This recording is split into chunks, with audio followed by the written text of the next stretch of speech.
Philippines will be going red side Of course. this time around. This is their 12th game. All playoffs long to be in the red side.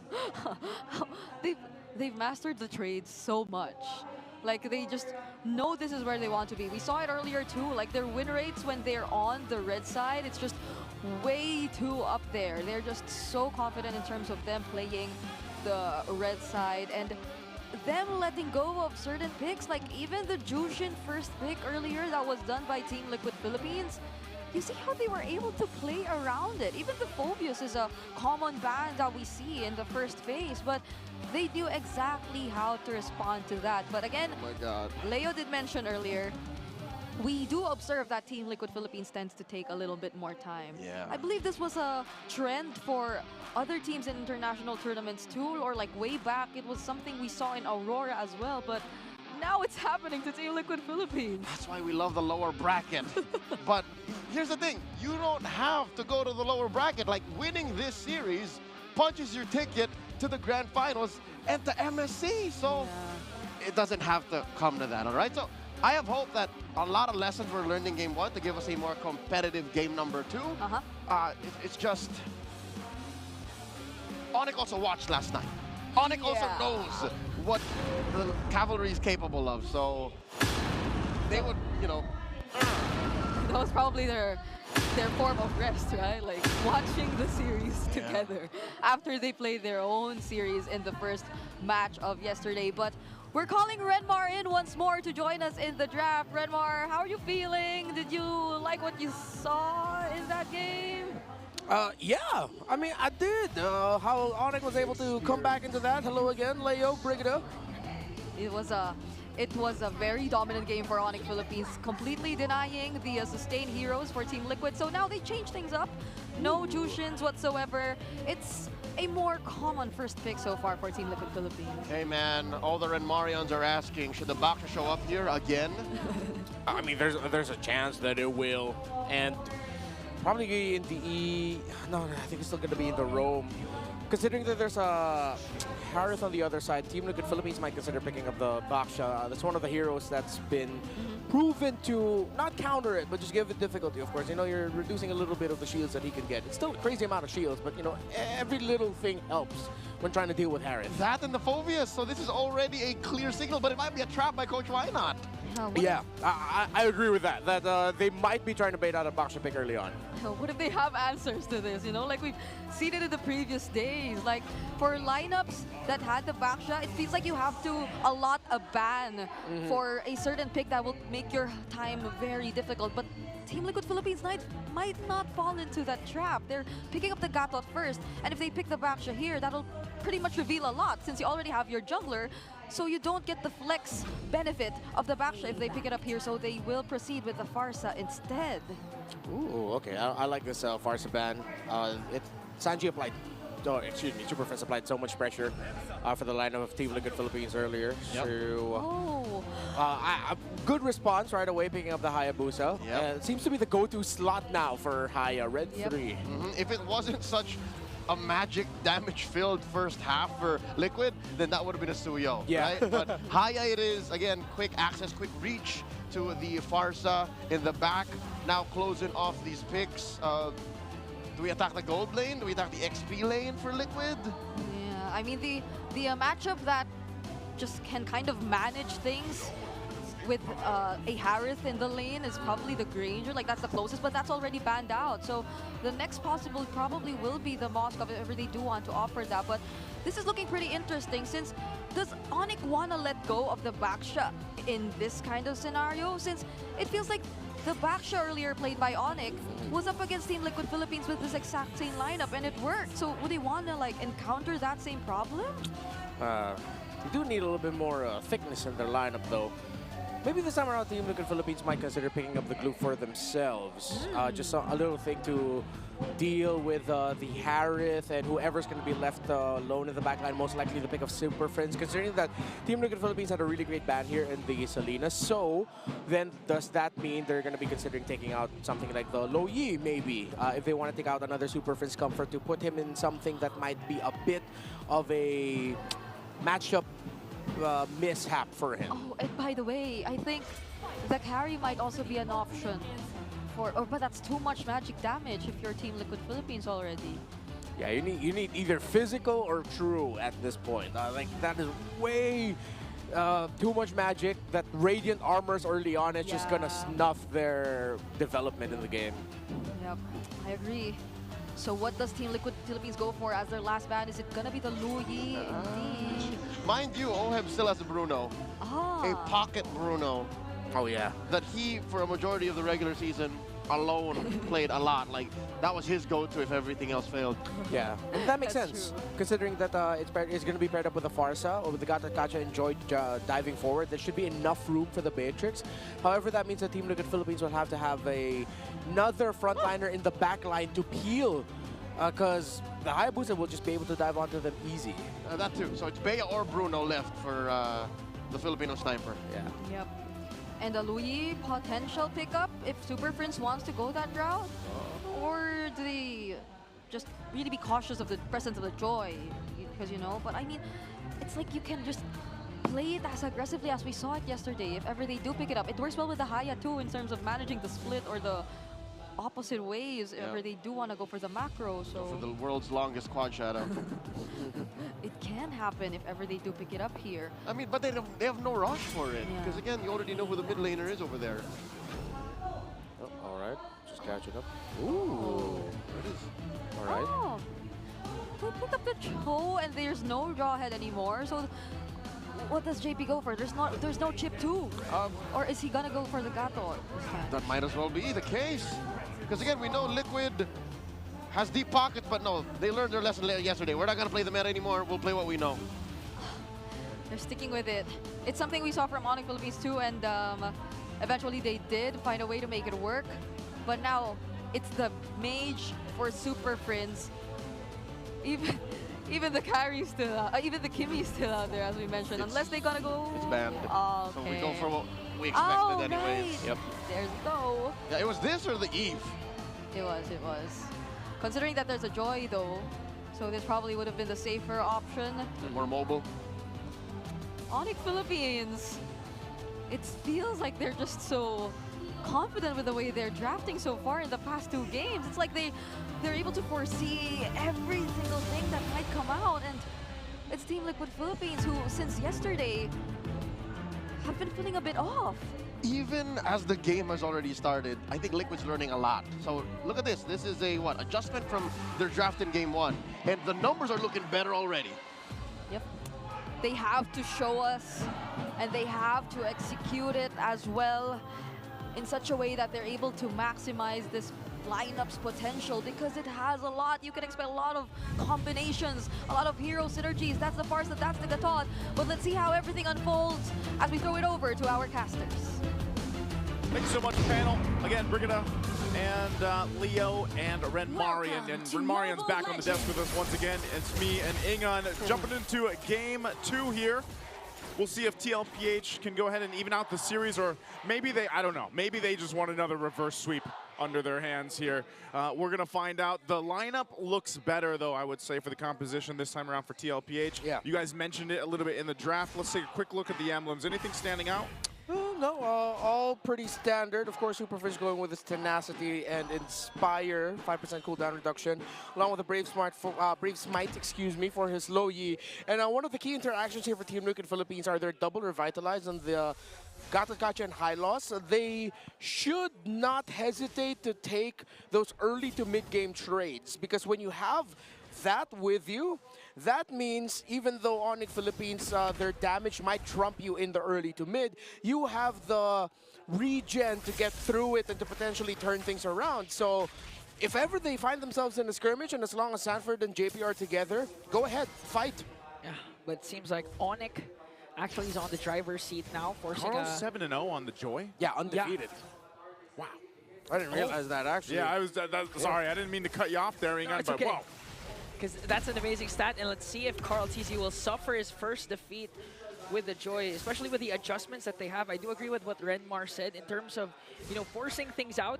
They can force a revitalize 1 or 2 even before the turtle Yeah. spawns. That's the crazy thing. When was the last time we saw double revitalize in the past couple, I mean, even the end of regular season, we haven't seen that too often. It was a strategy that teams like to go with, you know, more so in the beginning of the regular season, but this is a whole lot of sustain that's going to help TLPH and, you know, maybe even help the fact that Carl Teasy can play a little more aggressive even. And, you know, for those that missed it yesterday, Carl Teasy just achieved a pretty big milestone for the MPL Philippines where he hit 2,000 kills. First one in the MPL Philippines. Fight for the turtle. Dark wave there for Kirk. They all jump in, but a glorious pathway. Spirit of Destruction missed. So this might be an opening here for Onyx, but Carl Teasy will secure the turtle. Super Friends caught in the middle as JP picks up a kill. Exactly what we were talking about. Kirk might be up in the docket, but he'll be able to get away. The double revitalize early on. Don't hesitate to fight. And TLPH, they stuck true to that main condition. That's exactly what it was, and that'll be the case for the majority of the early game. Now, at some point, obviously, you know, Onyx Philippines will get the items that they need, and they'll be able to go ahead and counter play into that a little bit. But it's going to be a rough early to mid-game even. If they start to, if TLPH continues to go ahead and focus on objectives and then scale up, it's going to be troublesome. Brusco.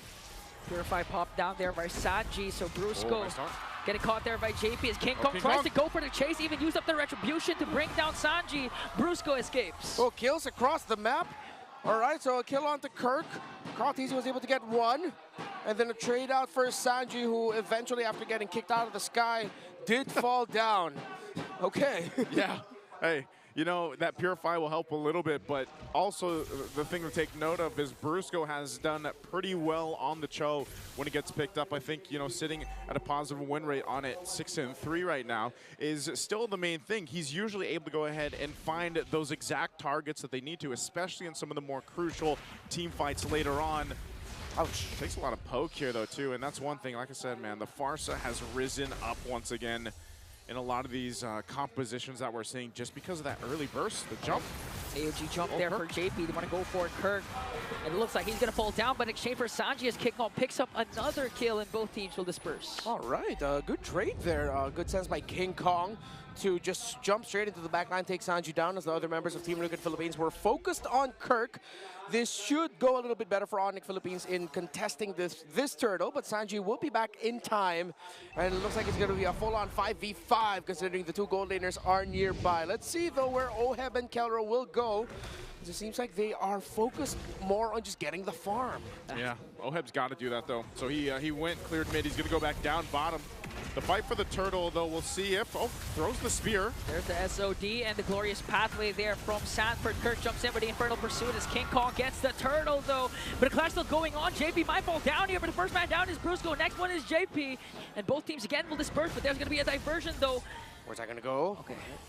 Oh, no, they're going to be sending them back. Oh, Kirk still holding on, trying to do everything he can to be able to clear up the minion wave. And he avoids getting taken down. Oheb, good call to not commit the Spear of Destruction to go into the fight. It seems like Team Liquid Philippines just told him, go ahead, focus on the farm, get the tower instead. That's more important now. Yeah, and ultimately leading to pretty much even, you know, across the board for the most part. Both teams still looking to find that momentum in this game, but TLPH responds with focusing on an objective, and that's space is what they want to go, because they bring Oheb now up the top side. He's going to be working on that tier 1 there too, alongside the help with Sanford as they force off Kirk. So this is the play for TLPH. Oh, hold on, JP. Trying to collapse onto JP, but he's quite hacky. SOD is going to connect good dark wave there from Kirk, but they cannot sustain the damage, though. JP picks up another kill as he jumps in, but Oheb is going to fall down. Another weak Shadow Kill coming in from King Kong. And now Super Friends is left there. Oh, good counter there by Onyx. They all lined up and it looked perfect for Oheb, but he eventually got taken down. But that tight fighting path meant that the damage of below would be great. King Kong finds Carl, but Carl still trying to get away. Sanford here to help him out. Close call. That was close. That was calculated. That was either close, that was calculated, that was all of it. Right? That's what you see when it's a Joy and a Hayabusa, of course, trying to fake out each other. So ultimately, we're still at the same precipice of this. You know, it's basically even. You have this next turtle coming up. Both of the teams have won themselves. We'll see who gets this last and final turtle of the game. Onyx Philippines is going to get in position. They'll continue to put pressure for TLPH over on the other side with Oheb. We'll see if he joins this fight as Kella takes down the tier 1 top side. Now the response from TL Ph for this is also going to be crucial. They've only got the one Revitalize. Sanji is going to be okay too. Has his Purify. Brusco goes in with a Conceal. Oh, the target might be Sanji, but instead went with Carl TZ. AOG again paired up with the Glorious Battling. The Spear of Destruction is not going to connect. That's why King Kong was able to pick off one. Next target might be Sanji there. And got caught off by Kirk. JP falls down. A double. And 3 will fall down for TLPH. Brusco does it again.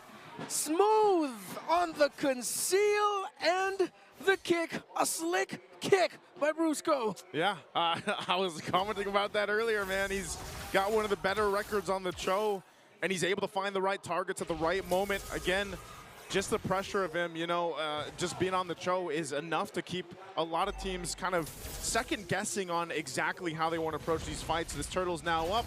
TLPH is going to get in position. They drop down the pathway. Yeah, Carl TZ doesn't have retribution, so they're going for the kills instead. Beautiful kick once again from Brusco to catch Carl TZ. Sanji jumps in picture. Again. SOD again will miss. And this time, Kelra in the picture. Salmon Force drop down. And it looks like TLPH needs to run away as Onyx Philippines know that the gold laner of TL missed the SOD. And they only lose Sanford. That could have been an absolute disaster. Yeah, way worse for Team Liquid. Could have been way worse there, and it's, I don't know, man, every single time, I don't know what it is about these spears being thrown right now by OHEB, but sometimes it takes just that one at the crucial moment. Now, some of these team fights, again, yes, they're going in favor of Onyx Philippines. They're starting to build some of that lead, but ultimately, knowing TLPH, they'll still go ahead and get ready to fight for that first Lord. They still got a minute plus to go ahead and get what they need. They're not too far behind, but the problem is, again, if OHEB decides to just plan himself up, let's say he does miss the next Spear Destruction, then yeah, that's not going to be good, but a Conceal is going to be used. Whoa, whoa, whoa. There's a diversion though. Spear of Destruction again will miss as Kirk working on Sanji. There's a Revitalize though. Kirk jumps in with the Infernal Pursuit. One more hit onto Sanji, but gets ganked up and collapsed on by TLPH. Kirk is going to fall down. All right, good positional adjustment there by Team Liquid Philippines to make sure Sanji will be able to get away, and they end up winning the trade with Kirk going down. It means though that Onyx Philippines has stopped the major sequence for Team Liquid in the mid, and now they'll be able to clear up top and go back to the mid lane tower again to continue trying to defend it. 28 seconds before the Lord spawns. Still a very, very close game. No clear advantage in terms of the gold, in terms of the items. Right now, it's just who can press buttons better. Yeah, that's what it's coming down to, the execution here for both the teams. TLPH will find another pickoff if they can, but that's what you got to watch out for on the other side. Brusco having the flicker available on the Chill could choose to do it even before they decide to take the Lord. Real quick, how's items looking? All right, in terms of the two gold laners, neck and neck, already getting closer to the Holy Crystal is Kelra. 2 core items for the Moskov. Well, diversion going to the mid. Are they going to get Sanford? Okay. No, they won't. Yeah, they'll back off of it. But they're going to go ahead and get control of this Lord and perhaps even just take this one. Carl TZ's got the information, but they're blitzing this. Oh, they're blitzing it. Carl TZ in the picture, but got odd entry there by King Kong. Now they want to go for the punish. SOD finally connects, but Brusco with a beautiful kick onto Carl TZ, but still gets taken down. Now they're going to steal away the purple buff, so Brusco for a Lord. Hell of a punish there by Team Liquid, and yeah, the SOD that finally landed led to something good for TL, but Onyx did get the Lord, and they will lose their tower in mid. So it's a massive trade. It's the Lord, which Onyx will be able to push out with, but Team Liquid Philippines finally got the tower in the mid lane that they've been eyeing for the past few minutes now. Look at the items of the junglers, very close. Holy Crystal, Magic Lantern already completed by Carl TZ. The core items for Hayabusa locked in all the way up to a Malefic Roar and War Axe as well. They are both very online. Early engaged, Kirk has to use the Infernal Pursuit because the Glorious Path they dropped out. Kelra, Salmon Force even blinkers in, trying to chase right after OHEB. Kelra still alive! King Kong is unstoppable! Kirk falls! Diversion, where is this going? It's just gonna be to advance their push even further. 3 down on the side of Liquid. I can't believe OHEB even got away. Kelra used the flicker to try to catch him, but didn't. So they might be able to still defend this even with just the 2 of them. Shield's gonna pop, Lord's taken care of. Midway still pushing in. Here's Onyx Philippines in the base. Brusco charging in with a Jeet Kundo. It might be endable there. Purify there for Sanji to be able to clear out the minions, but they burst him down. Kelra, King Kong, and Super Prince has to back off because the minions spawn for TLPH. This might be an opening. JP with the A! OG to take down the Monster Mage! Team Liquid have defended. Onyx have overstepped.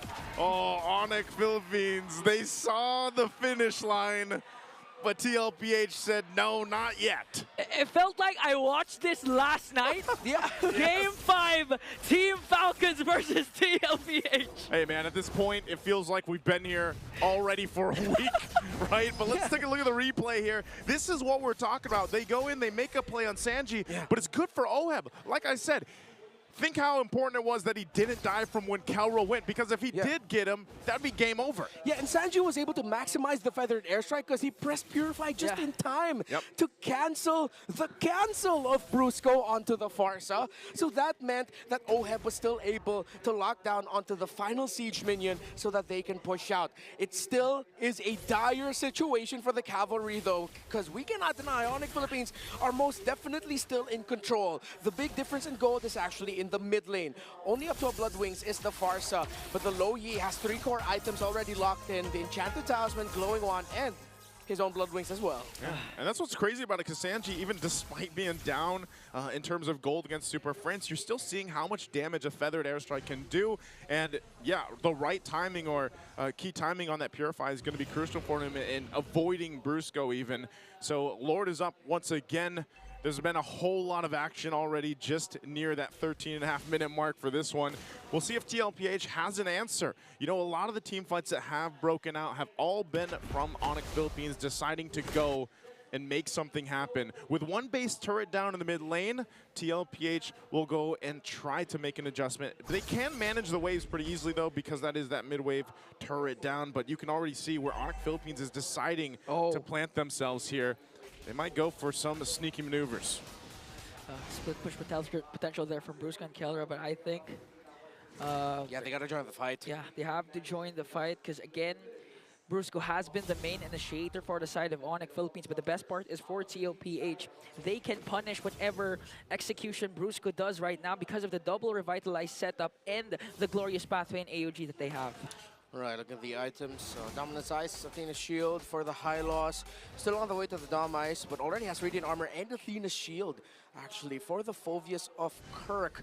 They see who's stalwart's going to be important. They're sending a diversion up top, so that's a massive shrub held there by Onyx. Oh, TLPH bursting it down. Glorious pathway to the lane, but King Kong steals away the Lord! And TLPH are just going to try to get consolation prizes, but they get Brusco! And Onyx Philippines are still running, but Team Liquid cannot continue the chase. They lose Brusco. That's fine. They got the Lord. He's not going to be up for this push here, so it might be an opportunity for TLPH to clear out the Lord, stop the push from doing too much damage here. Are they? Well, what are they going to do? Are they going to try to hold it here in the center of the map? That's difficult against a Lo Yi. It's a little risky.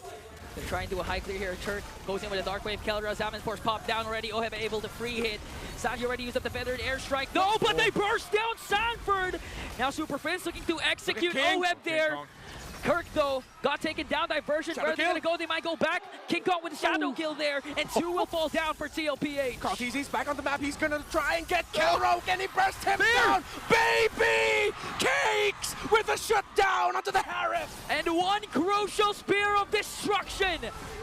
Changed everything. Super Friends almost got Oheb there, but Sanji with the save. Oh, man. Earlier, last game, we saw the KK connection, even if it was a different variation, and now we're seeing the Baby Cakes duo make work here, staying in the game. We said this minutes ago. TLPH needed to buy time. Ren Marian, they have bought time. Bro, I know what's going on in the Philippines, man. There's something in the water, and it sure as hell isn't fluoride. The decision to go and high clear that Lord despite the Onyx having a Louis. And again, they have trouble locking down Kelra, so assuming that the Zaman forces drop down, he's just gonna dance away. But still, Oheb was able to back off, and then right on time as soon as Carl TZ jumps in, the SOD connects. Oh, man. Again, they find themselves here at this point.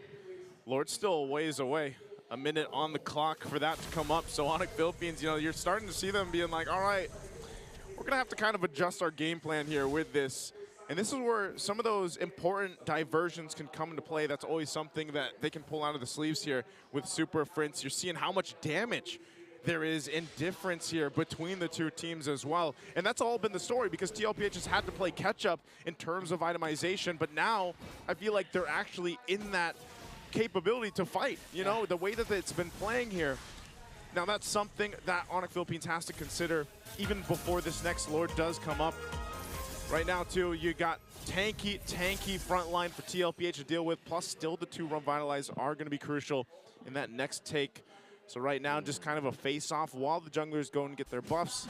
They got to make sure they go ahead and play this right. They might also use Oheb, unless he decides to stick with the team here. Okay. Oh, it's just going to throw the spear. Conceal. It hit. SOD connects onto Oh, Kelra. they Oheb jumps go. in once again, but Brusco, what a beautiful team to do. King Kong onto the back with a Wiki Shadow Kill. They're going to bring down Sanji! Mpl Ph are falling apart. Onyx Philippines have done it yet again. Wiped out are the cavalry. In exchange for Kirk, Onyx Philippines again, just like what we witnessed in game number 1. A dominant win for the Sonics. Bruce Goat. Just when Team Liquid Philippines pulled the trigger, another slick kick and knock up by Brusco. Day number 1, it was all about Badangs, and now it's all about Chose for Brusco.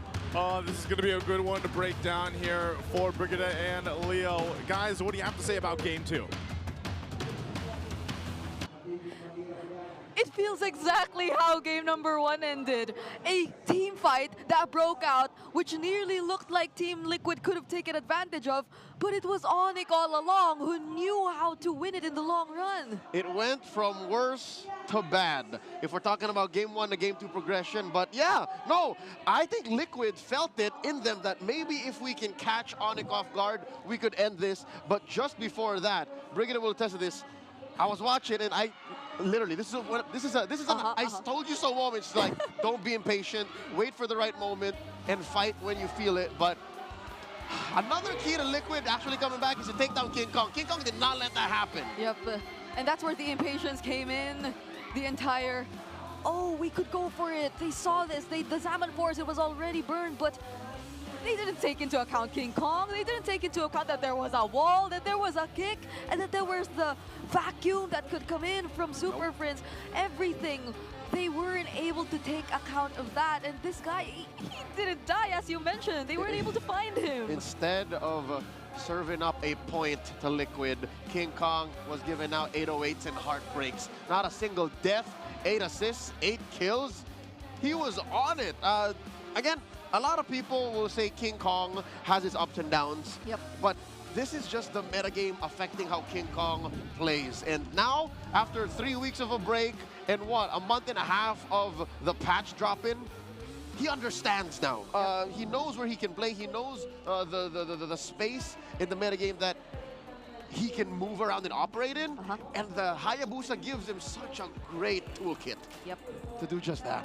We saw how much he was able to maximize all of that, especially considering as it wasn't as perfect of an early game for TLPH2. We did mention a couple of times how, why isn't the SOD connecting?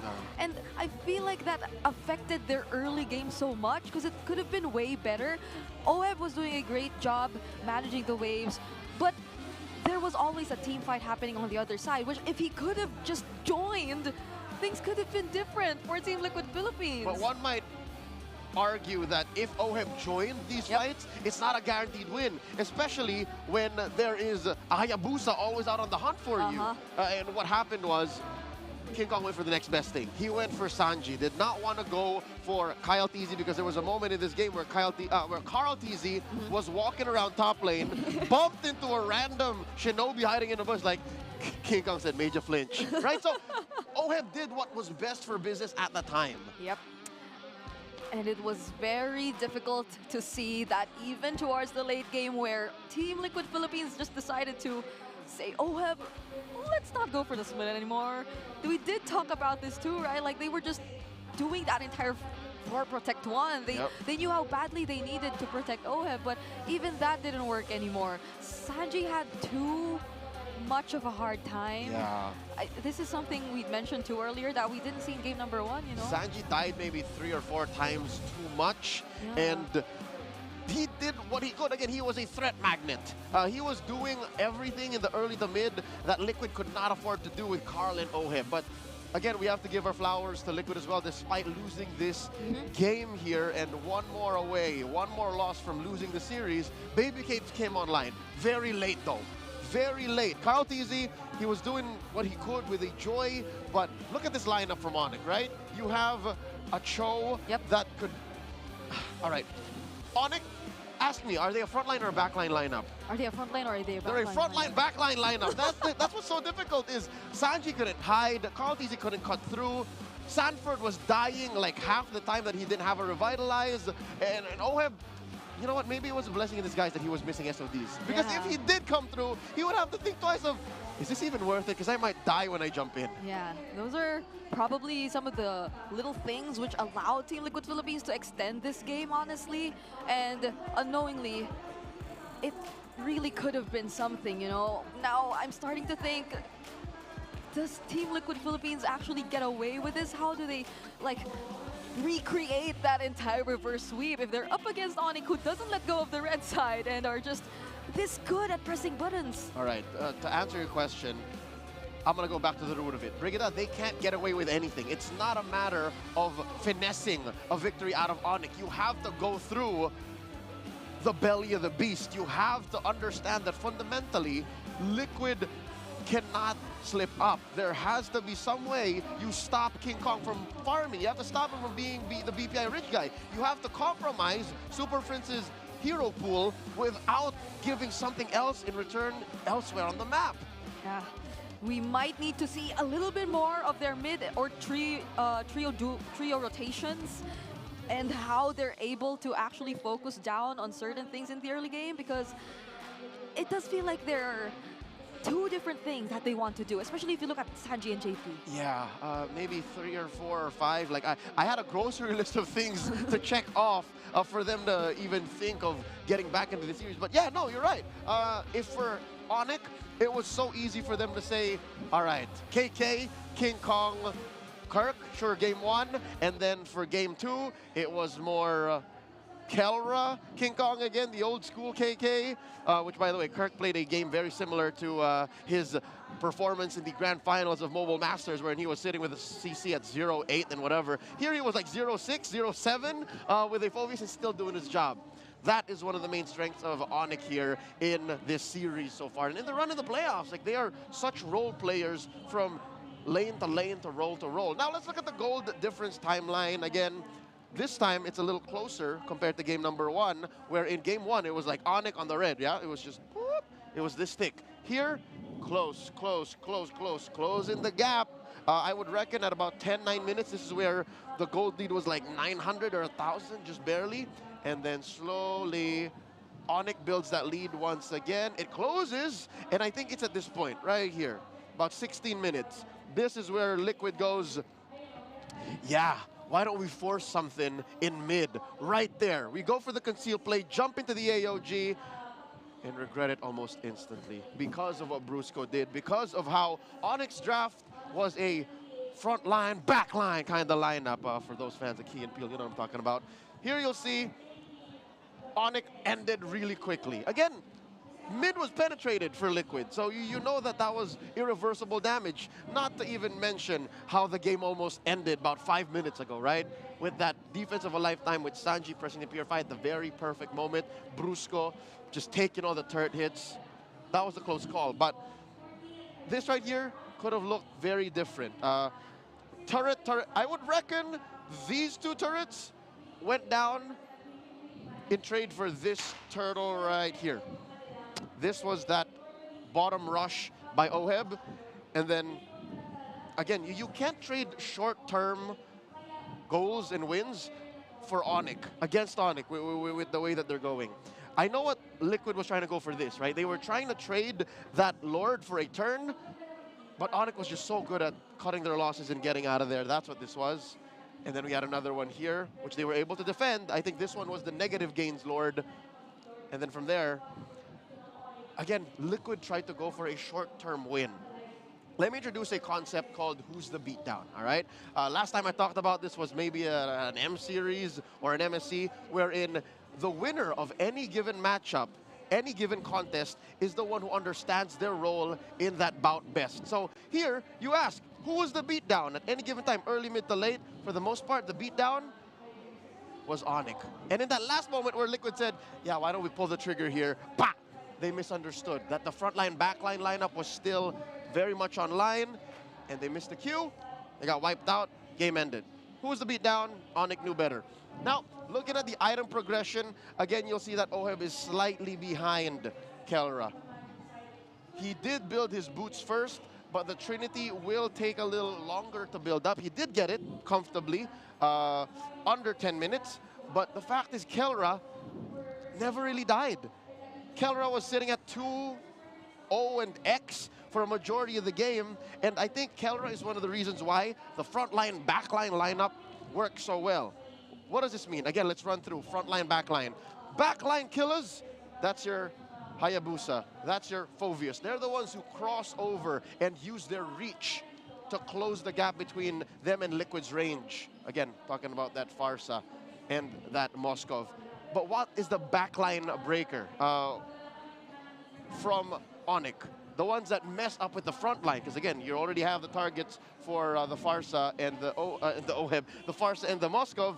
You have the Harith, you have the Loyi. These are the ones that punish whoever King Kong and Brusco don't find with the kicks, right? So you have people who threaten the back line, and you have people who threaten the front line. And that's what makes it so hard for the AOG and the Glorious Pathway to make a difference. So even if you tried to catch him off guard, even if you thought that, all right, timing is better for us here in mid, let's get him, you forgot that Kelra can just as quickly. I think there was a defensive response from Kelra and from Super Friends to actually just tank it a little bit, move back, and then fire off.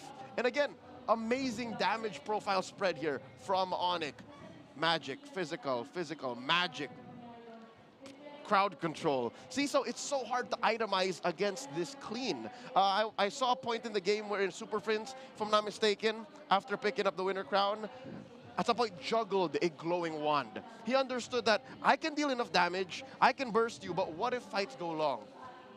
He felt the wrath of the double revitalize, and that's why he had to buy it back. Same goes for Kelra here. Kelra had to be very specific about how he built this concentrated energy. He knew that underneath these double revitalizes, he had to fight for a little longer, sustain that front line, back line team fight that might go maybe 10 seconds, 15 seconds. Once they've confirmed that Oheb missed the SOD, that's why this came in early for him. Holy Crystal here. I believe there is a Feather of Heaven somewhere in this build. This is a juggle right here, cooldown boots. So itemization came into play, and I think that's one of the reasons why Onyx is also so ahead of the game here in this series, because despite the gold lead being very close, again, not more than 2,000 up until, you know, someone started to drop the ball, you're making this game of inches turn into a game of opportunity. And that is what leads us to match point for Onyx. Let's go back at the draft recap. This was a clutch pick here, right here. The Loyi being, again, something that you expect to come from Super Friends. And even when you plan to face off against it, Coach RC understands, the rest of Liquid knows that they banned the Selena, they banned the Zushin, they left this out, and they think this was enough to answer for it. Maybe in scrims they were right. Maybe in their simulations they were right, but not in playoffs. Not now, not at match point. So Onyx looking to break Liquid's record-breaking performance in the regular season. 0 deaths for King Kong, 1 death for Kelra. The KK duo wants to go bulletproof. It's only been 3 weeks, but imagine that, right? They've evened out their score in the regular season the last time they met, and Onyx are now 1 win away from taking that win against Team Liquid Philippines overall in the season, and even punching their ticket to MSC. So how satisfying would that feel, that you deny Team Liquid Philippines, one of our representatives last year, of an easy way to reclaiming their spot to MSC, and you just keep breaking records because again, you're third seed. Yeah. You're up against first seed. Yeah, no, breaking records individually, breaking records as a team, breaking records within the league. This is, again, a new strength, a new power spike in the history of the Super Fam. Is not just are they individually gifted athletes in MLBB, but they also know how to change, how to evolve on the go, on the fly. Yeah. We do have to commend even their staff, everyone involved in the way we're seeing the Super Fam right now. But I believe we have something going on in the Champions Arena, so let's throw it over to our All Access segment. Maraming salamat sa ating panelists. I am just right in front of Super Fam. Super Fam, buhay pa ba ang lahat?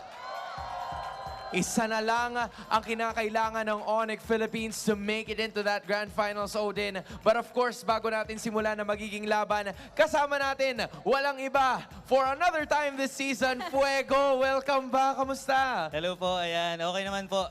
It's so nice. Isang muna Yes, dyan, masaya po. yung emote mo. Oo nga. Ano ba yun? Kaya pa ba? Wow! Nako, hindi ko alam kung nakuha nyo na yun ha, pero dapat kunin nyo na while you still have time. Fuego, hindi na ako magpapaligoy-ligoy pa kasi madalas ka naman ang nandirito at nanonood. Sino ba sa tingin mo ang magcha-champion this season 15? Actually, lahat naman ng team deserve mag-champion. Grabe yung playoffs ngayon, no? Sobrang lalakas talaga, di kita yung laban. Pero syempre, para sa akin, it's Onyx. It's Onyx Philippines. Bakit Onyx, Fuego? Kasi pansin ko since last year, pag nakuha na ng Onyx yung kanilang momentum, mahirap nang pigilan. Yeah, and I think that's what we've seen all throughout the two matches, Yes, Odin. lalo na ngayon. Na may momentum na sila. Andito na nga sila, 2-0 na. And Fuego, Yes. napapansin din naman natin na lumalakas na rin yung ibang regions natin. So, tingin mo ba kaya nating makuha this time yung MSC title? Yes, kasi babalik na si Kellera sa MSC eh. Sorry. Ay, Oh, tama. Babalik na siya Sorry. sa MSC babalik at na sa siya. AWC. You know what? You're right. You're right. Kasi, I mean, dami na kasi nating pinanalo eh. Diba? So parang understandable na kung bakit nahalinhin na natin. But again, I wanna know, from your perspective, ano bang nangyayari? Because the past 2 days, all Game 5s, it was pretty intense. What separates Filipino players from the rest of the world that tila hindi nila ma-break yung kadalasan na ginagawa talaga ng Pilipinas? Kasi dito, RG pa lang talagang balagbaga na sa Pilipinas. Ilan ba stars mo, Fuego? Ngayon, nasa ano lang guys, nasa 100 lang. 100 stars? Lang. Lang, no? Oh, yung batak talaga yung team ko, itong nasa likod sila. Nandyan. Ilan ang stars? Ilan? Yan sila. 100 na yan. 100 na? Sila. Ilan na Sila sila? yung batak. Ilan daw kayo? Ano yung sa inyo? 280 na. 280? 280. Okay, so sa mga turo mo yan, Fuego, 280. natututo yung mga Filipino players dahil sa'yo. Hindi naman lahat.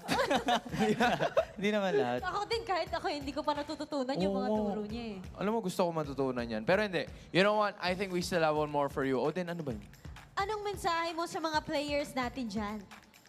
Ang message ko lang sa mga player ay gusto ko lang magpasalamat sa patuloy na pagbibigay ng magandang laban lagi, no? At yun, napapasahin nyo lagi yung mga fans sa mga nagiging laban nyo. At sulit, syempre, yung mga tickets na binibili. Ano bang meron dito, Fuego? Invite mo naman sila. Correct?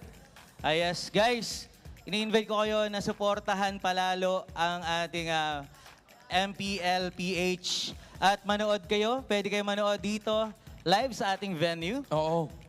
Paano Sa naman kung ubos na yung ticket? Pwede silang pumunta sa playground. Sa baba. playgrounds. Kung saan Okay. dun sila mag-enjoy din. And also, pwede din kayo manood ng mga streams sa different platforms ng ating mga KOLs. And syempre, sa ating MPL official page. Yeah, I agree. Fuego, maraming salamat. Sisilipin na natin later on, Odin, kung ano ba ang posibleng mangyari moving forward. Will it be Onyx Philippines as our first grand finalist or will Team Liquid Philippines says something else about it? Panel, balik sa inyo. Thank you so much to Hans and Odin. Fuego, wherever you hear his voice, be it online or live, it sounds exactly the same, you know, the way he does all those tutorials, those very informative videos. If you haven't, please do check him out. He does a lot of content regarding MLBB, and I'm sure you'll learn a lot from it. And by the way, from esports content, speaking of content, your favorite Filipino movies, Watch App is here. Go to watchapp.ph and load video 10. That's video 10 to stream your favorite movies and shows. No app needed. Smart data only. After one game, you can do one stream. So load video 10 now and hop on watchapp.ph now so you could check all of these out. And by the way, do you also need pro level speed? Make the smart switch and stay ahead of the game. Get your smart eSIM today for only 99 pesos and experience ultra-fast 5G connection on any device. No SIM swapping needed. Yeah, you can skip the hassle, and that's available now at smart stores nationwide or online via the Smart Online Store. If I'm not mistaken, they might also have a booth out there. Again, Fuego did mention it himself. If you didn't get to secure tickets, there's a playground downstairs where you can still visit us and watch alongside the other members or the other fans in a watch party, and that's a huge area where there are bean bags, where there are booths, so you can definitely check that out for yourselves. Now, going back into this game or this series, it's a switch up, I feel. It's now Team Liquid Philippines on the red side. For the first time in the playoffs of MPL Philippines Season 15, Mpl Ph will have to play blue. How surprising is this if they adjust from that and still get away with the sweep? I hate to be a pessimist here. I did predict Liquid, but this is one of two things. Coach RC digging deep and saying, you know what, it's time for that plan. For us to play the draft and go from there. If we can do it from there, then we can maybe come back in the series. Or this is just them trying everything that they can, just one more thing just to stay in the series. That's so true. And we're calling in Renmar once again. How about you, Renmar? What are your thoughts? We're finally seeing Onyx play blue side for the first time in a while. I am no longer Renmar. I am now Slick Thick. Anyways, it's interesting. I gotta agree with Leo here that maybe it's something about Coach RC. Wait, did Onyx pick to go blue, or it was TL. It was TL that decided to go red, and now it forces Onyx to draft in a different side that they did after 12 games playing at the red side. So Slick Dick, you're feeling that too, yeah? You feel that there might be an air of desperation here. Yeah. Wait, is it Slick Thick? Slick Thick, yes. Slick With Thick? 4 It's alright, Brigida, you don't need to call me that. It's fine, it's fine. Oh, okay. So I'll still call you Leo, Renmar. it's a necessity. I'm kidding. There are so many things changing in this game, you know? Like, it's their sides and it's the names. But right now, so far, I feel like the bans too, they're changing significantly. We're seeing the Lucas suddenly banned here for Onyx since they're in the blue side. The Kalea's taken out as well. That leaves the Fanny, the Joy. The Fanny's not, it's banned out too, but that leaves the Joy as well as the other options still available for Onyx Philippines if they ever want to consider that in their first pick. Yeah, the Zushin is anymore. a pick that TLPH constantly attacked in the first phase, but now they instead go for the Joy. This does open all of Super Friends' picks. What if it's another Jushu 1-1, you know? Like... Yeah. I mean, it could just be a juice and rush already. Either the juice in or the surprise low yi. Chip was the one taken out there by Onyx. Yeah, it's juice in. Yep. So, does this mean Badang? Nope, it's not. It's straight into the Granger Focus. They really just want to get a different pick here for OM, who spent the 2 games as a Moskov. They're changing things up, but what a fast response. I know this is somehow expected, you know, in terms of just the matchups if we're talking about that, but they reveal the Irithel right away alongside the Vaksha, who we're yet to actually find out where it's going. It's the ultimate flex. Again, when it comes down to it, you don't know if it's a roamer or an XP laner or, God forbid, a jungler. Yeah, so we've been talking about Haya constantly being in Red 3, right? But does it feel like the right option in this kind of lineup? And there is still a juice in on the other side that you could just toss the Haya into. But then at the same time, maybe Karltizi would be happy to play something else. Nope, he's happy to play the Hayabusa. Yeah, this is still a gamble, if you will, if you want to Suyo. Because, yeah, sure, the Zushin is there, but when you're deep in fights, you don't want the Baksha in your face. You don't want the Irithel in your face. Yep. Yeah. This guy's a hero which has a way around all these kinds of situations. It's just that hopefully for Team Liquid Philippines, you know, it doesn't happen again. The entire, oh, we just keep forcing the quad shadow defensively away from Carl TZ and all that, and he doesn't get to find the target. He doesn't get to find Super Prince. Very possible. It seems like the dynamic has shifted here. Remember yesterday, Coach RC mentioned that his team trusted him, told him, all right, you know what, you just go ahead and draft everything. But this time around, it seems like it's the players who are considerably more vocal in the drafting in this very crucial game number 3. Whoa. Oh, hey, Ooh. we just caught up. Yeah. Okay, yeah, that was a sudden blitz. All right, okay. Louis and Eve taken away by Onyx, so some of the best options for Super Prince gone, although the Varsa is still there in the wings.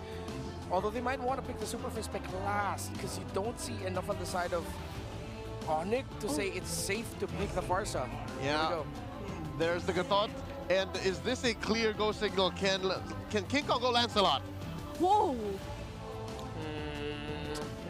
Same thing for picking the Farsa in red 4. You don't see enough on the side of Onyx to go ahead and pick it. But you know what? If they decide to go for it, I'm not going to knock it. The Lancelot damage is going to actually be magnified by the Irithel if ever they decide to go for that combo. Yeah, Renmar, I mean, rather, Slick Thick. This is now or never. Again, it's 4 and 5, blue 4 and 5. They have to close up their draft now.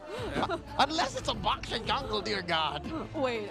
Oh, Wait. it's a boxer Oh, with an Angela roam for Brusco and then EXP Hilda. What a massive shift. The first time we've seen Onyx draft blue side and they do this. Hello? This is them in blue. That's why they didn't want to show it. That's why we never saw this, and that explains why it looks like this. Yeah, Sanji, what do you do now? There's a Sicilian, there's a Selena, but you're up against an Angela Zushin in mid. That's like so much pressure. There's a Valir, but like, wait. What's your mid gonna be? Sanji. It has to be something that can fight long. It can't just be like pure burst. Oh my good. Wait. They go utility. They go the route of utility and everything on the Granger basket. Yeah, it's burst, but then of course with what the Astral Echo brings to the table, it's better than if they decided to go for something like a Feathered Airstrike. I like this Novaria pick. It's a good recovery for the swerve. That was the last phase for Onyx Philippines, but here's the thing. I don't know if Liquid was ready for this. I don't know if Liquid was ready to face off against the Daleks, because we have seen some preference in the past 2 days of the playoffs, but none as all in sustain as Onyx draft now. If anything, I'm just looking at how Mpl Ph might be holding on to their familiarity with these kinds of heroes with the draft, because I think this brings us way back season 13 maybe, where Sanji was just such a huge threat on the Novaria, but I know things are different right now, so let's see how this goes for this match point of Onyx. Let's give it over to our casters. Jumping into the land of Dawn once again. It's game 3. It's match point right now with a very interesting draft for Onyx Philippines. Will TLPH trying to bring out the magic like they did yesterday to get a possible reverse sweep on the way? We're going to find out. It's me, Nice and Ingon, and I don't know if I'm going to call you that, man. I don't know if I'm going with the, what is it? Slick Thick. Slick Thick. It's not a requirement. You guys don't need to force it. I just wanted to get it out there. All right, I'll say it to you later. Now let's look at the emblems. All right, I want to see what the Novaria is on. Of course, you had to get Rupture on that. Now, one of the difficult things about picking the Novaria for TLPH, though it was a good response to the swerve, is that they will be susceptible to invades up against the Jushin, Hilda, Baxia Roam, empowered by an Baxia Jungle, empowered by the Angela. This is a high invade comp at the side of Onyx. So JP really needs to make the most of this Unbreakable so that he'll have a counter engage with the taunt. And Sanji can only do so much to stop invades and aggressive plays by Onyx once they start going into the jungle of Team Liquid. You know, after seeing Brusco use the Badangs, the Chos, the Kaleas, goes with an Angela this time. And the last time we saw this kind of composition wherein there was a Baxter jungler and the roamer Angela was between Alter Ego and BTR week 9 of Mpl ID, and they actually won against BTR. Yeah, it's something that can work. I mean, I commented to this in the panel yesterday. I was like, you know, I'm glad we're in this part of the meta where you can bring the utility junglers back again. And I know we don't see Boxer too much in the jungle, but King Kong brings it forward. We've seen a whole lot of Fredrin lately, so it's like a throwback, but it's like we don't want to stay there. Like we just want to take a glimpse at it because we were there for so long before. But the way that's going to work with the Angela is going to be great. Oh, they can make a play here. Already burning the flicker though from Sanford. Yep. So this could be a good sign to just go ahead and grab that turtle. It looks like even for Mpl Ph, look at Kirk. The Lantern Flare and the Puppet on the string. Intense No way. crowd control. No way, Kirk.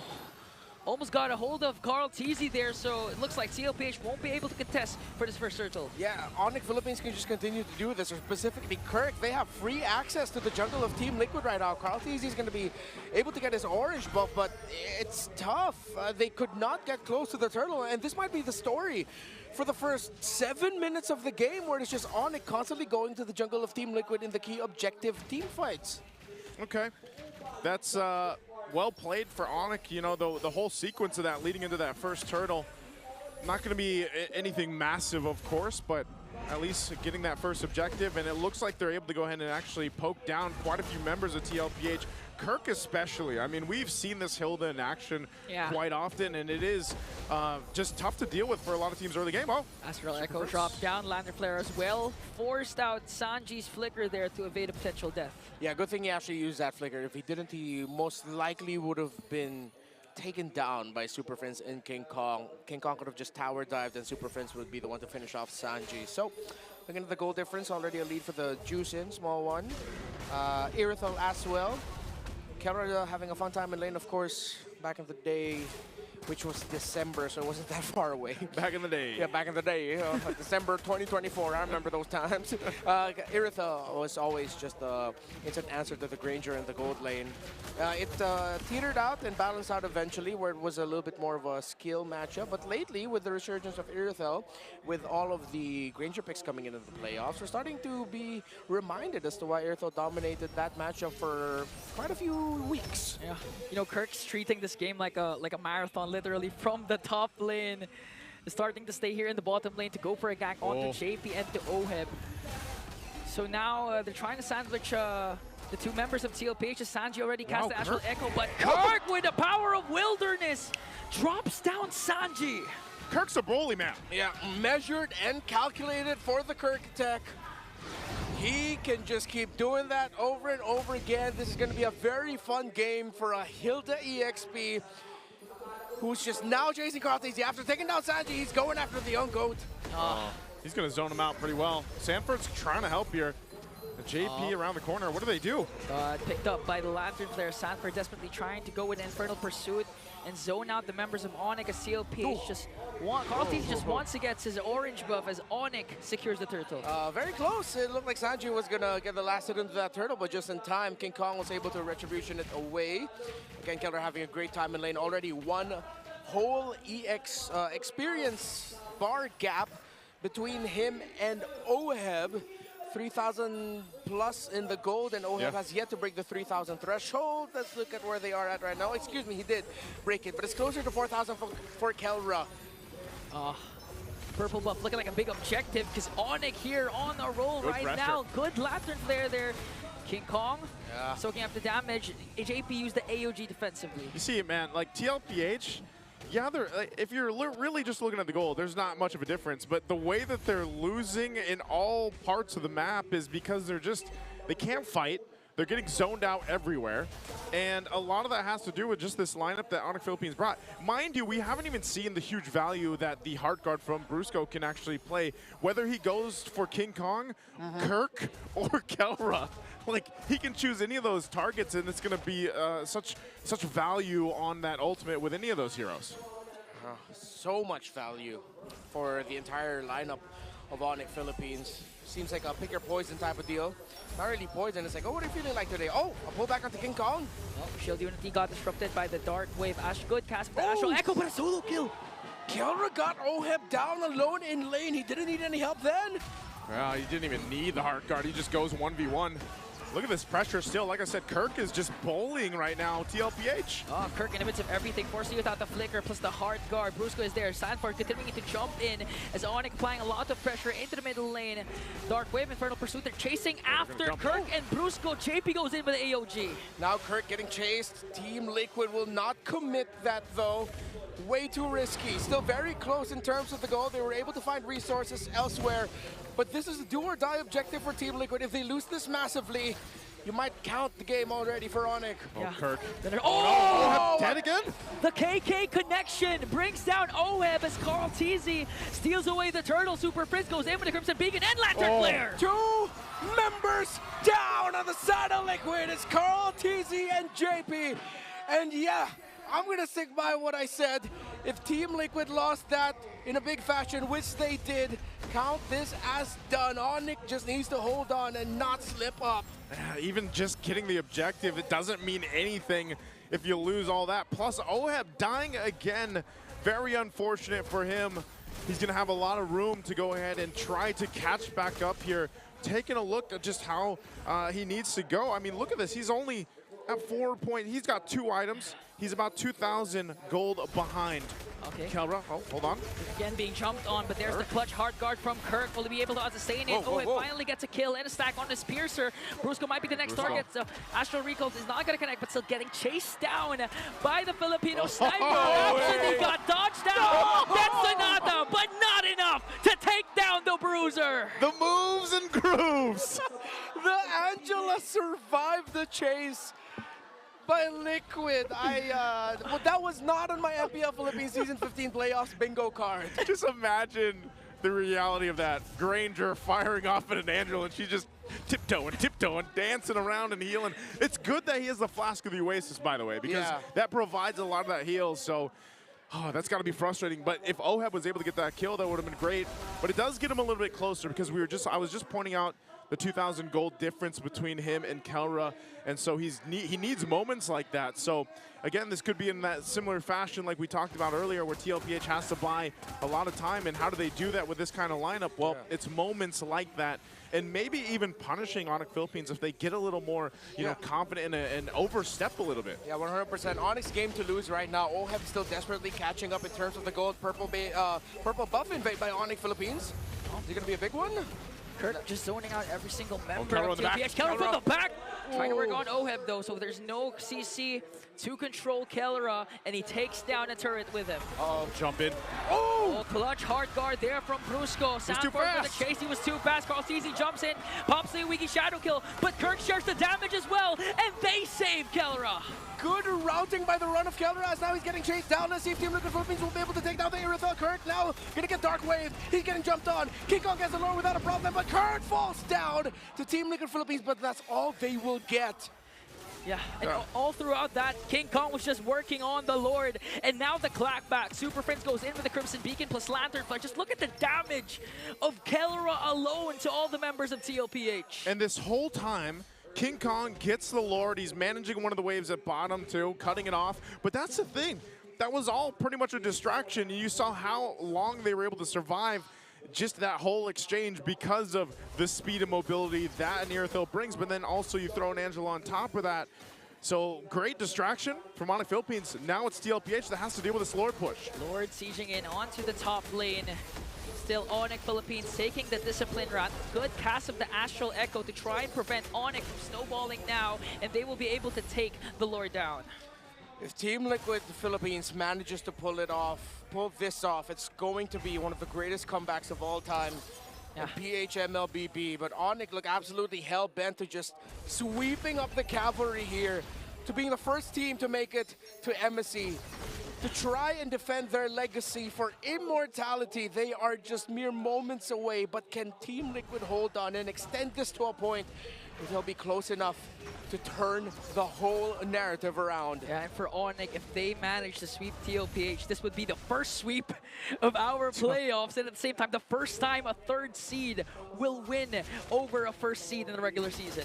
Man, I said it yesterday. I was like, there's no way this is going to be a sweep when TLPH was in that position. They're in it now, and it's looking a little dicey. You know, 4K behind. You got a lot of ground to cover still across the lanes here for the majority of it, and they haven't had an answer really just yet to deal with this sustainability that the Angela brings to this. But even then, when you have a lineup that's meant to go ahead and catch people, especially with an Avatar of the Guardian, for example, from JP, but there's just, on the other side, there's so much mobility, you really have to be able to land those Avatar of the Guardians, the unbreakable taunts, and what have you.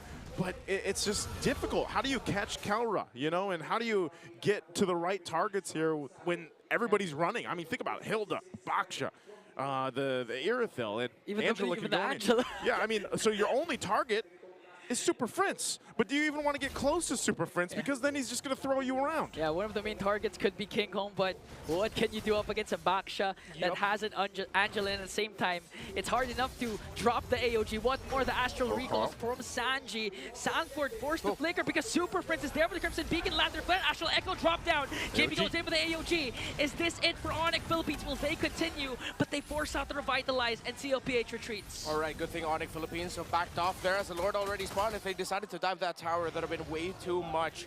Big resources gone though. Good thing Sanford committed that flicker, because if he didn't, he would have gotten caught out. JP went in with the AOG, but he got out as well with a Revitalize, and Onyx were disciplined. This does not look good for Liquid. This is going to be an extremely difficult Lord take. Even if Carl TZ can somehow steal it, what will be the price? Will they pay the iron price in blood, get the Lord, but then lose all their bodies and lose the series? Or will they somehow steal this away and get away with just enough to make something out of nothing with a second Lord of the game? Oh, good zone. Dragged in. Oh. JP's been dragged everywhere. Oh, Astral Echo already cast it down. Kelra from the back. AOG used defensively. Here comes Kelra with a hard guard. Brusco as well. Sanford got caught up by forward. A killing spree for Kelra.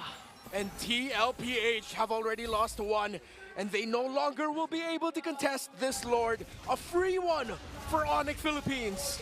Free one. And there was really no option for TLPH to deal with that. Again, like I was saying, Super Prince doing an amazing job of just zoning everybody out. And even Kelra leaving them guessing when trying to go for an off angle and everything. So TLPH, they find themselves in a predicament here. They're going to have to deal with this Lord push. They are down quite a bit. Do they have a chance here, Renmar? Looking at the items. All right, let's look at where Oheb is at. Already up to 4 core items. You know, that should be enough damage from his department, but then look at everything else that Onyx has. They already have 2 antique harasses, the Wildlight armor, even on King Kong. The front line is extremely well built. Brusco is there to supplement it with everything. Carl TZ! Carl TZ! Got caught up there, but was able to quad shadow out. JP again, defensive AOG. Resources expended for TLPH. He does, however, still have the Revitalize. He's got the Revitalize, doesn't have the ultimate, though. Maybe if they stall out, they'll have it for a big defense, but even then, you can just see how much struggle there is right now for TLPH. Liquid running out of time. This might just be it.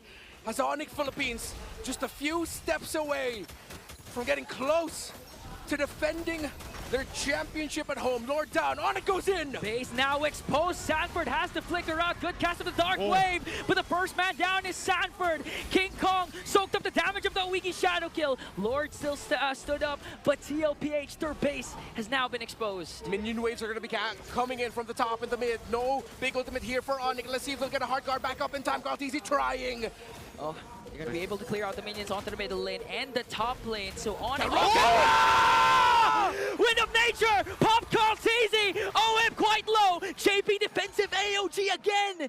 And time after time, Kelra just makes plays like that! That isn't the god in the gold lane! That is simply Kelra!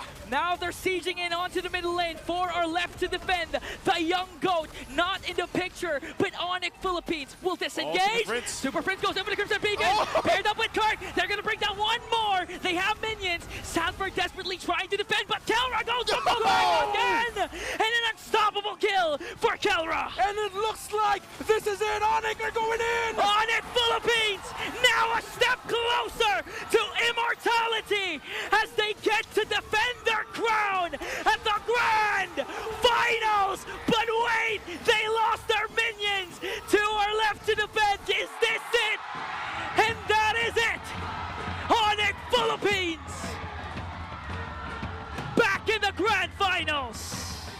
some of the biggest names in global esports remain in our playoffs. Aurora, Falcons, Liquid, but the biggest name in global MLBB esports have a shot at immortality, and they are the first in the Philippines to go to MSC! They are excited, man. Again, you remember what happened here in the regular season. Some of the doubters saying what happened. First half of the regular season, they struggled a little bit. They then went on a win streak through the second half. And now they're the first team to make their way to the grand finals here in a dominating fashion of sweep against a top seed team, Mpl Ph, who has proved so much themselves up to this point as they take their bow here. Again, Mpl Ph will go ahead and get another chance. But man,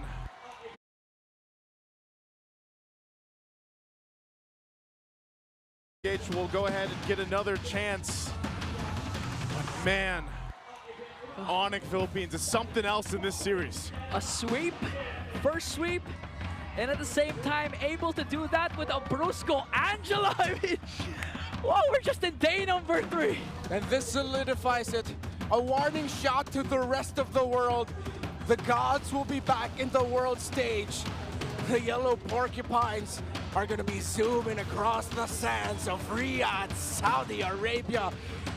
Oh, can't wait to see it. Can't wait to hear what Onyx Philippines has to say as well. We're going to have to go ahead and throw it over on stage to see what they have to say for the win. Ladies and gentlemen, from play-ins to the grand finals, your winners, Onyx Philippines! Boys, congratulations. Not only are you making it to the grand finals for a second straight season, but you are also the representatives of the Philippines para sa MSC and EWC 2025. Kelra, talk to us about this feeling. Before, you know, tila nahihirapan ikaw personally to make it to this point, but now you were able to sweep TLPH, the #1 in the regular season. Anong pakiramdam that you're getting achievement after achievement? Unang-una, sobrang saya kasi kami uli magre-representa ng Pilipinas. Pangalawa, sobrang saya kasi may pera na naman. Of course, that's never out of the conversation, Odin. Kelra, you went up against your rival. Long-time rival mo na tong si Oheb. Talk to us kung ano yung naging evolution ng rival ninyong dalawa.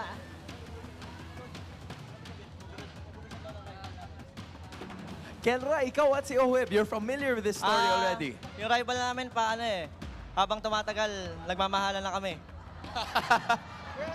Kung may mensahe ka para kay Oheb ngayon, anong masasabi mo sa kanya?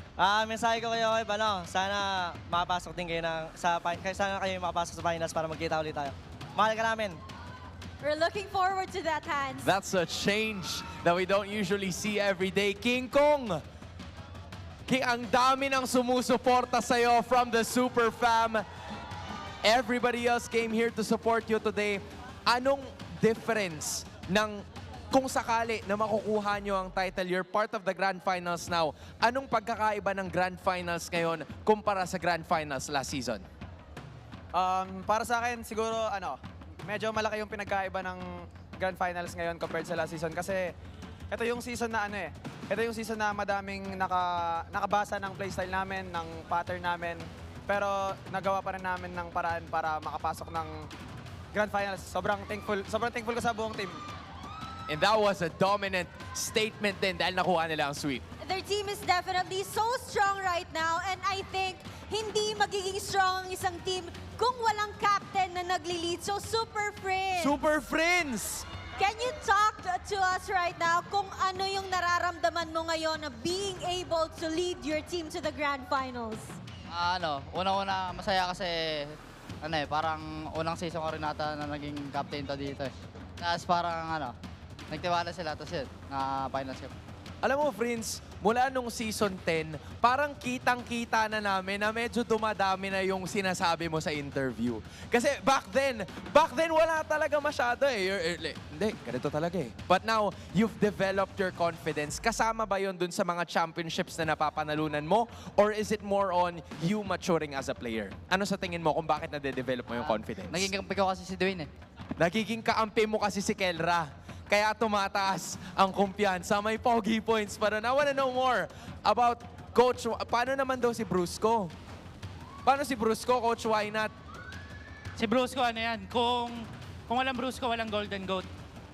Walang Brusco, walang Golden Goat. I like it. Coach, why not? You're gonna be going back to another finals appearance. How do you keep your boys grounded? Because again, this is an ultimate Cloud9 moment para sa inyo na naman because, you know, you're representing the Philippines and you're going back-to-back potentially, di ba? How do you keep your boys grounded heading forward into the finals matchup sa Sunday? Kasi syempre lahat tayo may kanya-kanyang goal. So, I think meron silang mga personal goals na, yun nga, we talk about. Ako naman personally, si Coach Cheb may 4 na Mpl trophy. So meron pa akong 3 kailangan na bulin. Abangan mo, Coach Cheb. I like that. Merong hinahabol and Wolf approves of that, Odin.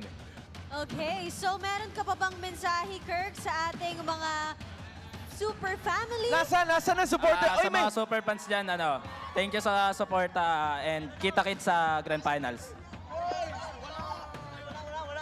Once again, everyone, your grand finalist and the first representative of the Philippines para sa MSC EWC 2025, it's Onyx Philippines! Gentlemen, you may now take your walk of victory. Sonics, I want to know, what time is it? And you may now take your bow. Our first representatives is Onyx Philippines. The Sonics are planning to go back-to-back. That's right, Hans. At nakita natin na sobrang lakas nila ng pagbabalik nila ngayon with a 3-0 sweep after the 2 days na talaga namang minax out nila all the series that they had. They definitely proved that they are deserving for the grand final spot. Congratulations to our first MSC at EWC 25 representatives. Let's talk more about the match and the game na nangyari kanina as we go back to our panel.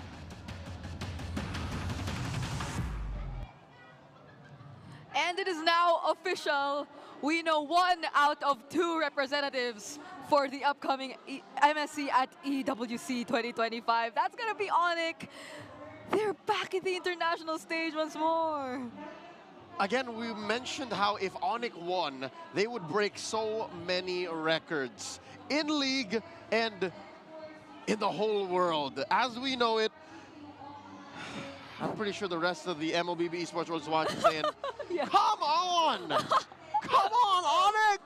What could be their reaction, you know? Like, what could the entire world be thinking right now, especially after that Irithel performance from our game MVP? As much as we all laud and love how the Golden Goat, the gold standard, the Filipino savage, Kelra performs every single game, I'll tell you now, Bri, they won as soon as they picked blue side. Oh, as soon as they landed in blue side, we'll throw it back later to the draft. I think they automatically knew they won. Yeah, I mean, the draft went by so quickly, if you would recall earlier. And it was both Onyx and Team Liquid Philippines looking like they were very decisive in the picks that they wanted to go for. But imagine, like, this Irithel pick hasn't been performing as much in the past few games. But this time, solo kills here and there. Twice. And jumping inside the base and still surviving. Yep. Kelra made it work. We'll see in the highlights, and once we look at the economical graph, more, details into how they did this. But folks, again, in case you haven't been tracking the stats and you've just been watching and looking at how Onyx continues to dominate the brackets in the playoffs, this is their first time in blue. And that means it's a new drafting pattern that Coach RC thought he could catch Coach Waina and Coach Hayes off guard. But instead, Onyx unleashed onto us a weapon the world wasn't ready for. Again, teams in the first days of the playoffs were banning out the Angela. Yeah. They were looking out for this kind of draft. And little did we know, it wasn't Twisted Minds that was going to bring it out in the playoffs. It was going to be the Super Fam. It was them. And imagine how difficult it was for Team Liquid Philippines to catch this Irithel alongside the Angela, alongside the Quantum Charge, alongside, I think, the Sprint even that was in his hands. So he was just so free to do everything he wanted. And it felt so hard for Team Liquid and their lineup, which had little to no way to lock down this hero of Onyx. That's right. Again, one could say, just build halberds, just build glowing wands. But it's not so simple. Yeah. Again, as soon as the Baksha was picked, going into the draft dynamics, you could say, oh, this is an XP, this is a roamer. But again, I hate to say it, I told you so. There is a small, small possibility that Onyx brings back the jungle Baksha, and they did. And not only that, they did so while arming it with such a great cast of characters. Number one, Kirk already winning that lane against the Phoveus. He leaves the lane as soon as possible, bothers Karl'Tezi, check. You have Zushin, Super Prince. This hero single-handedly turned series around in the playoffs for Onyx. And then, I didn't know, Brusco Angela was the breakout hit we weren't expecting to see. I was never expecting to see, especially in the series where he's been on the Chose, where he's been on those very aggressive types of roamers, the Baksha even, but now you see him play the Angela and it's equally as terrifying. The way they both, Brusco and Kirk, I feel like just the two of them, they were enough to become a nuisance to TLPH. I think the first blood even was in Kirk's hands. That was towards Sanji, who, for some reason, found himself being invaded in the purple buff. Yeah, see, again, I mentioned how lane to lane, Kirk wins against the Phoveus. Kirk wins against Sanford because he just leaves. He can also go hunting again, bother Karl'Tezi, find Sanji through first blood, as you mentioned, and then even go up against Oheb. Because again, a Granger can only do so much when there is a big Amazon woman right in front of him wailing at him. So the game wasn't easy for Oheb either. Yeah, that was one. And the laning matchup, when it broke out to team fights every now and then, he could barely target his Rhapsodies. He could barely get his Death Sonatas onto the members of Onyx Philippines. And that's already taking into consideration that they had the Astral Echo, and they did try to layer their skills multiple times. We saw that, the Astral Echo into the AOG, but given the speed, the mobility that Onyx had, they could at most probably landed to one or two members, and then that's it, because they could just regroup and then fight back. They know TLPH already used a lot. Yeah, it's not like Liquid couldn't play, it's that Onyx did not allow them to play. Fundamentally, again, as soon as the draft began, blue side, Onyx had a plan. Yeah. Liquid, their days were numbered, going undefeated, going lossless series-wise in the playoffs, and that allowed for Kelra to score the BPI rich guy, 848 GPM. Really, it's just between him or King Kong. King Kong or him. Maybe in this game, you could say that maybe Super Friends could farm out too, but no. Like, this was a 4-protect-1 kind of situation again, and this was in their keys to victory. Yep. The KK connection winning over the Baby Case connection this time. Yep. But I feel like we have a lot more to discuss, Leo. For sure. I'd love to dig deep into the gold and the story that the game told through that. The painful lack of objectives for Liquid here in this game, and then eventually the builds that these two teams went on for, because that was one of the few ways Liquid could have clapped back, all right? Check this out. Something I noted and noticed in this sweep, in this 3-0 series, is Game 3 is the shortest and the smallest lead Onyx held over Liquid before they went ahead to the largest gap they had. So check this out. Close. As early as 8 or 9 minutes, I knew, and you guys knew watching, our casters knew watching, and even the players, they had such great difficulty dealing with Onyx lineup that even 8 to 9 minutes in, we might not win. This might be it. And that was just a, what, 900 gold lead, 1,000 gold lead. And then eventually, it grew to a point wherein, what was the final number?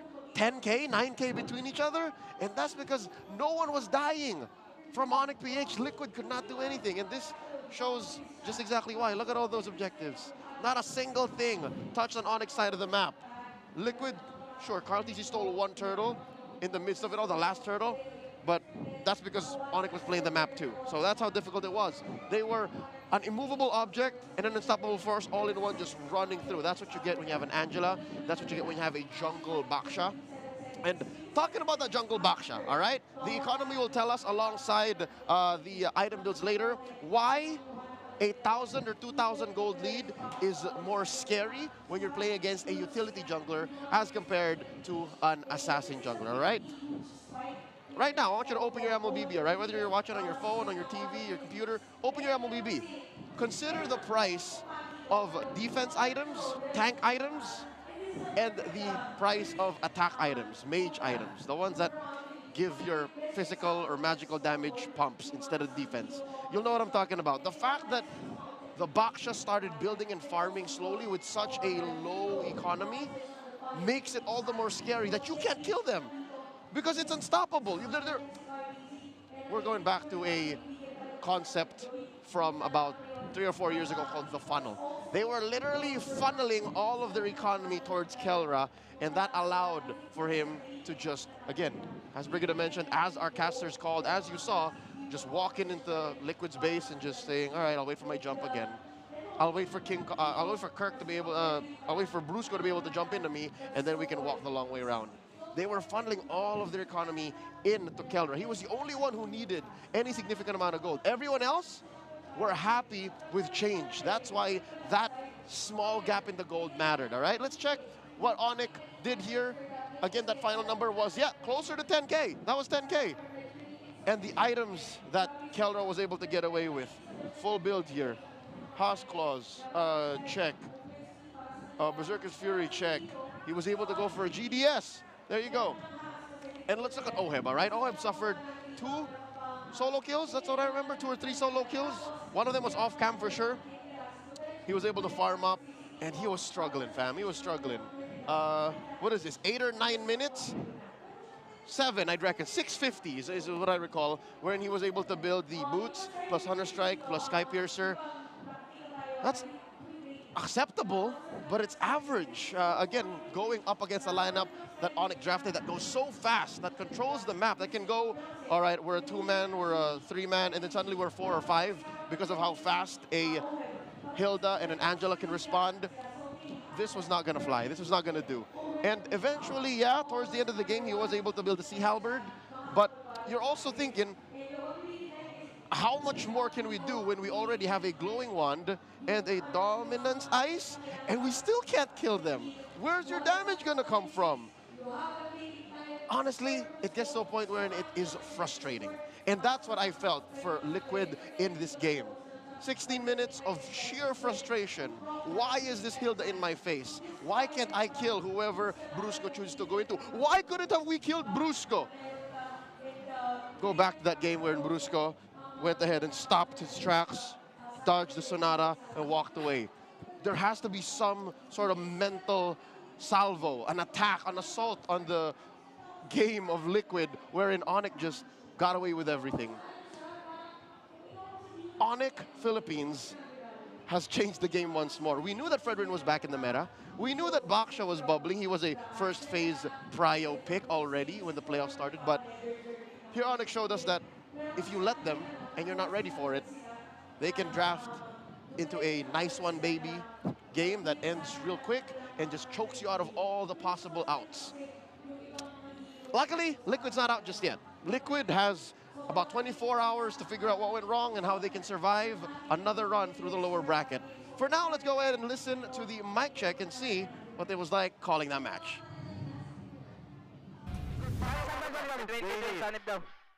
Walang flicker to. Shadow pag sanib.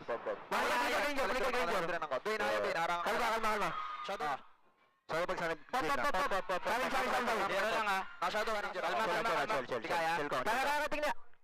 Tingin na. Tingin daw. Nice point. Cancel ko. Hero, kahit tapusin. Hero lang. Kahit tapusin.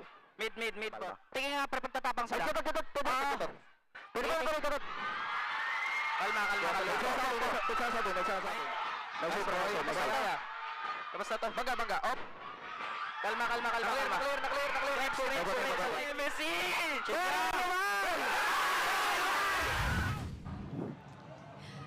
Yep, That was probably one of the few mic checks which were very hyped, and you know exactly why they had to be screaming towards the end of them actually getting to break down that base of Team Liquid Philippines. I mean, confirmed MSC, confirmed Grand Finals. We get to defend our title. And for a second there, especially in the regular season, the world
Excellent. Get to work.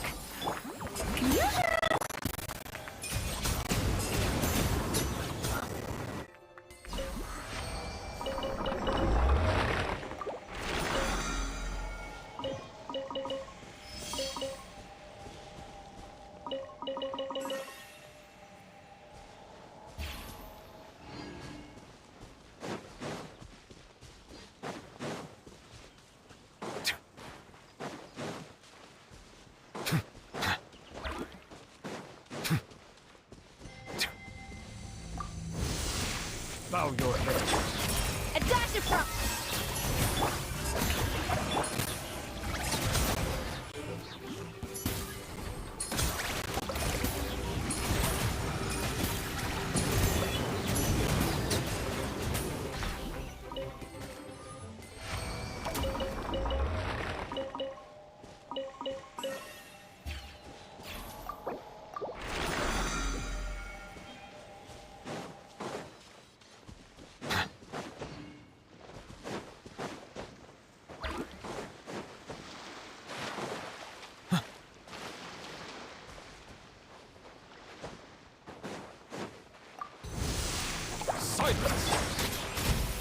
Get to work.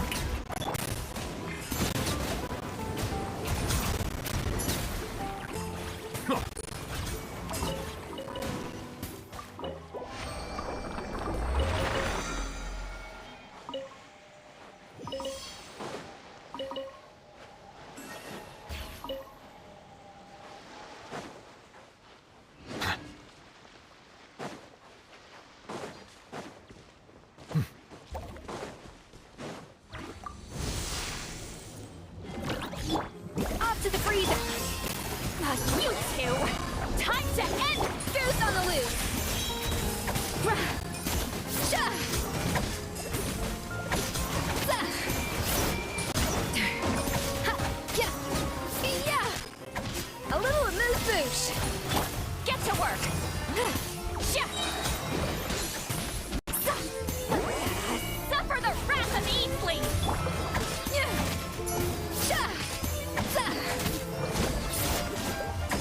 Off to the freezer! Show no mercy!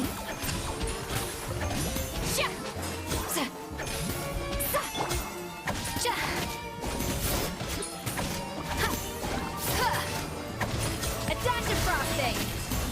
Yeah!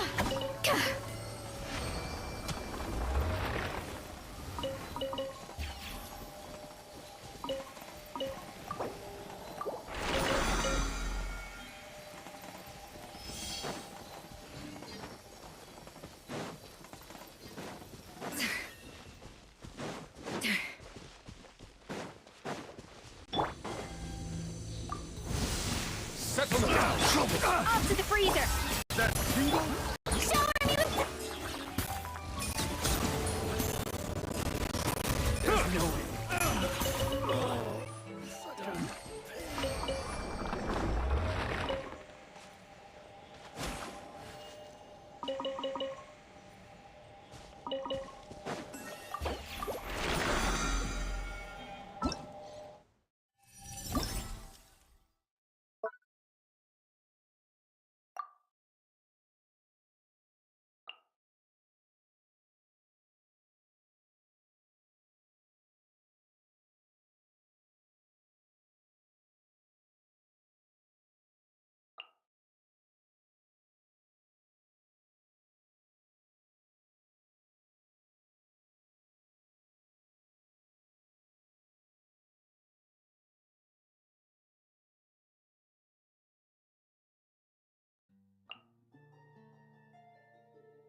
Yeah. Gotcha.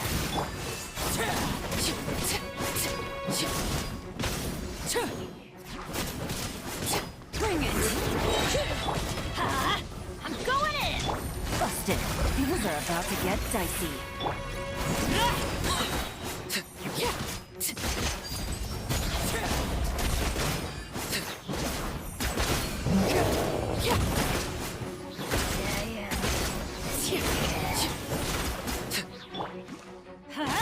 Teamwork is trick. Gotcha.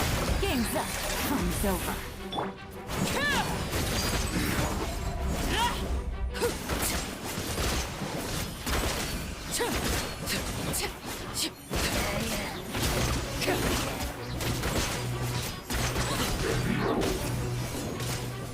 Bring it.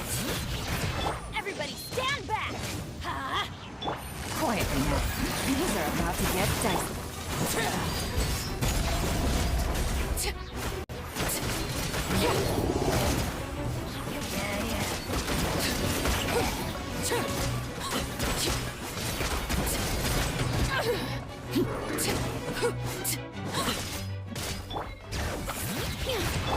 Busted.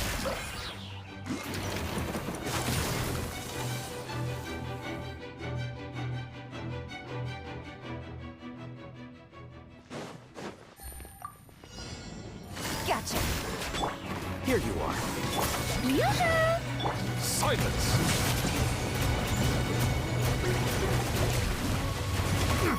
An oversight on my... Game's up. Fun's over. Let the world collide!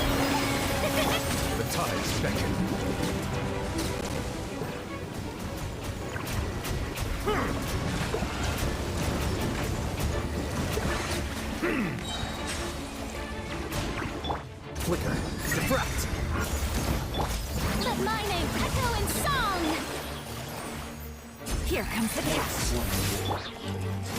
Settle down.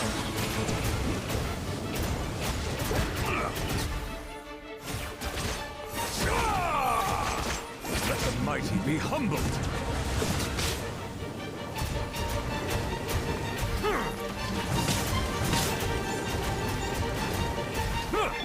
Shower me with praise! Time to shine!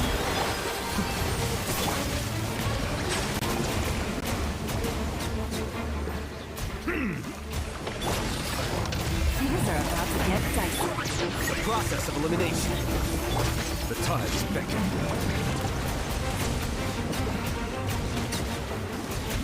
Silence!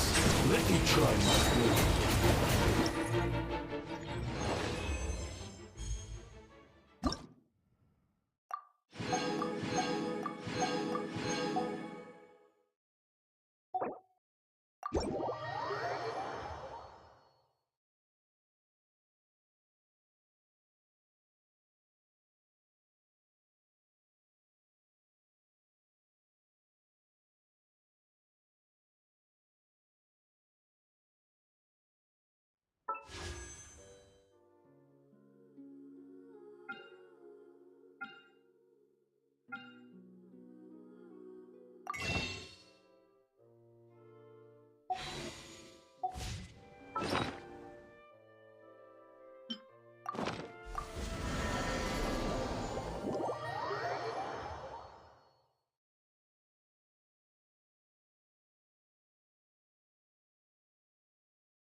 This realm is...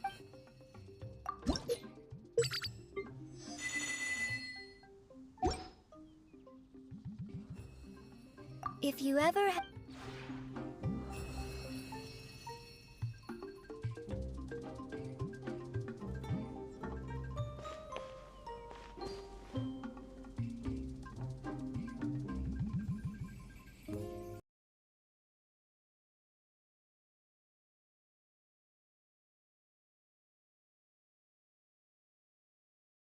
Title.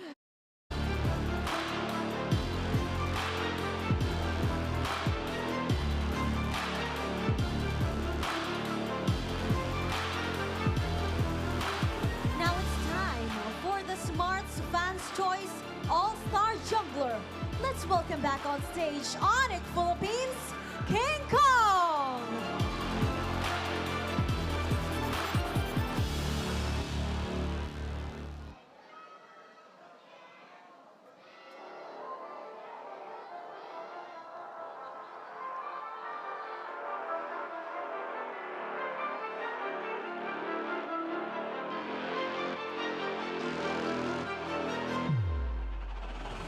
Our next award goes to the Smarts Fans Choice All-Star Mid Laner. Again, let's welcome back on stage the captain of Onyx Philippines, Super Prince!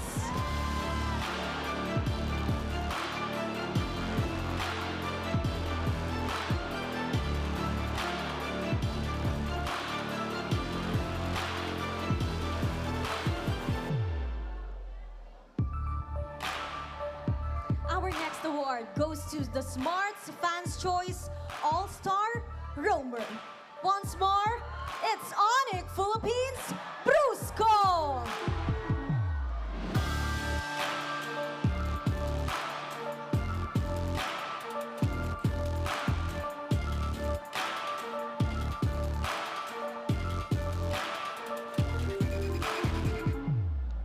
And to complete the squad, congratulations to the Smarts Fans Choice All-Star Gold Laner, Calera!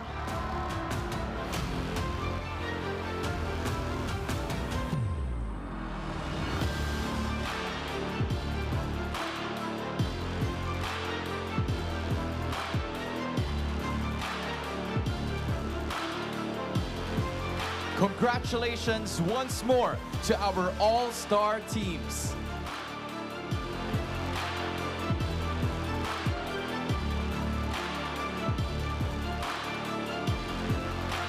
Next up, we award the media tirelessly telling the stories of our league and its players throughout the season.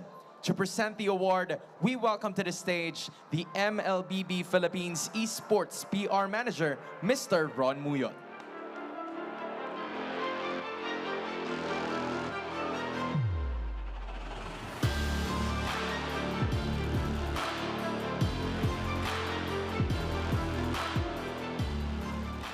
For our first award, the Legendary Feature Award.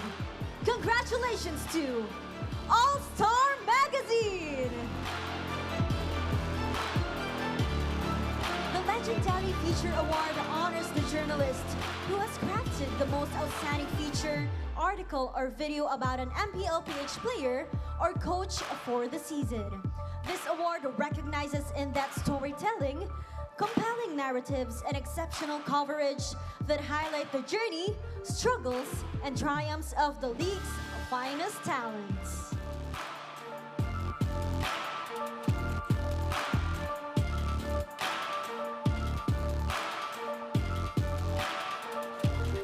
Next up is our Savage Storyteller Award. Congratulations to One Sports.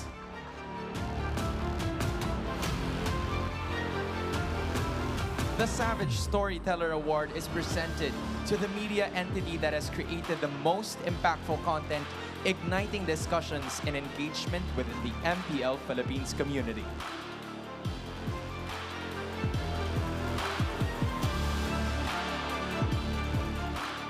And last but not the least, the Mythic Media Award. Congratulations to Fulcrum Esports! The Mythic Media Award is the highest honor given to the journalist who has demonstrated overall excellence throughout the Mpl Ph season.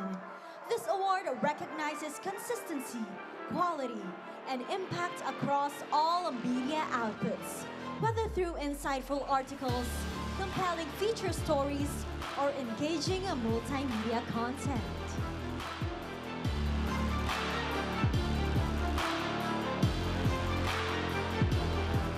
Next, one of the most awaited awards of the season, we have the Most Improved Player of Season 15. To present the award, I'd like to welcome Infinix PR Supervisor, Miss Irish Del Rosario.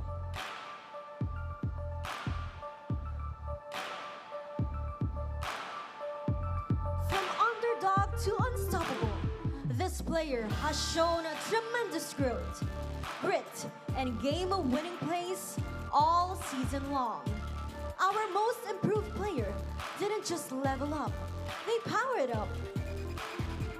And to honor that evolution, we're awarding them with something truly next level.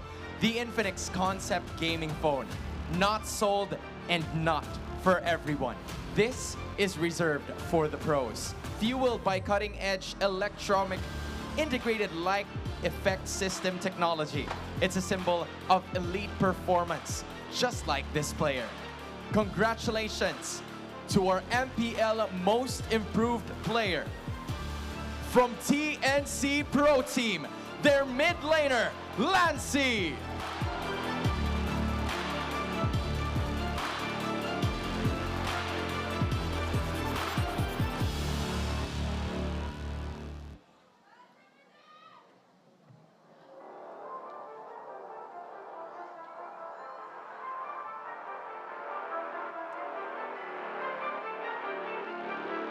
Congratulations once again, Lancy. Your path as a legend begins today. For our next award, we have the Coaching Team of the Season. It was the back and forth that allowed the team to shine, create unbelievable plays, and rise from legends to immortality. Congratulations to Team Liquid Philippines, Coach RC.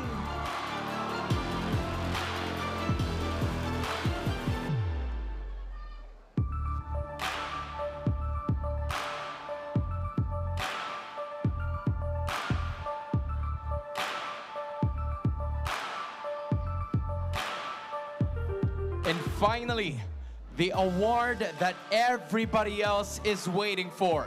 The award for the regular season MVP. The player that stood above all, ang naging bayani para sa kanyang kupunan at ang iniidolo ng mga super fans na nasaksihan ang kanyang lakas sa Champions Arena. Champions Arena, do we have some answers? Sino ang inyong MVP?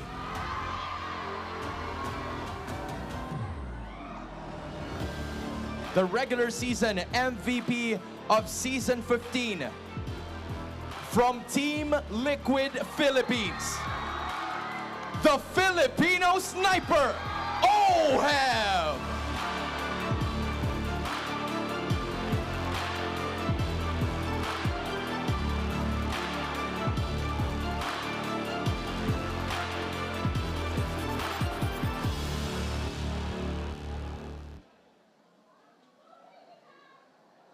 And that concludes our Alamat Awards. Once again, congratulations to the players, the coaches, and the media. Thank you for making MPL Philippines Season 15 legendary. But there's more that we need to recognize. Last but not the least, we will also be awarding the Infinix Super Fan Rap Rumble Award. The best rap na binigay noong ating simula ng playoffs. I would like to call on stage all of our participants from all of the 6 remaining teams.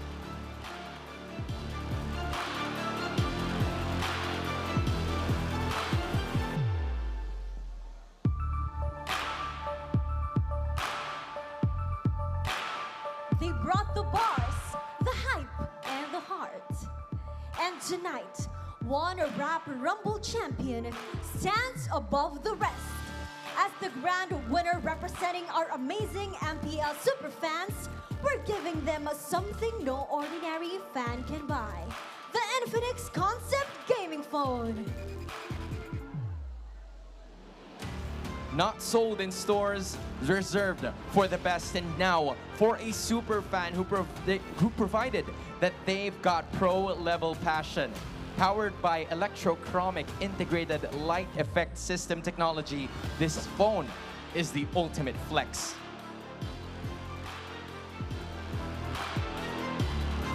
Congratulations to one of the strongest fandoms, the Sonics, Onyx Philippines!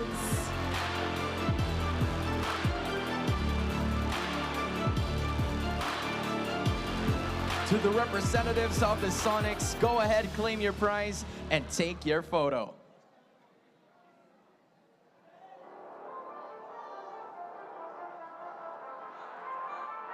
Of course, the others won't be leaving empty-handed. Congratulations still, as you will be receiving a GT Bud.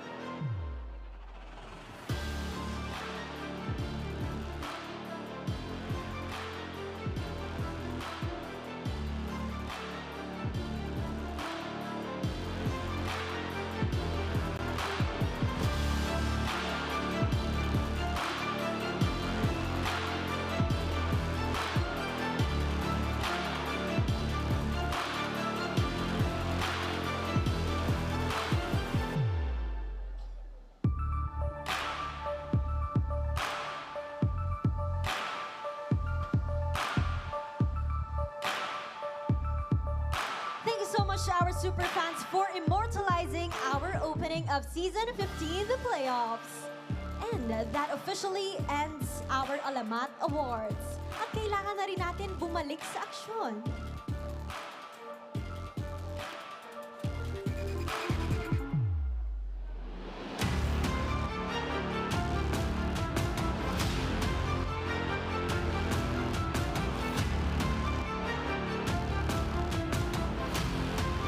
Because coming up next, it's the lower bracket semifinals between Aurora Gaming and Team Falcons. Another best of 5, and only one will stay in the running. Stick with us, because MPL Philippines Season 15, the playoffs, will be right back.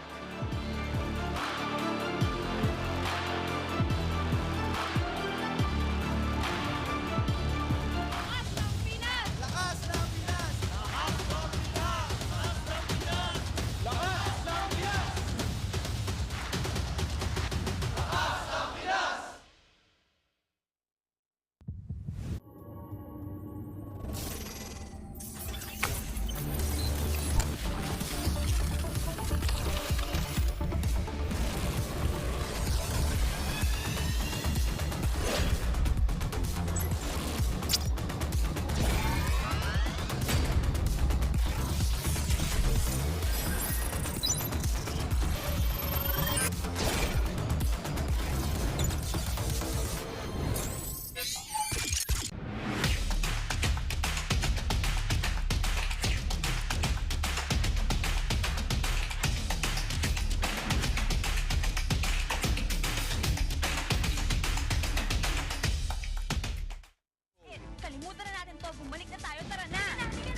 You'll make a move.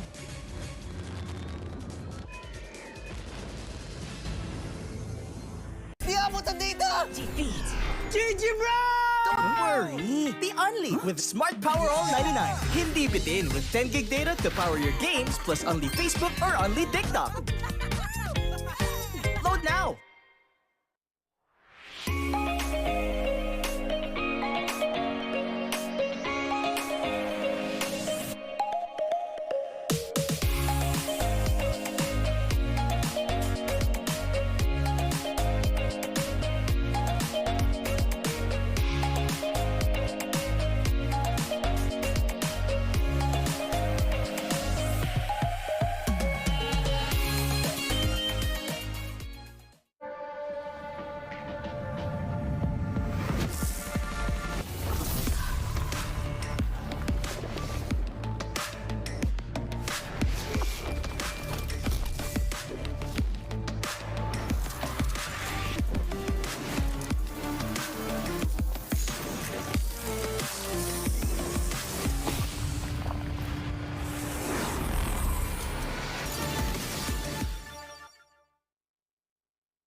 To go to a concert when you can own that stage with your friends. Enjoy a night of impromptu bowling tournament.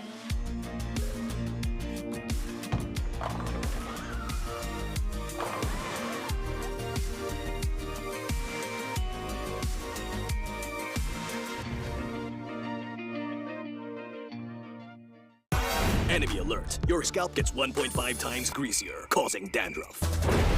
Get triple anti-dandruff power. Supercharge with Clear.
ここは俺に任せて。もらった。4代目ほかげを超える忍びはお前しかいないと俺はそう信じた。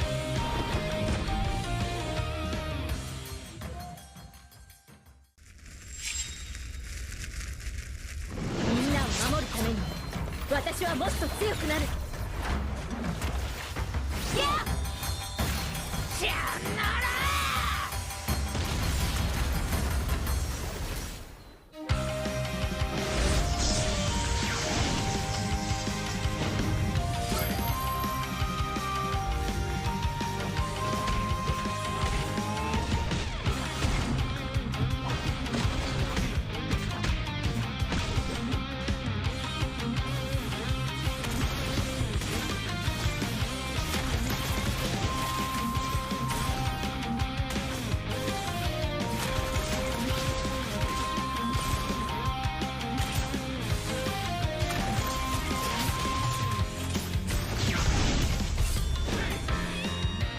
今度は背中合わせでいくわよ。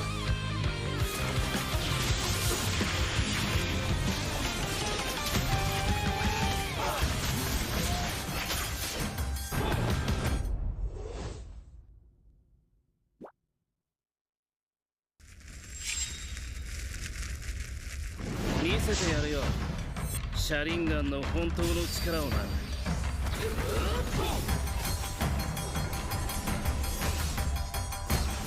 力が湧いてくる。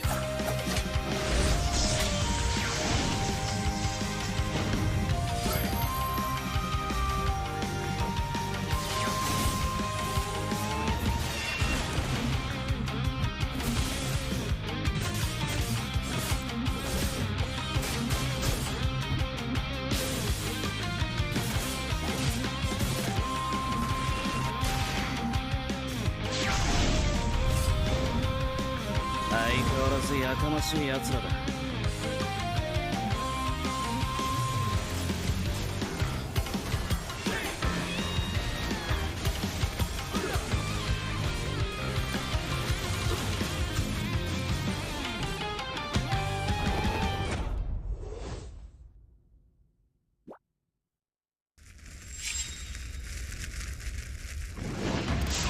みんな、渦巻きナルトが帰ってきたぞ。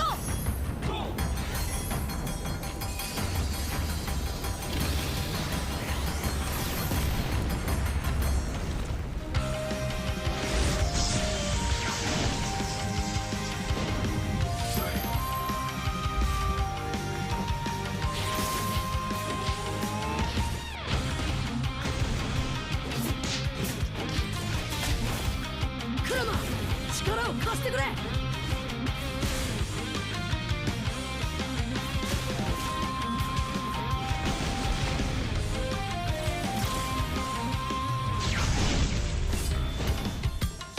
っしゃ、第7班ここに復活だってばよ。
相変わらずやかましい奴らだ。今度は背中合わせでいくわよ。よっしゃ、第7班ここに復活だってばよ。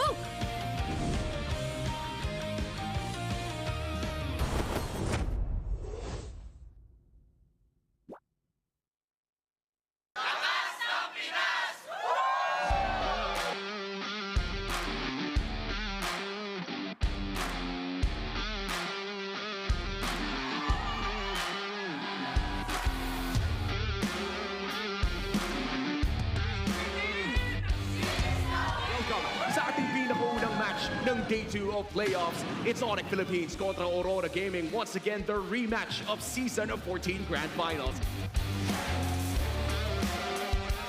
Northern Lights. Aray ko, Bes! Torres ay madagitan at Game 1. Mabilisan lang para sa Aurora. Unti-unti nakikita ang liwanag ng Northern Lights. Aurora Gaming. Sila makakauna dito sa ating laban. Makikita natin ngayon para sa na Onyx. Meron silang minion wave sa may top lane and even bottom lane. Is this it for the super fight? Kiko, hinahabol siya ni Dominic. Kahit nagkakabol na. Ito na nga yata nakikita natin. Dapat nila ni Jay at namatay pa nga dito si King Kong. Clara's gonna be a wipeout para dito sa Aurora. Tatapusin na ng Northern Lights ang laban na ito. Si Kurt lang ang mabubuhay. 5 seconds. Pero hindi na siya aabot. And we have a game number 5.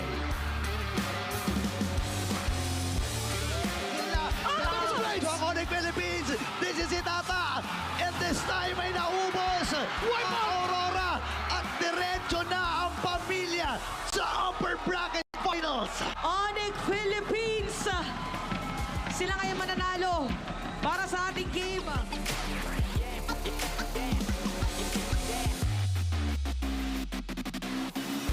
Kanilang identity, aggression is key.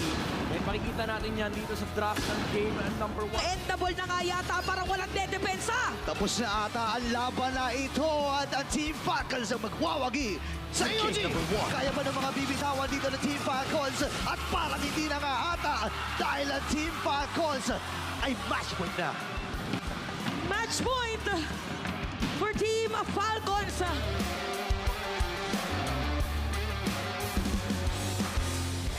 Inaantay na papag-extend ng ating laban. Kakatok na ang Team Liquid Philippines para ma-extend ang serye na ito. Easy, mamamatay din.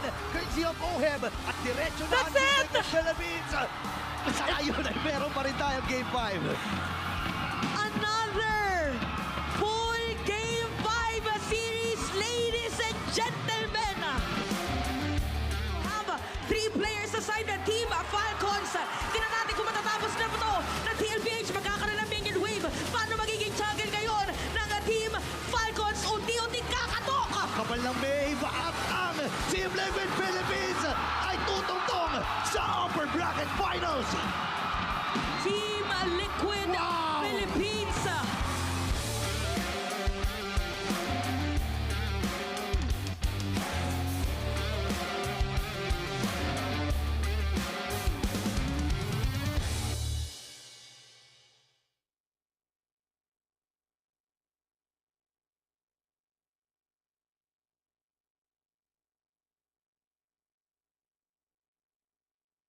Filipino sniper, grabe! They will show it on the camera later.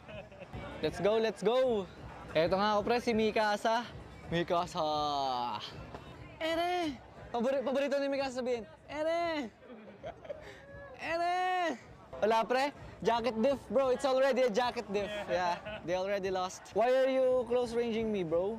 Sinabi ko na wala talaga may kwento Napokus lang ako. Sorry mga boss, nakapokus lang ako. ML lang nasa isip ko. Tsaka na yun, pagtapos ng playoffs. Nobody gets me like you do. Grabe yung improvement si Puega pre Binigyan na naman ako ng inspirasyon ng Puega pre, para magpapayat. Papayat ako, okay lang. Ako, kinakabisado ko lahat pre. Pati yung golf ko, napabayaan ko na pag-golf ko. Wala ganun talaga pre. Si Michael Jordan kasi, hindi na kami magkasama ngayon LQ kami. Ay, LQ tuloy. FO. Binanatan ng truck ang tao. Sinagisaan ng tao. Nagpulbo pa.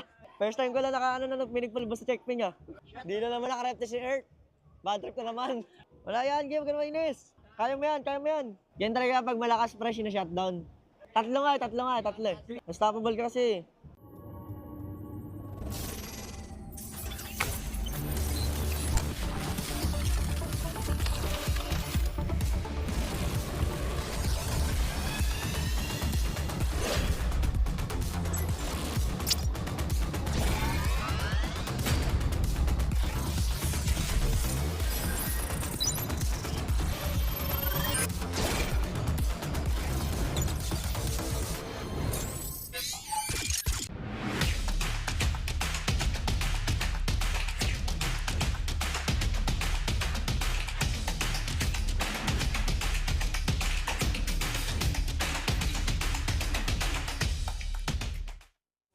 Kalimutan na natin to. Bumalik na tayo. Tara na.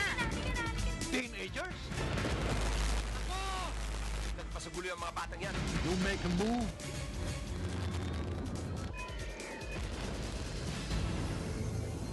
Di abutan dito! Defeat! GG bro! Don't worry! The Only with Smart Power All 99. Hindi bitin with 10 gig data to power your games plus only Facebook or only TikTok. Load now!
To go to a concert when you can own that stage with your friends. Enjoy a night of impromptu bowling tournament.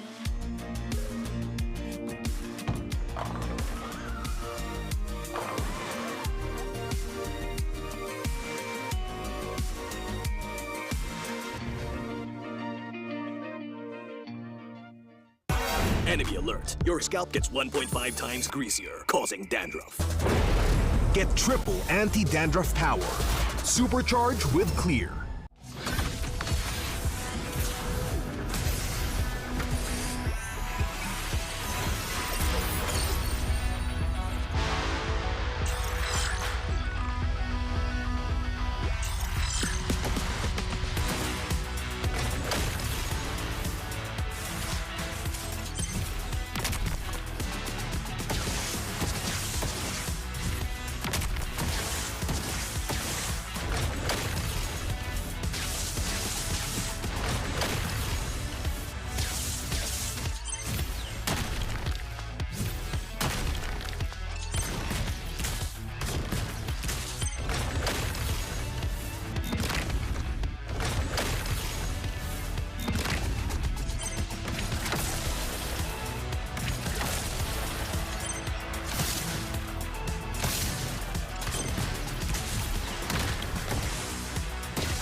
ここは俺に任せてもらった。四代目ほかげを超える忍びはお前しかいないと俺はそう信じた。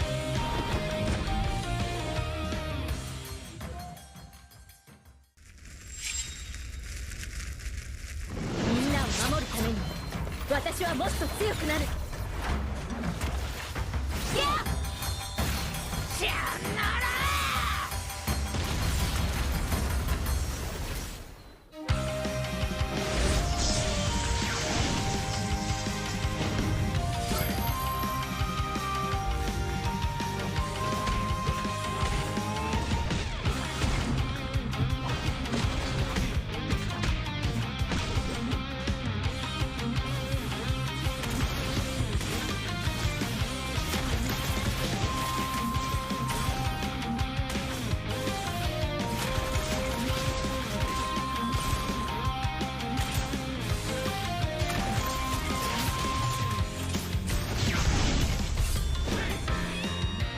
今度は背中合わせでいくわよ。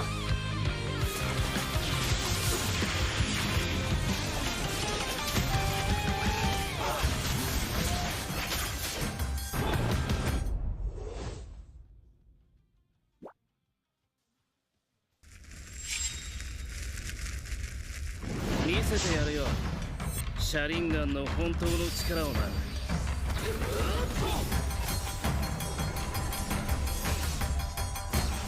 力が湧いてくる。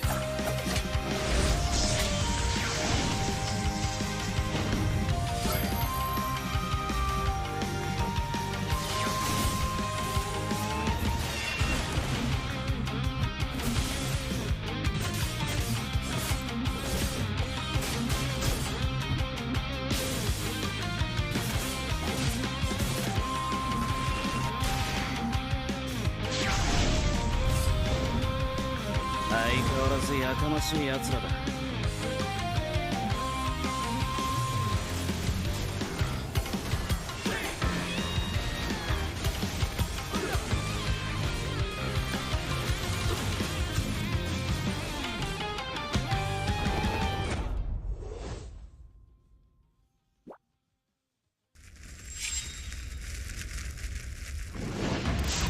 みんな、渦巻きナルトが帰ってきたぞ。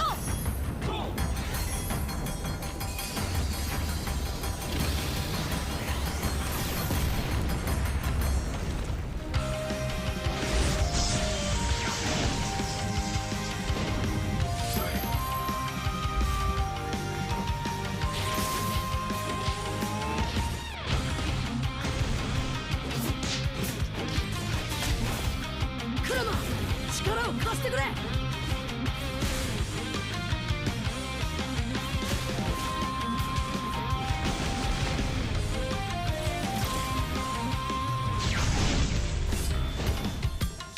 っしゃ、第7班ここに復活だってばよ。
相変わらずやかましい奴らだ。今度は背中合わせでいくわよ。よっしゃ第7班ここに復活だってばよ。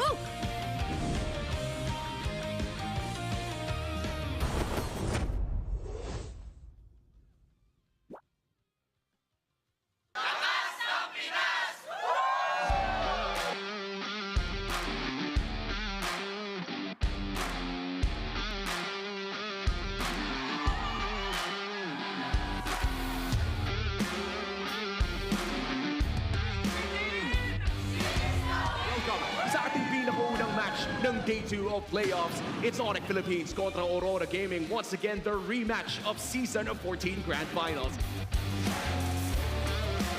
Tawag na Northern Lights. Aray ko, Bes! Naman ay nabasa tayo. Torres may matagitad at Game 1. Mabilisan lang para sa Aurora. Unti-unti nakikita ang liwanag ng Northern Lights.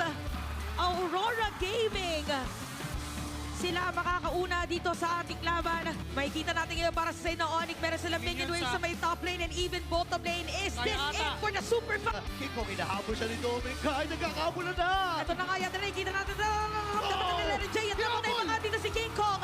Clara's gonna be a wipeout para dito sa Aurora. Tatapusin na ng Northern Lights ang laban na ito. Si Kurt lang ang mabubuhay. 5 seconds. Pero hindi na siya aabot. And we have a game number 5.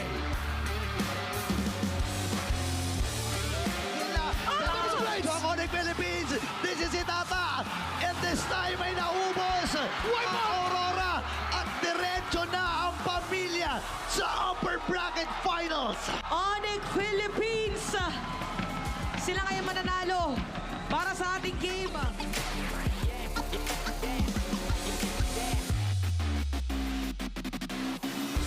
Kanilang identity, aggression is key. And makikita natin yan dito sa draft ng game number 1. Endable na nga yata, parang walang dedepensa. Tapos na ata ang laban na ito at ang Team Falcons ang magwawagi sa EOG.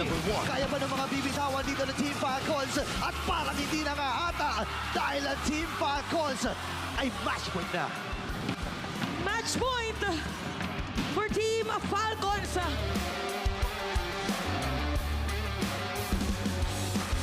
Ito na ba ang inaantay na papag-extend ng ating laban? Kakatok na ang Team Liquid Philippines para ma-extend ang serye na ito. Easy, mamamatay din. Courtesy of Oheb at diretso na ang Team Liquid Philippines. Sa ngayon ay meron pa rin tayong Game 5.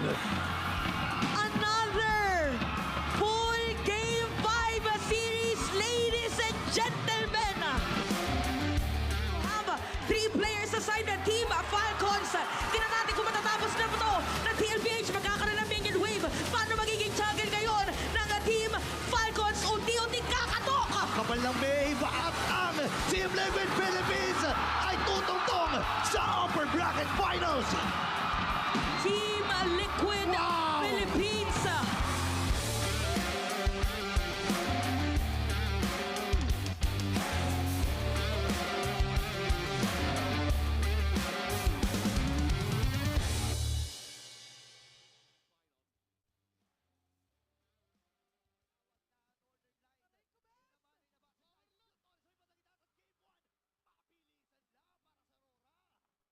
Filipino sniper, grabe. They will show it on the camera later. Let's go, let's go. Eto nga ako pre, si Mikasa. Mikasa.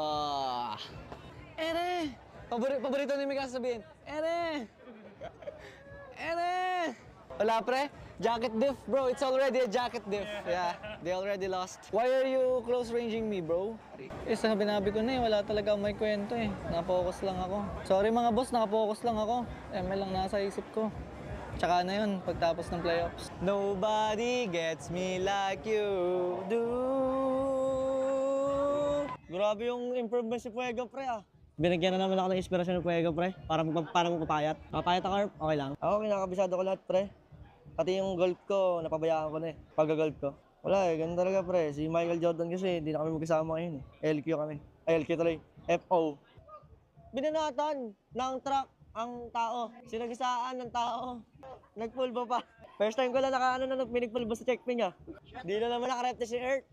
Bad trip na naman. Wala yan, game ka na mainis. Kaya mo yan, kaya mo yan. Yan talaga pag malakas pre, na-shutdown. Tatlo. Unstoppable ka kasi. They said there's a limit in the women's league. In MWI, we say limit? Watch us bounce from the MWI queens everyone knows, to the stars who came out from nowhere, to the ultimate champions. Now, MWI is expanding greater than ever. Turkey, EECA, Africa, Mongolia, and beyond. We're stretching the map wider. MWI, where dreams get louder. This isn't just a tournament. It's your passport to the world stage. A spotlight for women in the EWC. No rules, no ceilings, no limits. Just this. We're vibrant. We're ready. We're limitless.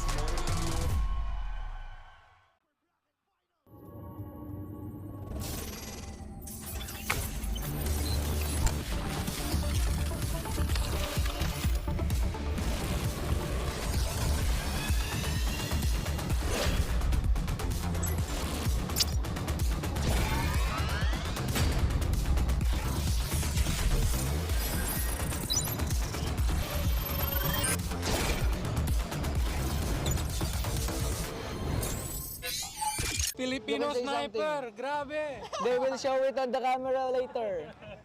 Let's go. Eto nga ako pre, si Mikasa. Ere! Paborito ni Mikasa sabihin. Ere! Wala pre, jacket diff bro, it's already a jacket diff. Yeah, they already lost. Why are you close ranging me bro?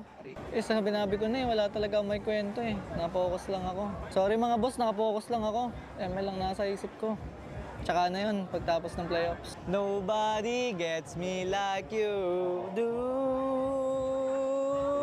Grabe yung improvement si Puega pre Binigyan na naman ako ng inspirasyon ng Puega pre, para magpapayat. Papayat ako, okay lang. Ako, kinakabisado ko lahat pre.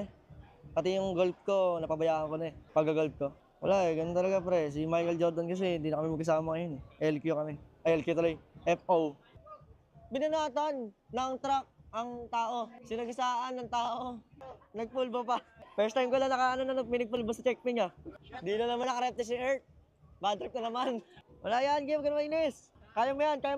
Yan talaga pag malakas pre, na-shutdown. Tatlo. Unstoppable ka kasi. They said there's a limit in the women's league. In MWI, we say limit? Watch us bounce from the MWI queens everyone knows, to the stars who came out from nowhere, to the ultimate champions. Now, MWI is expanding greater than ever. Turkey, EECA, Africa, Mongolia, and beyond. We're stretching the map wider. MWI, where dreams get louder. This isn't just a tournament. It's your passport to the world stage. A spotlight for women in the EWC. No rules, no ceilings, no limits. Just this. We're vibrant. We're ready. We're limitless.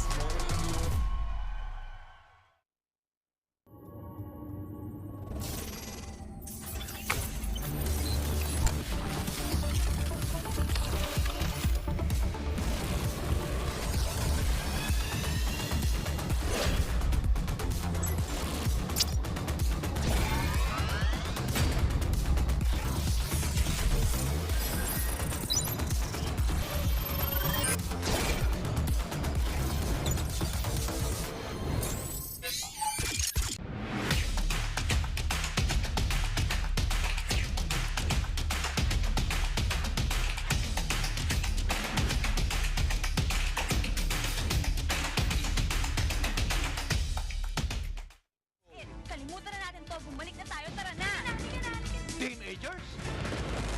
Ako! Nagpasagulo ang mga batang yan. You make a move.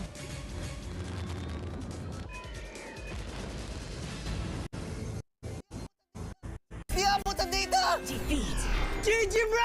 Don't worry. The only with Smart Power All 99. Hindi bitin with 10 gig data to power your games plus only Facebook or only TikTok. Load now.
To go to a concert when you can own that stage with your friends. Enjoy a night of impromptu bowling tournament.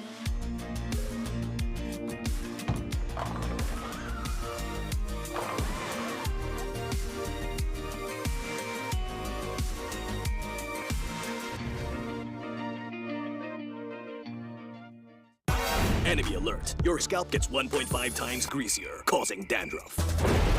Get triple anti-dandruff power. Supercharge with Clear.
Malakas, Pilipinas, malakas.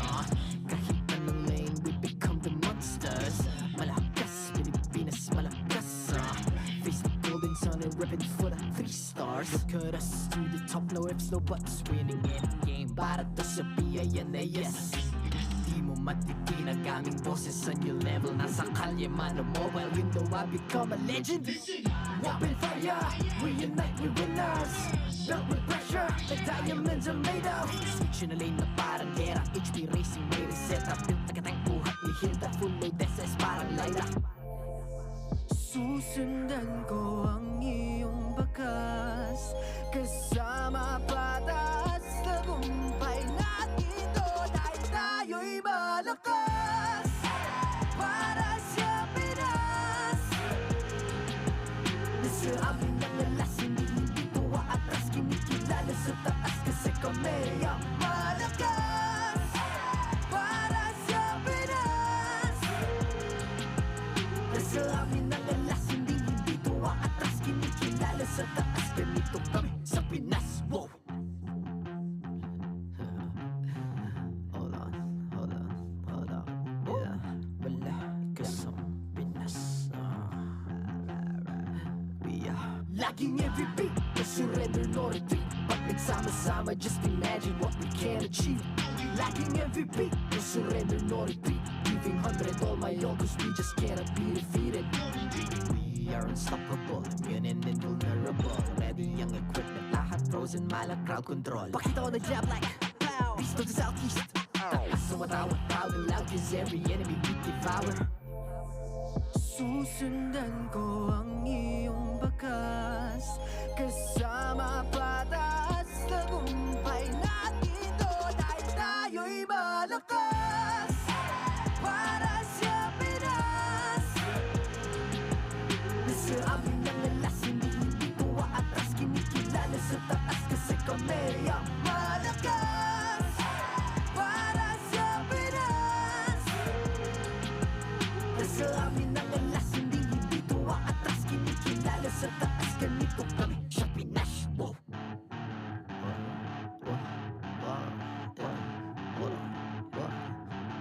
Malakas, Pilipinas, malakas.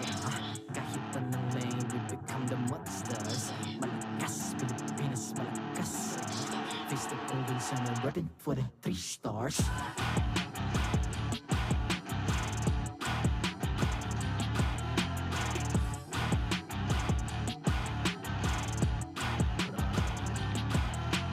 Ang lakas ng Pinas, we unite, be the stars. Ang lakas ng Pinas, we unite, be the stars. Ang lakas ng Pinas, we unite, be the stars. Ang lakas ng Pinas, we the stars. Ang lakas ng Pinas, we unite, we the stars. Ang lakas ng Pinas, we unite, we the stars. Ang lakas ng Pinas, we unite, we the stars. Ang lakas ng Pinas, we the stars.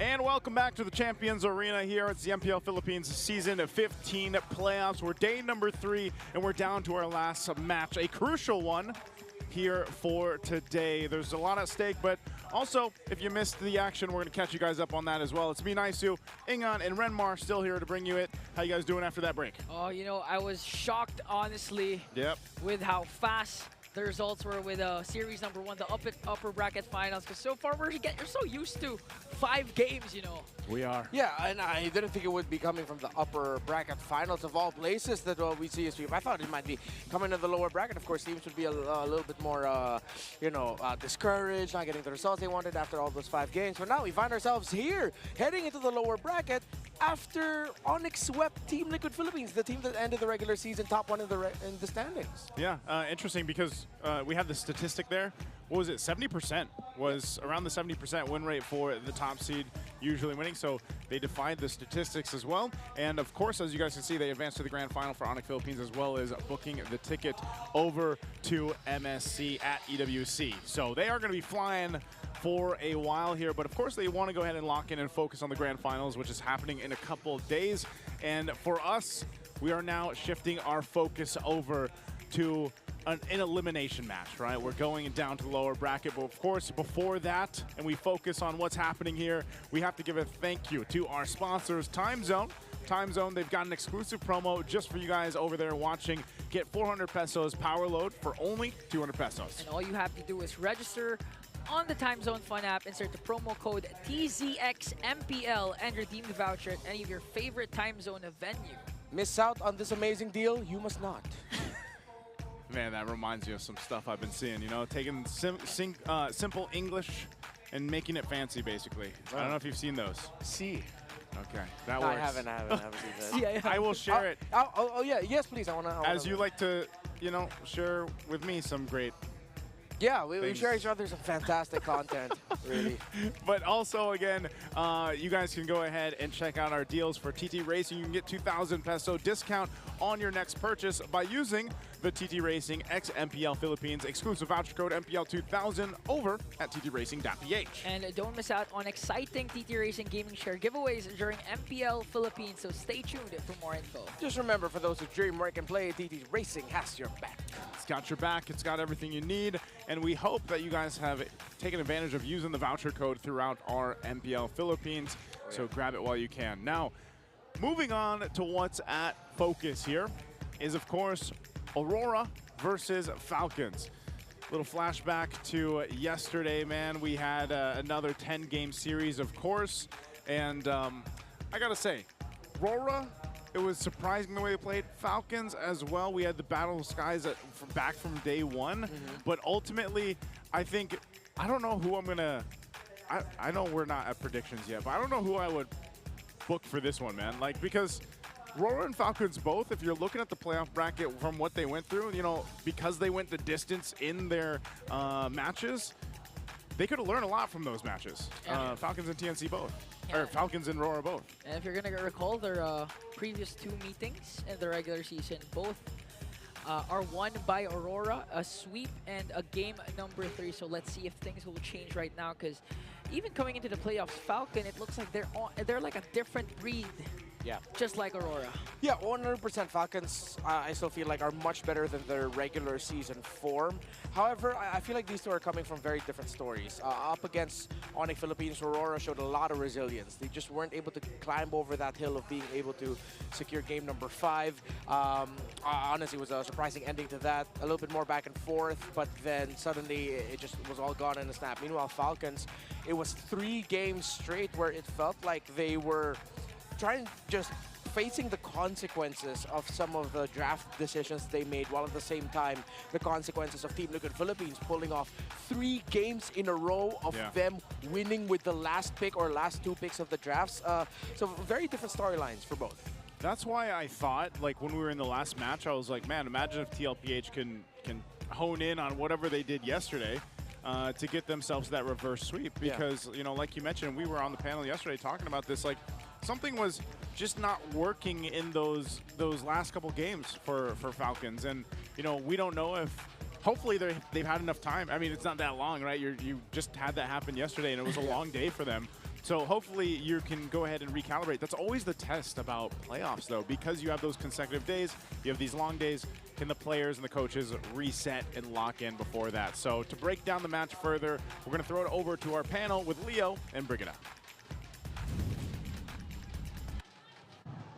Thank you so much to our casters, Naisu, Ingan, and Renmar. They've had their fair share of ideas, and we will be sharing ours too in a bit. My name is Brigida, together with Leo once again, and we will be here for the very last best of 5. We will be witnessing this playoffs again. They already laid out the entire pride, redemption, and immortality idea, and Renmar did mention that there is some difference despite them fighting for all these 3.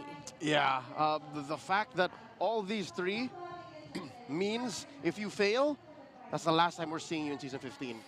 all the more, I think, the urgency and the fact that it's been a while since we've seen either of these teams succeed on a international scale. And again, for Aurora, not once seen them win an MPL Philippines championship.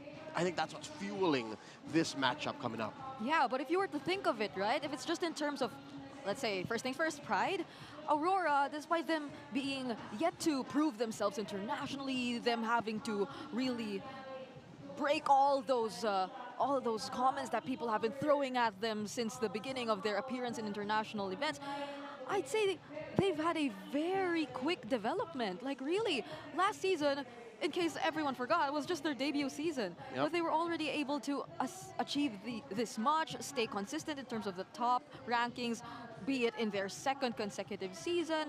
And that's something you'd really want to hold on to, right? If you're Aurora, you've already made it this far. And for their opponents in Falcon, you have been a team for the longest time. I think the most consistent lineup in the past 3 years of MPL Philippines. That's almost all of franchise history. And it's been the same 5 dudes with the same leader ever since in Coach Ducky. So again, for pride, both teams have that redemption. Yeah. It's the same story. They both want to show the world that they're more than their failures. Yep. At first, I'd say I thought Aurora had a larger scale of a redemption scheme, you know? Like the way I feel like they're up against the international scene in terms of them wanting to redeem themselves. And it starts locally, of course, but we always forget that it's kind of the same for Team Falcons.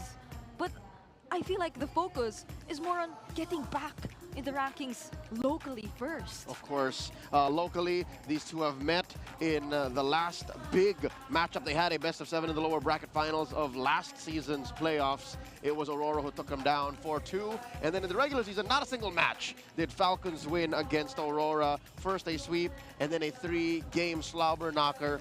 Brigid, I have a question to ask you. What hurts more? The fact that you never got to hold something, or the fact that you had something and then lost it? I feel like losing something hurts a bit more because like you were there once and then suddenly you find yourself struggling to get back while all other teams feel like they're just suddenly stepping up and you're getting left behind, and that's the feeling, right? Getting left behind. That is literally what Falcons felt, not just in the grand finals of MSC 2024 in Riyadh, Saudi Arabia, where they lost Game 7 against the would-be MSC champion Silangore Giants, but also just last night. They were but 1 game away from locking in to play earlier today to be in the upper bracket finals.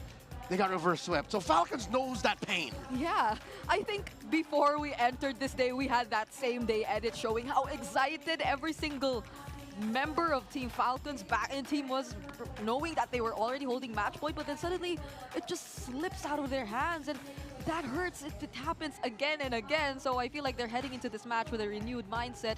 But we're looking at the gold laners once more. This isn't the same rivalry as Oheb and Kelra, but it has its own way of being interesting, you know? These are silent workers.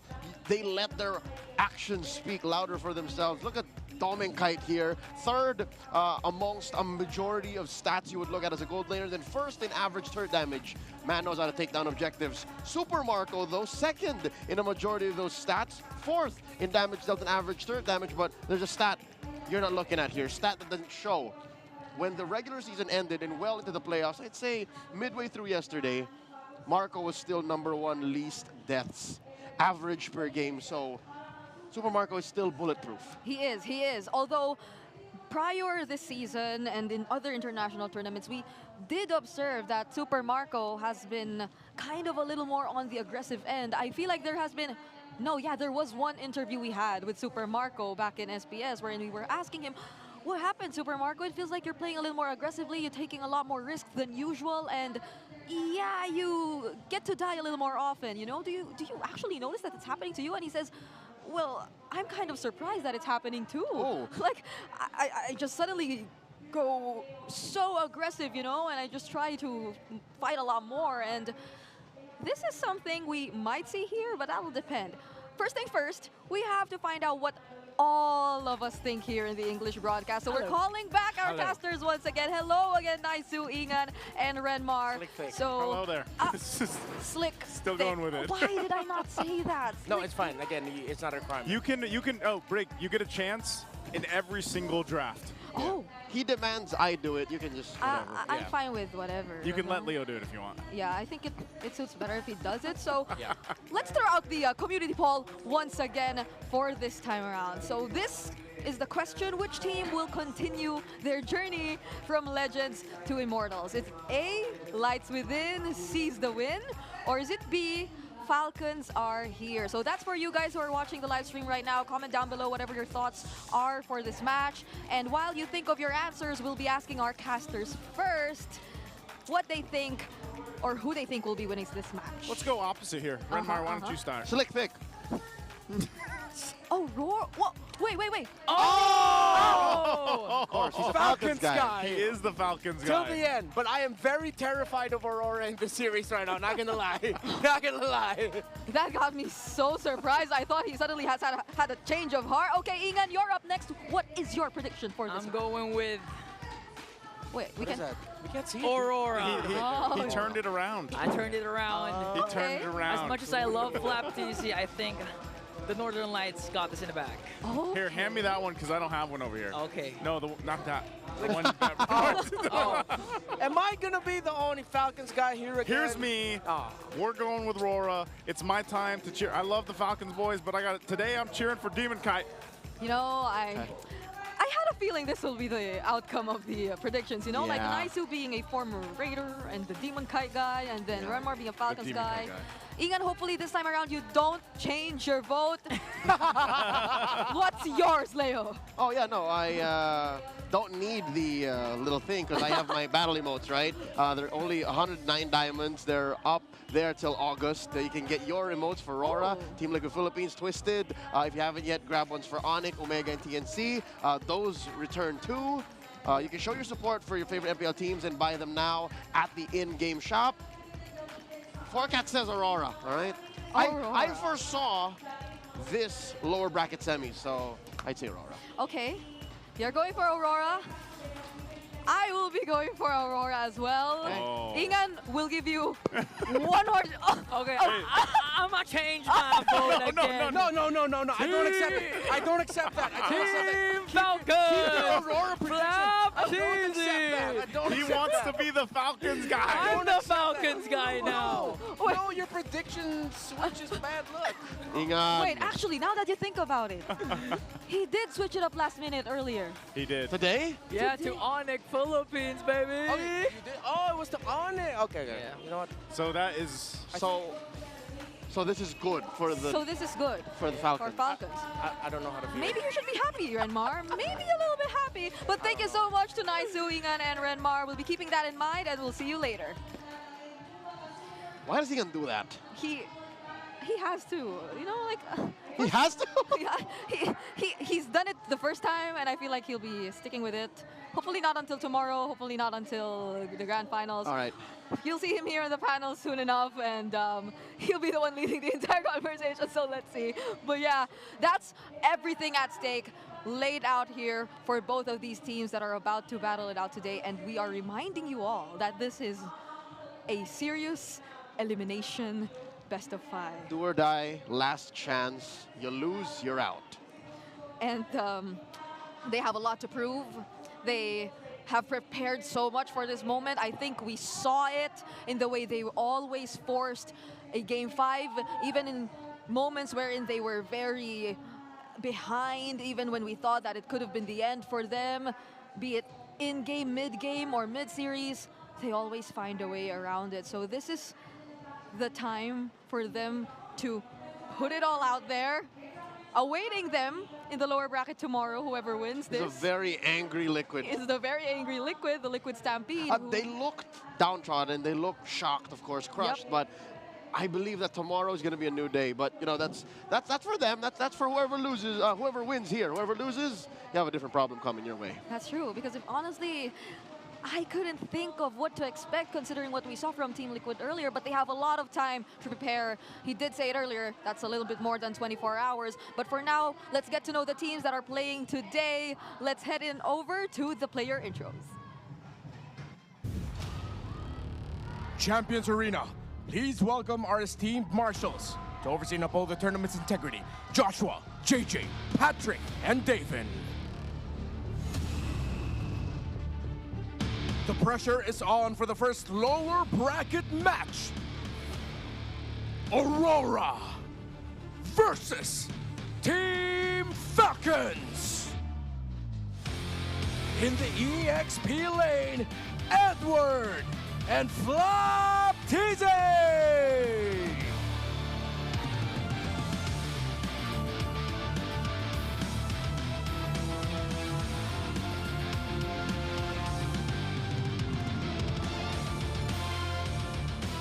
The junglers, Demon Kite and Kyle TZ.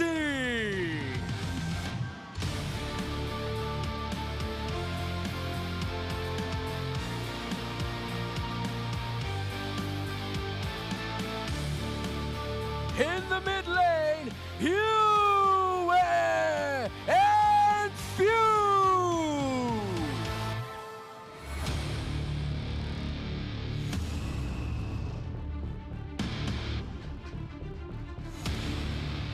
And the roamers, Renegade and Ogwen.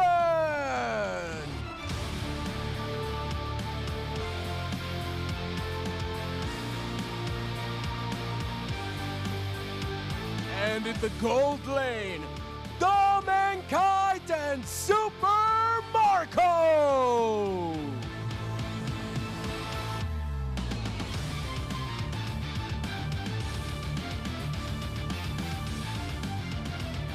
And their coaches. For Aurora is Coach Master of the Basics, and for Team Falcons, Coach Trevor.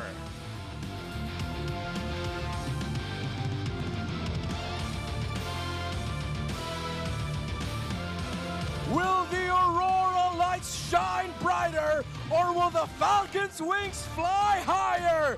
Champions Arena, it's game time!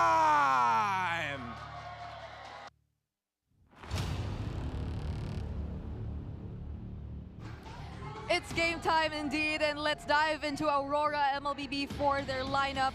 Nothing will be changing so far, and what we could definitely expect from this lineup is for them to show all that they've been preparing for. Yes, we do have the Bulletproof on the other side, that's Super Marco and Team Falcon side, but we also have to take note that Aurora is currently leading in terms of least deaths per game. They barely allow anyone to get eliminated in the first few minutes, and they are also very consistent in terms of converting that into turret damage per minute. It takes some time for Aurora to actually contest even the earliest objectives, major objectives, be it the turtle, but you can expect them to really step up when it comes to the latter portions of the game, and that includes the Lord, and that's what Team Falcons has to watch out for. Yep. Aurora actually trumps Falcons by being #1 in Lord control, about 60.40%. But Falcons, guess what? They are super versatile in the playoffs. Last night, they debuted an XP lane Jushin. That's right, I am not stuttering. I wish I was making this up, but no, they played XP lane Jushin, didn't win, but this does help them hold on to their #1 unique heroes pick. Best believe they are also a very team fighting centric team all throughout Season 15. They have #1 total kills, #1 in assists, and when it comes down to, I don't know, the way that they're connected, whether that be for good or for bad, because you know what this means? They are together. They are a family. They are sticking with each other, whether they are winning, whether they are losing. They're not leaving anyone behind. And again, I think that comes with its own set of liabilities. Yeah, it's also probably something we can attribute to their captain, right? Probably making all these calls, him making or going for those bigger decisions that we definitely have to look out for as we head into the game in a few moments. But this is a matchup that we could definitely expect to be very objective-centric. A matchup that'll probably fight for all those bigger objectives when we head into the game. The only question is who will be the more successful team in doing that and who can balance it out with the right amount of still winning the team fights, because if there's anything we saw from the past few game number 5s, the past few series which reached game number 5, it's also that they can go the distance. They can really fight and start a brawl if they wanted to. Yeah, I think to expect that this will go all the way, I know we mentioned this for Liquid versus Onyx, here more so. Rora and the Falcons are fighting for tournament life. They should expect that doubly so. It's going to be a tough road for both of these teams. But before we dive into the game, let's check out the Smart Ping test. Sorry, mahina lang. Palakas lang. Nang damdamin ko. Gambit. Oh, you got that daydream look in your eyes. Nakalimutan ko lyrics ng Cinderella? Ano ba lyrics ng Cinderella? What? Four blades. Yeah, mic mo, promise. Mic mo, Ming. Hanggang sa huli. Pinagtatahol ng mga lods. Werewolf form na to. Madaling nalaro na eh. What happened, Bella? Why crying again? Vampire will fade to me. Oh! Hello, darkness, my old friend. Overseas Pandora is here, guys. 1v1 with the great one. All in or fold. R7 lang sa kalaban. On a lap tayo dito. Para wala tayong P5 problema. That's our Smart Ping test, bringing you low latency gaming with Smart's Sulit promos. Subscribe to Only5G with non-stop data for non-stop gaming on your favorite loading platform or at the Smart booth right outside our MPL venue. As if I was not confused enough by the additional lines to Christopher Diwata's well-known monologue. I don't know what plima is. What is pilima? What is that? It's I think it roughly translates to problema. Oh, and I that's know R7, problem. but I knew R7. Oh my goodness, I know they have so many inventions right nowadays, but here are the Infinix keys to victory for both of our teams. All right, this I understand. Aurora has to shut down Falcons' attempts at diversity. Whenever the Falcons try to showcase versatility, just shut it down with good fundamentals. Falcons don't need to prepare heroes that can deal or take damage. Again, be prepared to team fight. Get in Aurora's faces, make them uncomfortable, and run him over. Make like the big 300-pound birds that you are. And, of course, both teams strengthen mental fortitude. Again, it's one thing to go long, but it's another to have a strong mind, to be proactive, play your game. Don't let your opponents dictate what you're going to do, especially when you get deep into the series, Game 4, Game 5. Yep. Strengthen mental fortitude indeed. It is for both of these teams. And I don't know where, but I recall that a bird's feathers usually take up majority of their weight, right? I hope, like, I don't know, that's science or something, but I hope that, like, in this scenario, it doesn't slow them down. Oh, we are esports professionals, but professional bird experts we are not. I will look it up. I will Google that. I too. I will look it up while we get some time. Brigida, I don't even know if falcons are endemic to the Philippines. Wait, but what kind of falcons? Yeah, eagles. Well, we'll find out later on. We'll search. We have enough time to search for that, but first things first, the blue side will be going to Aurora for this game. They have a pretty decent win rate, that's 61.9%. And this is to be expected. The only real outlier in the playoffs of Season 15 is Onyx. They always want to play red, but a majority of teams, they want to go blue. So Aurora, being the upper seed, chooses the blue side, the pick first to play in this draft. And I wonder if we're sticking with that all throughout the series. But let's call in a Renmar for this draft in game number 1. Or should I say... Slick Vic. You should say it yourself. Yeah. Thank you very much. And yes, we actually do have falcons in the Philippines endemic to the country. However, they are just falconets. So they are the much smaller versions of falcons, but still equally deadly. So he's the bird expert. No, they are within the same family of falcons. They're both within the Falconet family. Falconidae family. Apples and oranges. we know someone who's a bird expert after all. So we got our answer even before we got to search it. But Looking at the bans right now, okay. There's the Louis Joy taken out for Aurora. I heard the Kakao by See, I told y'all it was him all along. No, it was Ogwin. It was clearly Ogwin. We saw it in his in the pink test. He's the sound effects guy. There was someone challenging the sound effects guy we know. He did all sorts of sounds. But So this is alarming. Falcons' respect for the box, yeah. Well, I mean, in the hands of Aurora, it was so flex, and they're both respecting two very flexible options for Rogue EXP. And I mean, I wouldn't take it away from Aurora to, if ever, want to play a Boxer in the jungle option. So, Kyle TC played in the peak of Boxer jungle. Yeah. So, I know he can do that. yeah. And I mean, like, Flap TZ, he made a name for himself with the Baksha too. Oh, shit. Oh, yeah, when the heroes knew. But Fanny's open. Dear God. Coach Treb, you got to ban the Fanny now. yeah. If they're not going to ban the Fanny, that means they're willingly playing into it. Oh, they're willingly playing into it! Wait, Does Falcons want to play Fredrin or something? What's going on? Wait, there's still a Kalea though. That too! Amazing trade. So it might be okay for them to let go of the Fanny if they can get the Kalea for themselves. Yeah, that's most likely going to be the case of Aurora go Fanny, then it goes Kalea, maybe even Rush. No, you don't need to rush the Fredrin for Falcons. So most likely Kalea Moskov if ever it's a Fanny first pick for Aurora. There it is. Wait. So if it's gonna be the Kalea Moskov, then there's also the Jushin that's still open. Oh, there are a lot of options actually you can consider at this point. What route are they going to go to? If they go for the Fanny here, they really need the Kalea paired up with it. That means the Moskov will come in later, which means Aurora has an option to actually take it away. Although it's rare we see the Moskov and Fanny together. Wouldn't take it away from them to do that. There we go. Okay. Kalea Moskov it is. Exactly as predicted. Now, I think they would be willing to pick up the Juicer. Yeah. And then maybe the Cho just to match it up with the Kalea. Or they got the Kacha, one of those two. Yeah. That is still an option here for Aurora.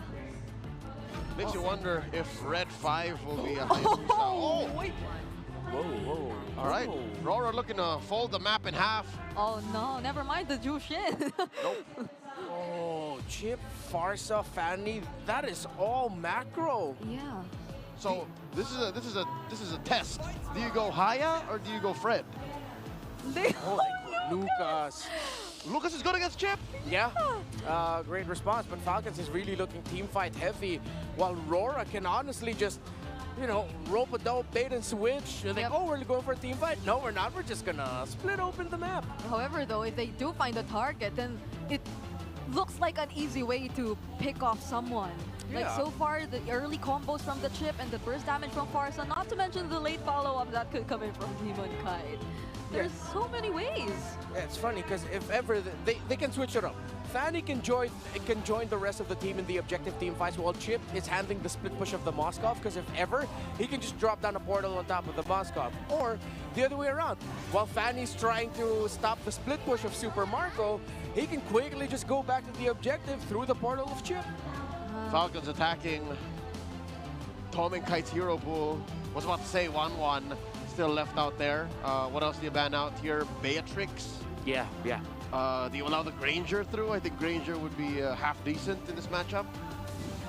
There's probably the bans that they're going to be thinking of here. But since the Farsa is already on the side of Aurora, it seems like whatever Domenkite ends up with isn't a bad choice. There are better choices amongst all of the marksman pool available. But it seems like with what Falcons have showed so far, there's not really a bad choice. Yeah. You can just expect the necessary space to be immediately created for him regardless of whatever gold laner he opts to pick up. In the scenario, they battled the Selena too. So there's also some considerations to fuse potential pickups. Although I believe some of the great responses to the Chip too are still available if ever few wants to consider them. The likes of the Paramis are still out there. They have to ban the Valentina too if they don't want to go up against this, considering they have the Lucas. What will the Valentina do? Go into the hands of Edward? Oh, yeah, might be too risky. Might be closer to a Zushin XP than yeah, they already have a Farsa. a good pick. Again, still a bad taste left in her mouth. That is our Jushin XP. So big ban the glue instead.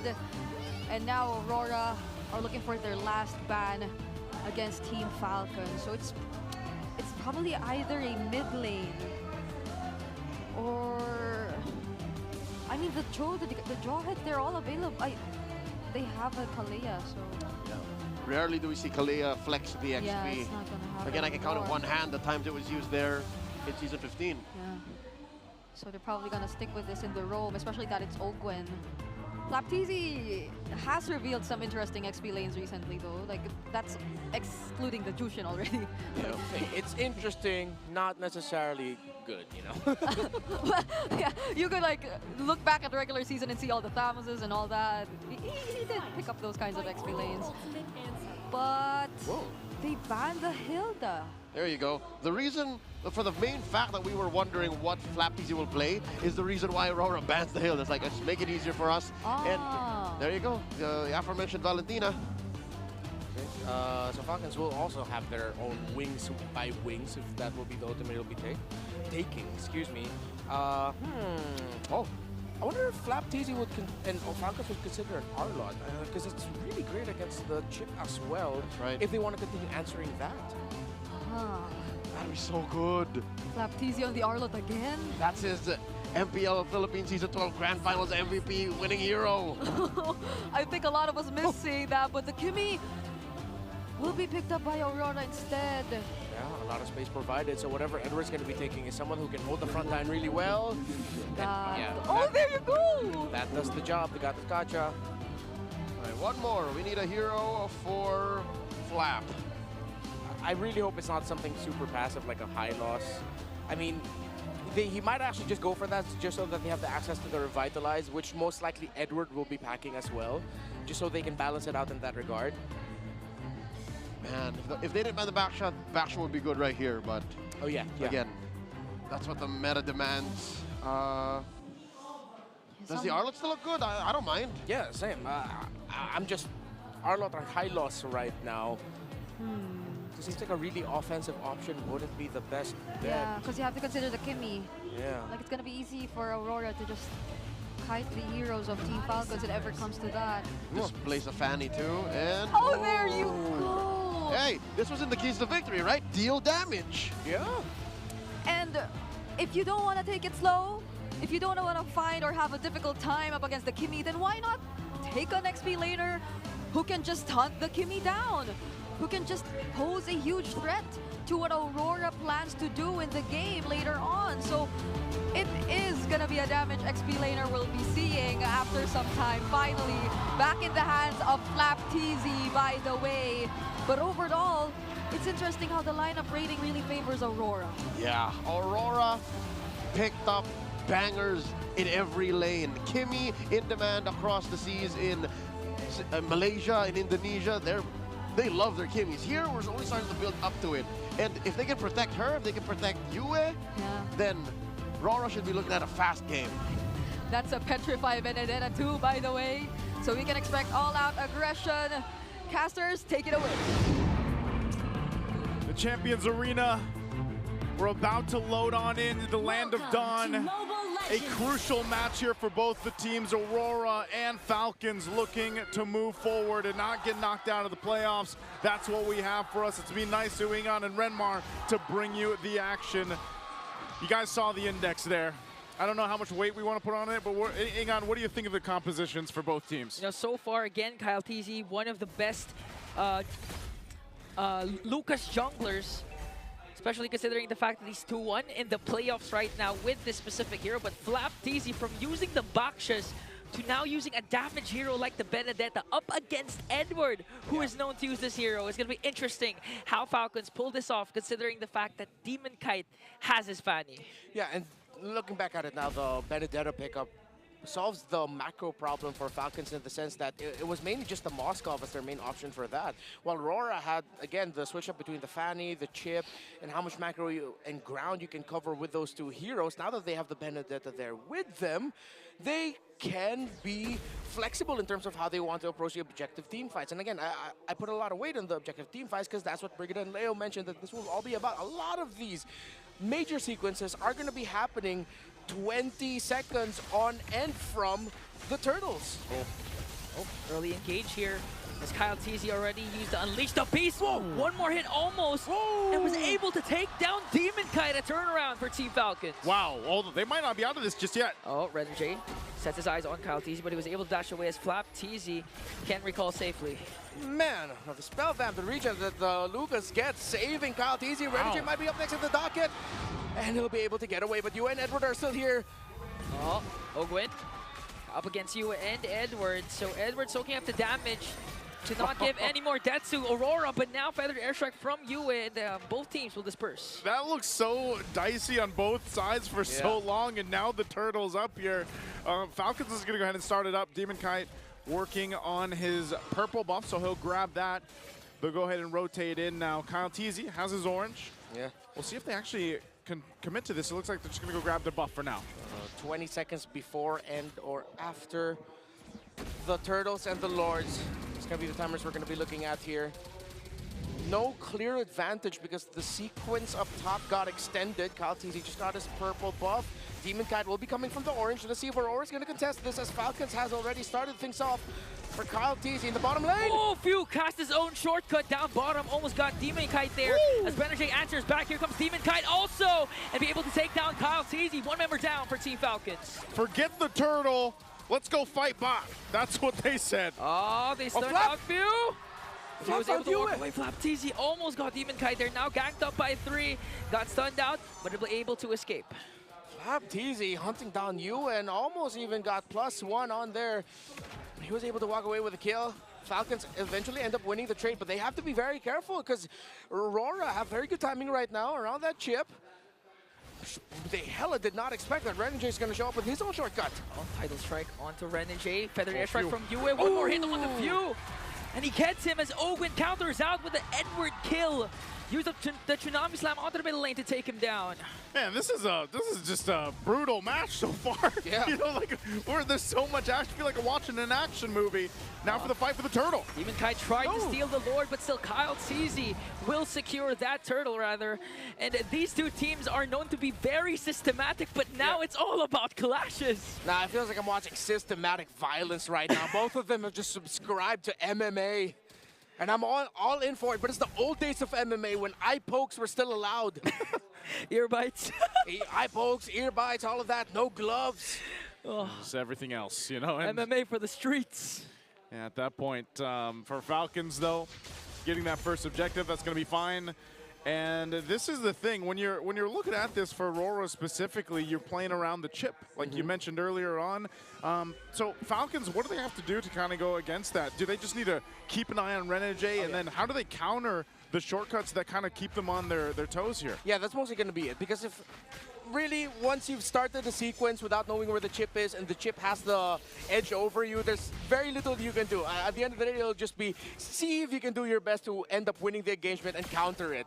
But if they are going to be more systematic about it and really just wait for Renjay to show up on the map and then they pull the trigger in a sequence, then that could be one way. Flap. Demon Kite against Flap Teasy. The ultimate there for Demon Kite already used up, but Flap Teasy survives. Okay. Ooh, Demon Kite.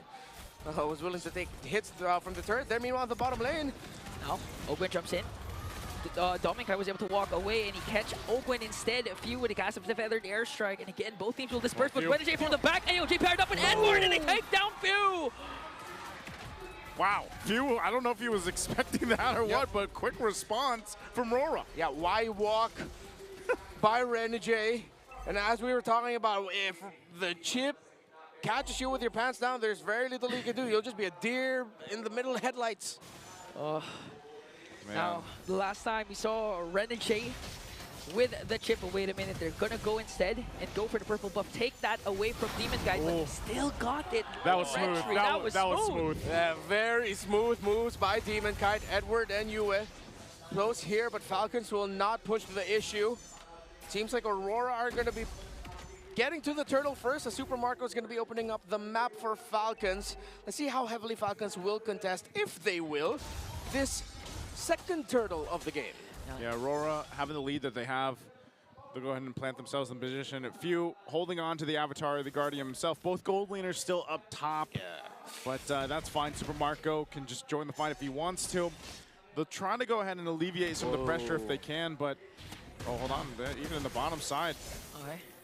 Yue with a feather airstrike, but got interrupted by Kyle Teasy with the Unleash the Beast, though. Demon Kai jumps in, but gets caught out by Few. Kyle Teasy also falls down, but Dominic Kai was able to free hit. Now he sets his eyes on Flap Teasy. Might be able to escape, though. Dashing in, dashing out, but Renegade catches him as a double kill from Dominic Kai one again, and Renegade kills off Flap Teasy. Gratuitous violence. Aurora clapping back. They don't get the turtle, but Falcons have lost way too much in that engagement. Aurora now focuses on the tower in mid, and of course, Super Marco is stuck in farming mode right now because he is desperately behind Domenkite in the farm. Domenkite is at 6,000. Super Marco is just about to hit 5K. And with everything that Falcons did there, they were all just too clumped up that the chip would be more than happy to drop down damage and stuns for everyone. And that is all that Aurora needed. Meanwhile, up top, action-packed again. They're ganking up on Renegade as Kyle Teasy picks up the kill. Flap Teasy trying to escape there up against Edward, Dominkite, and Yue. Ogun jumps in as well. One casualty so far for Aurora. Okay, so they ended up fighting up there, but yeah, Renegade goes down. Let's take a quick look. You were just talking about the items here. How's it looking, Renmar? All right, for the two gold laners, only up to a golden staff is the Moskov. Meanwhile, already on the way to the Holy Crystal for Dominkite. I believe he has, if I'm not mistaken, that should already be 3 stacks on the Kimi Sky Piercer. If not, it's only 2. But still, that's a development that Falcons really need to watch out for, because everything that's happened so far has been them finding 2, finding 3, but then not being ready for the clapback. Again, this is one of the benefits of having a Revitalize in the lineup against a lineup that has no Revitalize. Those little seconds buy so much space and opportunities for your team.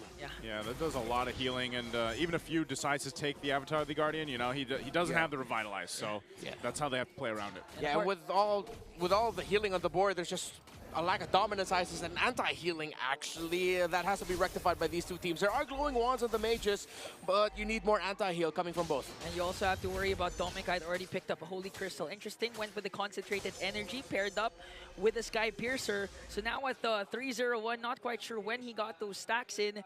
It's going to be harder to kill Dominkite, harder to reach him, but expect a lot of damage from Dominkite. It's going to be big here for that Lord once it's up. And if they decide to commit to it once again, this is going to be a little difficult for Falcons on these team fights when they're fighting around the choke points of the objectives.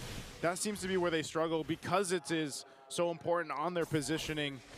And most likely at that feud, depending on what ultimate he decides to take, tends to change a course of a lot of these team fights that do break out. So again, we'll see if it's going to work out. Super Marco picking up the DHS now. He's got the 3 items that he needs. He's done relatively well catching up, at least to get into a fighting form, I'd say, here on the Moskov. Okay. Radiant Armor already built up there for Edward, so that should help with the damage output that few could bring to the table. Plus, at the same time, that lowers the need for Edward to go back to base if ever he gets brought down too low. Good HP regen base on it. So now Falcons are going to have to contest this, but it seems like it's going to be difficult for them to find an opening because Rora, slow blitz, already no ultimate for this Lucas.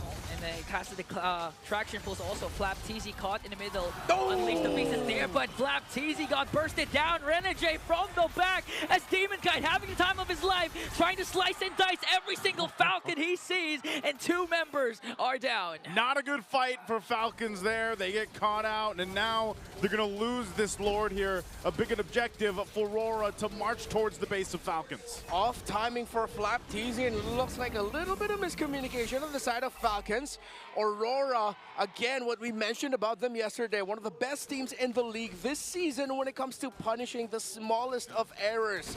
They can just find massive openings in the game with that. And Renegade sniffed them out and saw even more. Oh, look at that few, just so low off of a couple feathered airstrikes from Yue. And again, that's why the Farsa is so good right now. Are they ready for this defense? Yeah, I think they're able to clear out the Lord and not lose any inhibitor turrets unless something happens, like a Renegade flickers from the back or the traction pulse paired up with the AOG. Can catch someone from Team Falcons. It could spell disaster for them, but still, the clear wave of Team Falcons can mitigate what Aurora's pushing right now. Okay, base is held on to. The shields are all going to be popped, though. So that they are at least, Falcons still get some breathing room before the next objective. About 2 minutes buys them time here. Yeah. Honestly, right now, the hard part for Team Falcons is that apart from the gold lead that Aurora has established, Aurora has endless of possibilities to execute initiations and at the same time punish. Yeah. There's the traction pulse AOG combo, not to mention Renegade consistently going from the back and casting that ultimate. And of course, Demon Kite, the late entries that could clean up the initial damage that can come from Demon Kite and Yue. Yeah, Demon Kite has dealt the most damage in this game so far, shared with Yue. They're both hovering around 30,000 damage dealt and climbing. While Super Marco, because he has been stuck with just trying to open up the map for Falcons, has dealt a measly 6,700. Still just hovering around that in terms of total damage dealt to heroes. So Falcons now, the next few sequences, they're just going to be forced to having Super Marco with them since he's already built up with his trinity of the Scythe, Golden Staff, and the DHS. But again, there's only so much that they could do in this scenario. Kyle TZ already up to a Queen's Wings, but that's only 3 core items. While Demon Cat is already going hybrid as he has his main 3 items, the Heptasis, the Malefic Roar, War Axe, and now he even has Antikyra, so he has good survivability in case he gets caught by the main physical damage dealers in the side of Falcons. Yeah, that's something we're going to have to pay attention to, too, is because Falcons and trying to catch up to this goal deficit that they have to work against, they might choose not to fight, you know, at least around the Lord, and rather in the base, unless they somehow get a big advantage from it because of the fact that they are behind. They have decent damage, but still, there's another big item power spike for Domikite now. He's been pretty much chilling in the back lane, just able to, and that's always the case with Kimmy, man. How do you catch the Kimmy when you have it protected so well, especially with a Ganakacha and the chip? Yeah. It's too tough to get, and then, you know, you're forced into those team fights sometimes because of the Kimmy across from you. So they're going to go ahead and start up the Lord here. Falcons, we'll see if they really want to go ahead and contest this. You still have Ogwin up on the top side, making sure that Super Marco is going to be fine. Well, Demon Kite starts this up. He'll hold it at half. Meanwhile, Demon Kite still at the bottom, but again, do they pull the trigger on this with this kind of lead? See Halbert picked up too.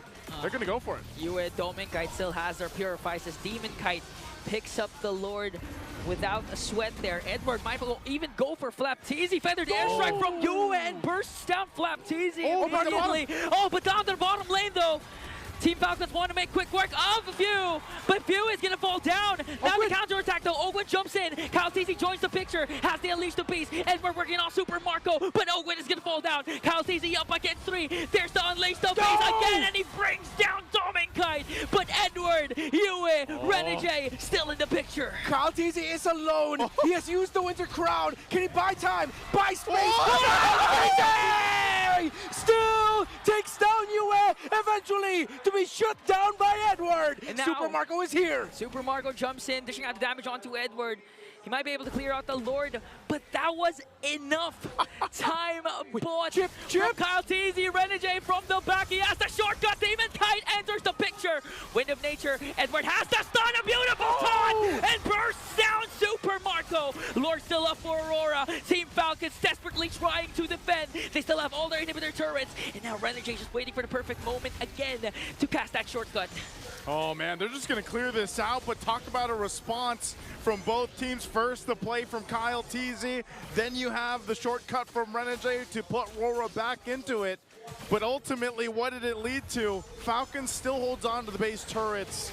I'm not sure if Aurora can continue on, and we're back to where we were before. Renegade, an all-star roamer this season, in case you missed our Alamat Awards.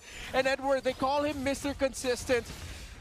Because when you need someone to make a big move with big consequences, you got to count on him to find that moment. He's 2-1-11 on this Gacha, and those taunts that he is dishing out all throughout this game have stopped Falcons from making some major sequences that could have changed the story of this game number 1. So good right now between both teams, honestly, for a game 1. As they work for it. But I would say at this point, oh no, shortcut! Another collapse for Aurora, brings down El Capitan View. Ogwin used the ultimate though, but they're not being able to take down any members of Aurora. Super Marco can dish out the damage. AOG coming in from Edward. Reggie Immortality pop. Kyle T's working on Dominkite. Dominkite pops his Wind of Nature and Purify and brings down Renegade. 1-for-1 trade. Spear of Destruction from Super Marco. He catches Dominkite. Dominkite Immortality pop. Dominkite has to walk away. Purify casted by Dominkite. Flapteezy soaking up the damage as Edward has to back. No! And Dominkite got eliminated. The Bulletproof has found the mark, and there goes the Tsunami Slam by the Master. Falcons have found a victory, but in the middle of the map, it's Demon Kite. Demon Kite pushing in onto the middle lane. Even Hewitt takes down Ogwin. 3 members have to recall here, but Few was able to go back and clear out the mid lane. Game 1, and it's already cinematic. Woo! What is going on between these two teams? What a start to this series. Just when you thought Rora would continue dominating this game, Falcons have found moments, Falcons have found ways, and now they have their eyes set on getting their Lord, but Renegade, the All-Star, is here! Here comes the ultimate! And still Few will get the Lord. Demon Kite quite low, brought down by Super Marco. Renegade as well will come in. SOD! Super Marco again with a crucial play. Is that a bird? Is that a plane? It's Super Marco! And now the push for Team Falcons. They have a cart in the middle lane. It's just Yue, Edward to defend. Feathered airstrike to clear out the minions. But again, the problem remains for Aurora. Team Falcons has the Lord up top.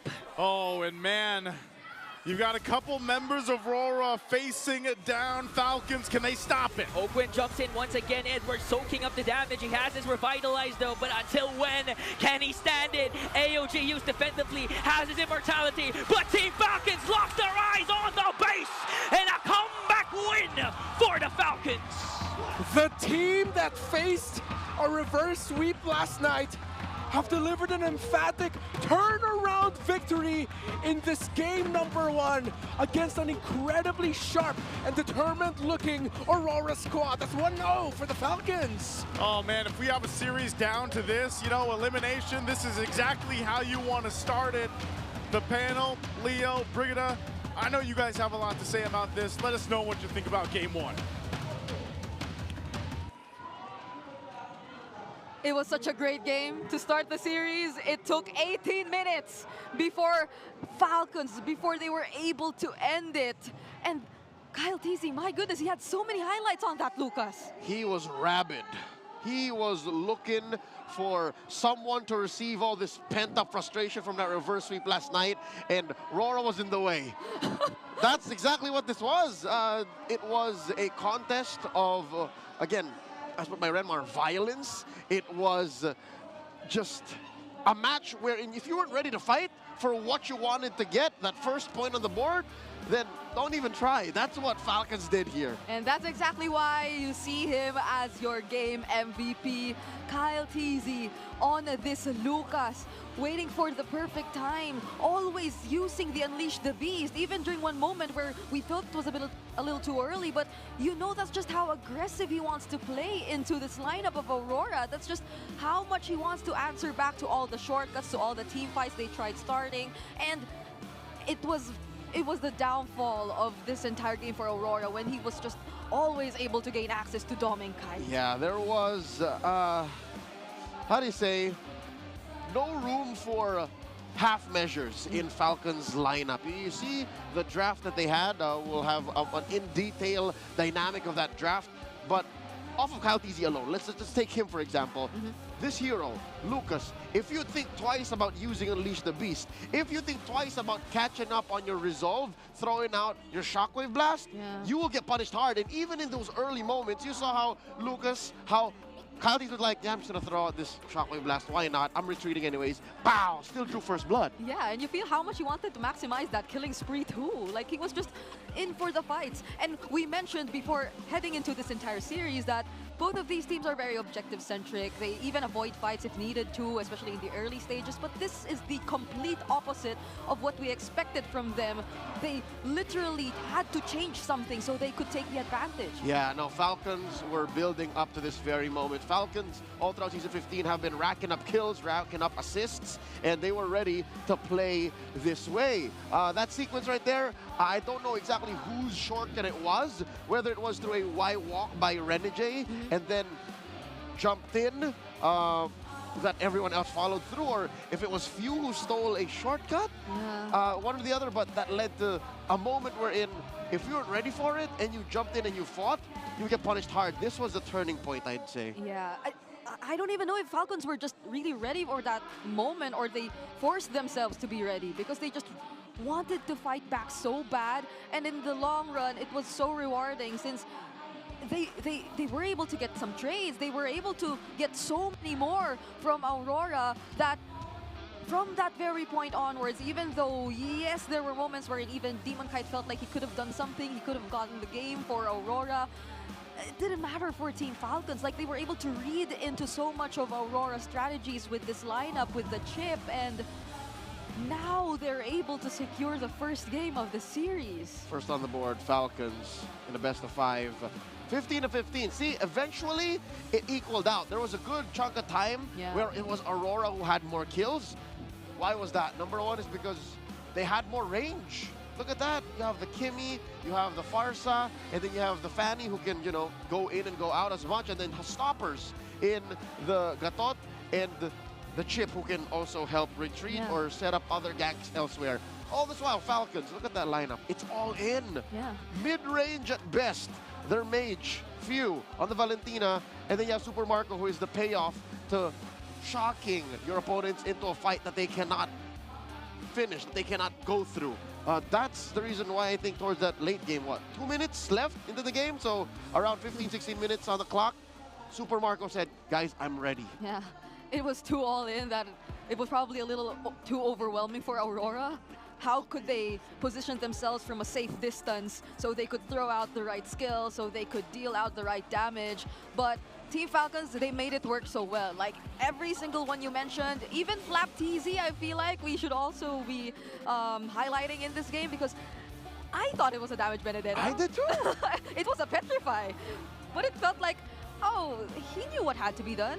So it's more of a utility kind of way in terms of making use of the Benedetta just to close in a lot more faster on your targets, just to deal that Petrify, I guess. So it just was another way of making things a lot easier for that mid-range lineup of Team Falcons. Yep, force out ults, eat ults with the eye for an eye, and then compromise those ranged fighters from Aurora. RBPI Rich guy is none other than the bulletproof Super Marco. He's also the carry, done a lot of damage on that Moskov.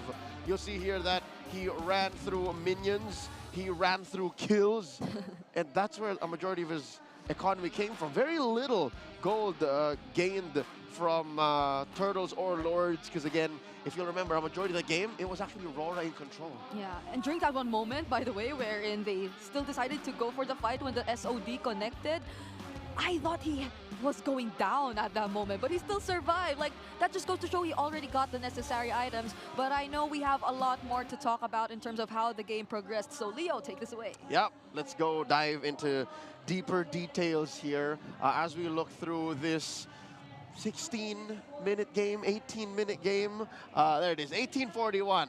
But in my book, it ended at about 16.5 minutes because that's when I saw, oh no, Aurora's picking fights they have no business getting into. Looking at the gold graph here, Aurora on blue. They chose this side, by the way. Falcons on red. Aurora in the lead, and then, oops, see what I tell you about the 16.5-minute mark? That's where it all went wrong. Falcons started fighting, Aurora started fighting when they had no business doing so. Yes, they had a chip. Yes, they had the superior range. But at about 16:30, 16:40, Falcons knew they had Aurora's because Aurora was finally falling for the trap. See, look. Starting at about the 10-minute mark, Falcons' progress kind of halted. Look at Aurora. Their spikes, 5 minutes, 7, 8, 8, 10, 10, 11, 14, 17. This is all good. This is all fine. But Falcons stopped for like a good 8 minutes, and then they said, There's nothing to gain from the map. What do? And then, at that last moment, Aurora, they played a Hail Mary. They sent Demon Kite, all right, we'll go fight here. You will hold him down. We will let you push mid. That's the one last play Aurora was able to do on the map. That was a sign of desperation. About a minute later, 18-41, 17-14 here, game's done. I don't know exactly what kind of comms went down with Aurora then, but going into the series, if they want to tie this or even stop Falcons from getting to match point, they have to be clear. They have to understand, again, a concept introduced prior in Onyx versus Liquid. Who is the beatdown? Understand who's the aggressor, understand who should be putting their foot down and saying, we want to fight. Do you wanna? And understanding when to say no. If you remember, that last team fight looked very similar to what happened last between Onyx and Mpl Ph game 2, where Liquid pulled the trigger they shouldn't have. Understanding that if you watch the highlights, rewatch the game, go back. Rora started picking fights that was a little too close for comfort. Let's put it into terms. All of you fight fans, MMAs, boxing, BJJ. Falcons are BJJ guys. They want to take you down. They want the fight to happen, grappling. They want to put you in a submission hold. Rora, they're boxers. Rora needs to fight from range. Pat, pat, pat. Big wingspan, literally, with the Farsa. But what they started to do was, all right, maybe we can fight on the ground. We feel like Falcons are already gassed out. They're already showing signs of desperation. No, that's just Falcons wanting to fight even more. And then you got caught in an armbar. You tapped out. That's what happened here, game number 1. So let's look at what the items were so far. Aurora, look at Demon Kite. Demon Kite had it good. Demon Kite built a Blade Heptases, Malefic Roar, War Axe, and then look, a Thing of Beauty. Mwah. Anti-Kiras. What does that block out? Blocks out Kyle TZ, blocks out Flap TZ, blocks out some skills from Super Marco. You get hit by a Spear of Misery, boop. You're a little more survivable. You can run away. And then on the other side, look at Flap TZ, full tank build. You can go back, scrub, back away, understand why he took the most damage. Now let's see what the draft recap was like. Again, I love the dynamics of this draft by Falcons. At best, mid-range engagements. At best, you can steal some key ults to make up for the lack of range. That Valentina pick in the 4th pick, R4, is where this came in. And then that clutch Benedetta. The Benedetta, it's an acquired taste. The only reason why we really see it often is because Flapteezy, his pockets go deep. He was playing this back in 2021. So it's been about 4 or 5 years that he's been a Benedetta main. On the other hand, Aurora, they're playing 2025 meta. This is a reworked Kimmy. This is Fanny, who's still pretty broken. And this is one of US's most reliable heroes. So Aurora, they had it good. They were winning for what? 60, 70% of the game. It's just maybe somewhere, somehow, all the fights got to them. And all the fights kind of muddied their vision and said, maybe we can take this. Okay, we couldn't. Yeah, that was already considering that they were sort of baited into the plans of Team Falcons in the draft. Like, they were able to play it relatively well. They were able to get the lead for a huge majority of the game, even when Falcons were already up ahead, knowing that they will be picking up the Fanny, knowing that this will be the trend in the draft, letting go of the Jushin even. So this is everything probably telegraphed by Team Falcons, and they struggled to get it early on, but were able to find a way around it either way. So there just needs a little bit more polishing, I guess, some revisiting for Aurora, because they really had it. Like, I felt like there were just some decisions which led them to this point, but that's really what it is. Like, even the smallest decisions sometimes just drastically change the outcome of the game. Silver lining for this, if you're Coach Dexstar, Coach Master the Basics, look back at that draft, there was nothing fundamentally wrong with it. They were doing well for a good 10, 12 minutes of that game. So going into game 2, don't let your fundamentals slip. I think it's more in-game executions. Take the time to remind your players, all right, watch out for this, watch out for that. Don't fall for your opponent's traps.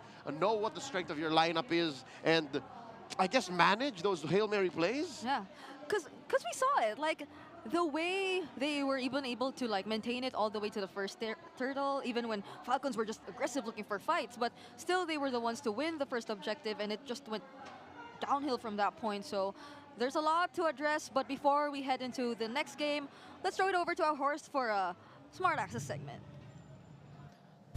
Maraming salamat sa ating panelists. We are still here at the Champions Arena. Odin, 1-0 na lamang ang Team Falcons after that victory in game number 1. Pero sigurado naman ako na hindi pa dito matatapos at meron pa nga tayong mga kapanayam. And you're right, Hans, dahil dito ay makakasama natin ang walang iba kundi si Benting. Benting, sadya ka ba? Grabe. Full attendance. Ayan, hello din sa lahat ng mga nandyan mismo sa MPL Playgrounds natin sa baba. For everybody's information, pwede kayong pumunta dyan kung sakali na you wanna join in on the fun. Kamusta ba, Bentings? Again, nakita na natin kanina, first series nanalo ang Onyx Philippines at sila na yung isa sa ating grand finalists and MSC representatives. Nagbago ba yung prediction mo? What do you think? Sino yung susunod sa kanila to meet up?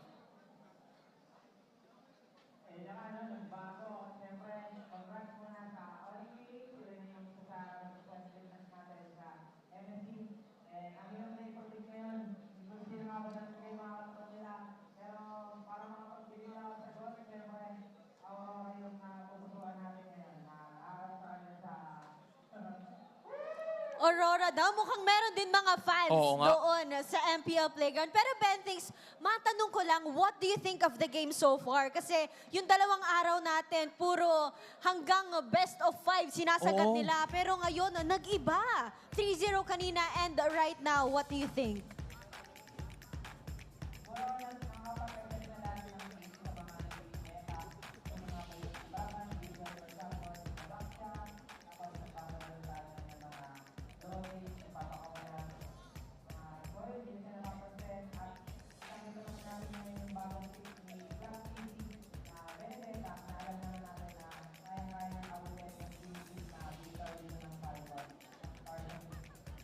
Yeah, I mean, solid observation coming in from Bentings. I do think na kung meron mong mga pocket picks, no, din, dito lalabas talaga yun sa playoffs. And I think alam din ni Bentings yan dahil meron siya mga Ben tips, right? Oo nga. Ben tips? Ano bang Ben tips mo? Baka meron pang hero na pwedeng lumabas ngayong playoffs. Meron bang hindi pa namin na-discover?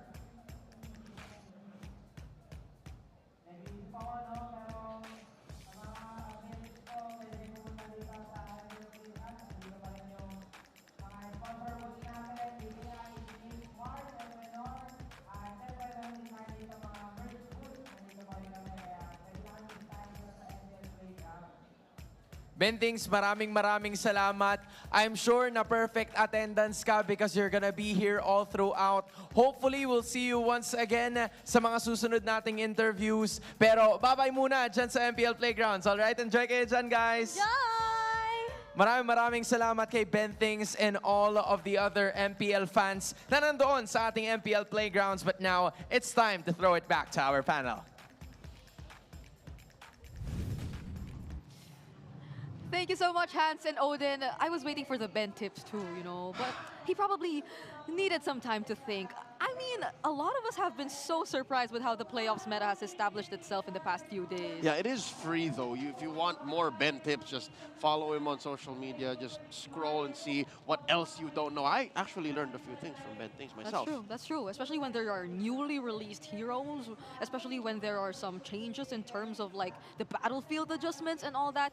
He's the guy who just teaches you the smallest things that are very useful in game. But by the way, we're looking at the Clearhead super fan of the day. I wonder if okay. I wonder if he's the one who's gonna be winning. It looks like it's him. Oh, look at that! Look at that thick head of hair. Not a shred of dandruff on him. Not a shred. It's too shiny. It looks so soft. And he's been wearing the Team Falcons cap, that baseball cap I've been seeing on a lot of fans too, but it still looks like this. I have one of those. You have? Oh, you're talking about the cap? I thought you were talking about bottles of Clear Men. I have both. Oh man, but did you guys know that men tend to get 5 times more dandruff versus women's scalp? Use Clear Men with ×3 tripled anti-dandruff power for 100% protection. Hey, supercharge your scalp with Clear. I started growing my hair again, this year. And I made sure that I had the perfect companion to make sure that this doesn't get all messy. Yeah, it's perfect timing. What, times 5, more likely? No, how about times 0? Look at this. Nothing. Nothing. Thanks, Clear. You guys should check it out. And if you do want to have your hands on one of those, you might want to join us here because all you have to do is show your shiny and your your healthy hair, and then you might be the Clear super fan, Clear head That's of right. the day, because it's like quite lengthy. But those are just some of the giveaways that we actually give out to all of our viewers here. Earlier we had the Smart Power pose, now it's the Clear head super fan of the day. So there are many more in store for you. We still have 2 days in the playoffs. Update on the draft. Team Falcons choose the blue. Again, that is still the more reliable side to be on when you're drafting. And looking at their draft from game 1, there had to be some shenanigans. There had to be tricks. Yep. But this time, from blue, I think they should stick to what works and then just bait out certain responses from Aurora. There'll be time for them to be a little more creative in the latter parts of the draft. But now that they're in blue side, yes, we might be expecting that. And we are calling in Renmar once again to join us for the draft in game number 2. I didn't say the slick thing. No, it's fine. Again, it's totally fine. Hello, Leo and Brigida. All right, so let's check where we are at the draft. Fanny Lowy getting taken away. Respect. And they go ahead and take away the Moskov and Chip. Now, if they are going to be taking away the Moskov, that means they're going to give Rora the option of picking either the Granger or the Harith early on in the draft, so that Falcons would get one of the other. I feel like that's what that ban is committed for. All right. The fact that the last draft was very blue-sided. Again, we all gasped when Fanny came through, and then the Chip in the blue 2 and 3 came out as well. Game 2 now shows us that Falcons is testing Rora. Do you get that vibe too, Slick Dick? That maybe it's Coach Trev's turn to say, hey, what else you got in the tank, master the basics? Yeah, it feels like it, considering that, look, Moskov, Harith, ban, commitment onto Domikite's best heroes, but then at the same time, Domikite's best hero can still come in the first 2 picks on the red side. The Granger's still wide open. Unless that means Falcons telling Aurora, hey. Unless that means Falcons telling Aurora, hey, we're gonna first pick Joy. Oh, that can be too. But like, will Domikite be likely to reveal some of the more unique gold laners we've been seeing though? I don't know if I want that, but what I also do not want to see is a sudden shift and gold laners becoming the first picks, like Granger opener in blue, because that seems like a pre-playoffs, a pre-patch kind of thing. Yeah. I mean, he did use the Kimmy earlier. Box is open. Yeah, it's not gonna be like a blue opener, but I was thinking we're going the red 1-2. Yeah. For Aurora later. Like a Fulvius Granger. Yeah. All right, now there's Kalea. It's like everything. The way it's looking right now, it's like Aurora looks encouraged to pick their gold laner in the very first phase, get that Granger as soon as possible, that Marco doesn't end up with it. But it seems like Falcons are willing to give that up. Juicing for US, very strong. Always has been for Aurora, and I wouldn't be surprised if they decide to commit it here. Would you box in? Would you box Jushin? Yeah, or they have to consider the Granger as mentioned too. Box so. Granger? Yeah, Shoebox. They'll have to let go of whatever they decide to go with. They're letting go of one of those 3. It's gotta be, right? Because if not, like, what else would you be prioritizing? It is Shoebox. the shoebox. The shoebox. There it is. The box. Hey, just so we're clear, you get the funny name, I got the prediction right. Yeah. You got the prediction, 100%. But you got the funny name. Shoebox. I'm just here for the branding. So they let go of the Granger. That might go into Super Marco again this time if they decide to pick it up here. And that's been a very strong hero for Super Marco, you know? Like, he's got endless BPI rich guys because of getting the Granger. Yeah, Granger's the last of the S-tier gold laners now, since Moskov and Harith are out. Does that make Rora play 1-1? You know what, Falcons can even swerve and go 1-1 if they want to. I mean, I'm still leaning towards that they're going to be Granger. That sounds kind of five-head. But the Jushin 1-1, we saw it recently too, right? So it might not be too far of a fetch for Aurora if ever they wanted to go that route. But they will consider the Hayabusa definitely, since it did appear. There's the Hayabusa in Team Falcon's lineup. It looks like Aurora could set up for a very tanky front line, then just pick something like the carry for Dominkite later on. Yeah. That's like one of his go-to pickups once the S-tier gold laners are gone. I mean, that and the Beatrix, but it's been so long since we've seen the Beatrix this season. Been a while. She's just not cutting it anymore. Yeah, she's just not cutting it. Kimmy is still open if they want to, considering that the Jushin might not be enough magic damage. But then up against the Hayabusa, the Kalea. Or the Gatot. Oh my goodness! There it is. Yeah. Especially against the Kalea, this is such a great pick. Yeah, you don't need to put a Purify in that 1-1. It's already built in. And then you put the Purify onto Yue. Now, Ogun's going to be thinking about just committing the ultimate on the jungler, the roamer, the EXP laner. And if Aurora decides to build like super tanky in those slots, then Tsunami Slam isn't that going to be big ticket anymore. And it's not as if Ogwin is already struggling. There's a Baksha. Basically, half of your kit is useless. Yeah. And we don't know where the Baksha is going to. Oh, no. Like, it can be either the jungler right now for Demon Kite, it can be either the roam or the XP. Angela's open. I'm just saying, folks, Angela's open. Wait, what if we see the entire Baksha, CC, Angela kind of thing too? Yeah, and in red, oh my God, I don't think Coach Trev would. He wouldn't be able to sleep tonight if that came through to him here in Game 2. Yeah, if that's going to be the case, then Few might either end up with a Selena or even a Faramis in his hands. Considering you don't have to worry about the Valentina anymore, there's already a Jushin on the other side. Aurora took away the Farsa. So Falcons might just be forced to lean into the close to mid-range playstyle, which a Faramis would be very suited for. And I think the Faramis would do a good impersonation of an Angela lineup. It's like, we have extra life. Exactly. You know, like, especially if you Hearthguard in, we'll pull whoever gets the buffs. It's doable, but they're not respecting it just yet. I don't think Coach Treb sees it. Yeah, honestly, or even fears it. Even like the Florians, right? They've been rampant, like ranked. Oh, in ranked games, we for don't sure. see it here, of course. Definitely, this is a different level of playing field. But that's the idea we're looking at right now for like Aurora. They can go for a very sustained lineup, out-sustaining the enemies, just doing that and buying enough time for the 1-1 to fly against the members of Aurora, but they fantasy themselves. There it is.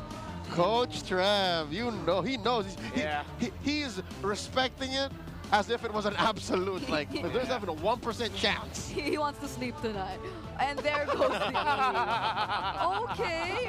That's one of your best one-liners, Breed. I'm so proud of you. Oh, thank you. I mean, I do too, but you're not wrong. I'd like to sleep too. Okay, so we still do not have a pick for the XP lane, the roam, and the that's red 4, and we still don't know what the hell's going on with Aurora's draft. Where is this Baksha? That's draft. Where is this Baksha going? Right. Okay. So they go for one of the Onyx tendencies. Still don't. I mean, I think this. And I think that's what they're playing into, more of like, all right, this could either fundamentally change or. Yeah, so 95%, this is a roll. Team Falcons, like, where is it gonna come from this time? What else is left? An Eve? Louis banned out. There's a Sicilian. Selena. Yeah, they might just lean on the close to mid-range. Although I would prefer long range because, again, the 1-1, you need the safer answer for that. Playing the Eve doesn't feel as bad as when he did back in Saudi. Yeah. I think we've grown, we've changed from times like those. We're past that. How time flies. So we will finally find the answer here, no? I'm not bothered by this. This is a decent Falcons draft. Ooh, that's a hell of a last pick by Aurora. Okay.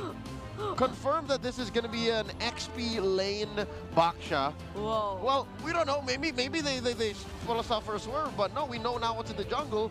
It's a Ling. I love how low to the ground Aurora's draft is. Economically speaking, you know where the money is. It's a Ling. Demon Kite on the Ling once again. This is an old flame, ladies and gentlemen. Yeah. Yes. And he knows exactly what he's getting himself into. Joseph, hold it in. What? This is a great job by both sides, especially with the trip that Aurora have taken us on down memory lane all throughout today's metagame. And yes, confirmed it is an XP lane Baksha and a Roam Khalid. Asking me who I favor? I think I like Falcons. Okay, there you get your answer. And we heard him giggling. I know Nisus sounds so excited for this, so go on, take it away. I don't know if I'd call that a giggle, Brigida. That was pure excitement to see exactly what's going to happen here in the jungle. Demon Kai on the Ling. And I know we're ready to see if they can even out the series. Is it going to be Aurora or Falcons already?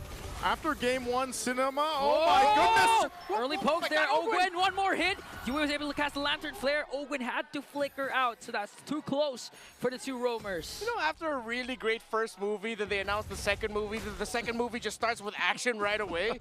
That's what that felt like.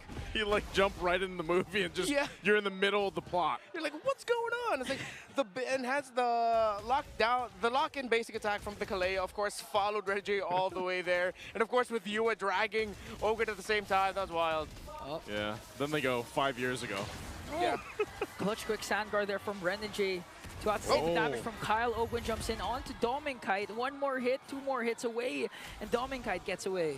I'm so surprised what we're seeing. Like this matchup specifically, I think is the most action-packed. Yeah. It has to be so far through the playoffs. Yeah, considering the fact that they're considered to be textbook, systematic, I think both teams came in thinking that the other team is textbook, so we have to be aggressive. We have to think outside the box, and that's what both of these teams are doing now. Yeah, they both thought the same way. Yeah. They were just like, are we going to go fundamental? Nah, let's just go all action. This is where we find ourselves now. I mean, there's no kills yet, but there have been substantial trades, especially with the rotations of the roamers and the mid laners being read by the other. So far, the Falcons have been doing the slightly better reading, as Renegade and Yue haven't really been able to make the most out of their tandem together yet. He has to ask help from Ogwen there because Edward already popped his Revitalize as Renegade pops in also to help Edward defend. And now if you're going to look at the lineup so far in the mid lane and the gold lane, so it looks like Team Falcons has an easier time, but the X factor for Aurora remains to be the most consistent person, Edward, because so far Baksha has been quite tanky, and now he jumps in even.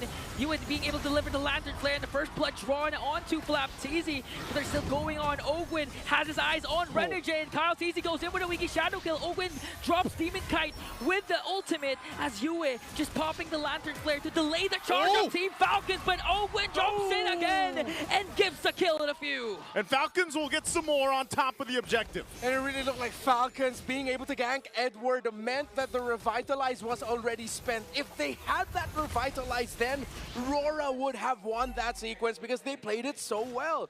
But they just needed that extra bit of healing, extra bit of time to go through, but they just did not have it. They didn't, I mean, at that point, for Aurora specifically, you know you're going to have to give some time to Demon Kite to get online here, and you're going to be utilizing the time to also get Domin Kite. This is a big game for the Kite brothers, I feel like, specifically, just because of how important both the heroes that they're playing are going to be. At some point, if they fall too far behind, which is already kind of started, then you're forced to put Demon Kite somewhere across the map, maybe trying to fight for his own buffs even, and protecting him and hoping. Oh, hold on.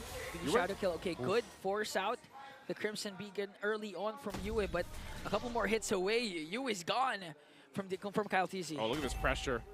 This is what's going to happen, though. If that lead continues to build, you put pressure on Demon Kite. But the Wan specifically, this has been popping up quite often throughout the playoffs even. And, you know, it's performed, I would say, so-so, depending on the teams that did draft it. But as long as Domin Kite can go ahead and just focus on farming up and then get the space that he needs to eventually get the crossbow of Tangs off later for the fights, that's going to be crucial here. But I feel like, too, at the same time, you have to watch out, man. Super Marco has been locked in, especially from last game. Yeah, for sure, Team Falcons is aware of the fact that Dom and Kite can turn things around with one crossbow of Tang. That's why Team Falcons is rushing and holding on to the lead that they have, especially after the third turtle. They need to be able to break the mid lane turret and put a lot of pressure in Demon Kite's jungle. All right, blitz it. Edward, shield unity there. Demon Kite jumps in also as Flaptisi continuing with the Infernal Pursuit. Pop the revitalized Renegade with a beautiful cast of the ultimate. Demon Kite joining the picture now. RWM casted down by few. Tempest of Blades coming in from Demon Kite, but Flaptisi, the first man down. No casualties for the Northern Lights. Oh, see, with the revitalize on the side of Aurora, it looks good for them in the team fight. But at the end of the day, Falcons is still going to hold on long enough to get the turtle for themselves. Few holding on to that real-world manipulation so well. Kaltizi will shadow out after threatening a move. Yeah, he did not have a shadow kill. Yeah, he didn't have it, but gonna go ahead and just apply the pressure the way you would on a Hayabusa, especially when you had that kind of early kill in your favor. You can see too, they're building up on the gold, especially Super Marco farming well. Domikai's doing a good job though, and that's why I said most of the time he's gonna continue. Edward could be in trouble. He is tanky. Oh, the Jump Brothers have opened and Flaptisi going after Edward. A weak shadow kill casted down. Shield unity is there. They almost stunned out Kyle Teasy, but still no casualties for both. Okay. All right. Seems like there's a lot of trades happening, but Falcons are slipping with their macro. Yeah. Dominic able to get that tower down without a problem. I think Falcons are getting baited into some fights that mean they're sacrificing some map control. I think they need to balance that out first before they start being aggressive again. Yeah, it's kind of like they are thinking, okay, we can get this kill. We can make this play. But then eventually they don't, just because Aurora is doing a good job at just disengaging if they have to. So they do lose that turret. And Aurora will go ahead and focus on the next one. At the same time, so far, like I said, for Domikite, the big thing is continue to farm up, stay alive. He doesn't need to go down. Super Marco's been doing the same thing. But Kyle will continue to put pressure on. The big problem I see with Aurora is fighting against this Eve. We've seen the Eve perform so well the past couple days especially, and it's always tough to deal with once you get towards these objectives. And later on for the Lord here. So it's going to take a little finesse, I would say, for Aurora to really fight against the lineup that Falcons has. Yeah. Demon Cat and Yua, though, based on the previous engagements what we got to see, have been holding on to their ultimates incredibly well. The Crimson Beacon for the Juice in, the Tempest of Blades. There we go. I almost said Storm of Swords, but that's the third book in the Ice and Fire series. Oh wait, Ice and Fire in the bottom lane! Oh, the collapse of Aurora. Edward jumps in as well. Tempest of Blades for Demon Kite to be able to escape. Renegade with the ultimate. Wiki Shadow coming in from Kaltizi. Few with the RWM. Here comes the clapback from Aurora from Team Domikite from the back. Will they be able to clash out the ultimate though as Demon Kite can walk away. And they brought down Kaltizi with the help of Yue. 2 members down immediately for Team Falcons. I thought more bodies would be dropping, but at the end it was just the EXP and Roamer, but the jungler down as well. Kaltizi got taken out there. Dark Wave coming in big time for Flap. Renegade being able to escape though. And Aurora played that incredibly well. See, Falcons really need to start shaping up here in terms of their decision making when they're gonna be fighting out. I know that was them taking a more defensive position there, but the map is looking blue. Aurora have been playing the better macro. Fight for the turtle though. Third one of the game might go in the hands of Falcons. It just doesn't seem Aurora really cares that much. They want to go ahead and continue just evening out the goal deficit, which they've essentially done. That little bit of a lead that Falcons held on to is now gone. So Aurora might make a decision here. But that's the thing. Knowing what you have for a lineup, you want to just let Falcons start these up. Even later on for the objectives, for the most part, you keep playing to that macro advantage the lineup gives you. Who's going to come down for this third turtle? Renegade with his zone, and Kyle Teasy secures the turtle. Renegade from the back with the Raging Sandstorm. Dominic was able to cast the ultimate. Flap Teasy now got some blades coming in from Demon Kite as they bring down Owen as well. The clapback from Aurora. 2 members down in exchange for Renegade, but Kyle Teasy working on Demon Kite. One more hit away. Will he be able to save it? And Demon Kite escapes with a slither of health left. Great reaction by Edward to help Demon Kite out. And as we said earlier, just as the star field of the Eve went up, Aurora's Demon Kite went in with a Tempest of Blades to the back to force Few to break his formation, and Falcons could have gotten more, but again, Aurora are waiting time and time again for the ultimate of Few. Let's check out the items of the 2 mid laners, Glowing Wand and the Enchanted Talisman for Few, while, of course, still waiting for the second main item. As with every Juicin, always needs to go through the Elegant Gem for the 2 gold laners. Meanwhile, 7.1k for Super Marco. And we are at 7.2, so neck and neck are the Granger and 1-1. The fact when Demon Kite got away with a sliver of health has been, I feel like, the story of the last team fights throughout this game for Falcons. It's like they get so close, but they're not able to capitalize on these kills every single time. So that's actually doing a lot here for Aurora in the grand scheme of things. Again, as they go ahead and continue to build up, they might be in a good position to go and contest or even take the Lord now, because 3 of the turtles obviously going over in the hands of Falcons as they controlled a lot of that space to work with. And we'll see if Aurora decides to go on the offensive. Edward in Renegade spot out Ogwin. Had to cast the ultimate there and flicker away, so that's major resource. 2 major resources down for Team Falcons. Yeah, that was a really good pick. It wasn't a pick off, but now Ogwin's gonna be stumped for the next major sequence in 10 seconds. It's gonna be the first Lord of the game. Falcons, let's see how they readapt to the situation. They're probably gonna shift things up with Flap TZ in the roam position, while Open's gonna be following in from behind. Flap's items, Radiant Armor, still on the way to the Dominance Ice. Has he also built up gloves for himself? It seems like he's sort of half-pathing already 2 major items. Might be a key moment when they can pick that up through this game. Again, with this only being the first Lord, they can still keep things together here under the 11-minute mark, but Aurora, they've been leaning towards aggressiveness, and it even seems like they want to do it now. Oh, Kyle easy weak shadow kill, but the Wind of Nature was just clutch for Dominkite. Plus the revitalize from Edward. Renegade goes in with a Raging Sandstorm. Tempest of Blades casted down by Demon Kite. Working on Kyle Stacey and Ogwin. RWM is the signal for both teams to disengage. Yeah, defensive. Few really just had to cover there, but Aurora have won that because they forced out so many major abilities from the side of Falcons, have put them out of position in this Lord. Aurora will be in position for Lord number 1 first. Dominkite though might get caught. No Wind of Nature for Dominkite, so he has to back off. Fortunately, he wasn't taken down there by Super Marco in the most crucial time because the Lord is up for both teams. Yeah, utilizing that getaway there that he can. He has to disengage and just make sure Dominkite doesn't die. He's doing well. That's what I said was a main part that he needed to do for this game was stay alive, obviously, farm up. He's done that. But he's also going to be protected, and you can only do so much if you're this 1-1. This is going to be started up, though, for that first Lord. Oh, they're going to burst it down because they know where Demon Kite is, and Kyle TZ secures it. Now Aurora has to go for the kills. Demon Kite now in the picture as he works on Few.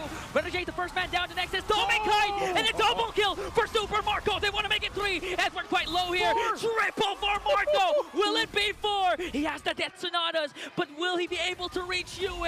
Yue stays alive. Going after him. He wants him, but he has to give up the hunt. As Falcons now have the Lord and are marching down. Aurora, shock and awed again by Falcons. 5 seconds before the Hitman respawns. Wow. What can Yue do as Kyle TZ jumps in? And Team Falcons looking at a 2-0 lead.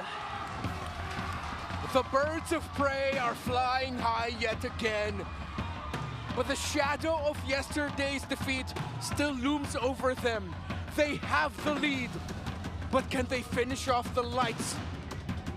Oh, the lights are going to have to do something here, man. They're going to have to start shining bright to blind these Falcons, because now sitting at match point ahead of them, it's going to be a crucial one here. But first, we got to go ahead and break down exactly what happened here for game 2. We're going to throw it back to the panel for Leo and Brigida to take it away.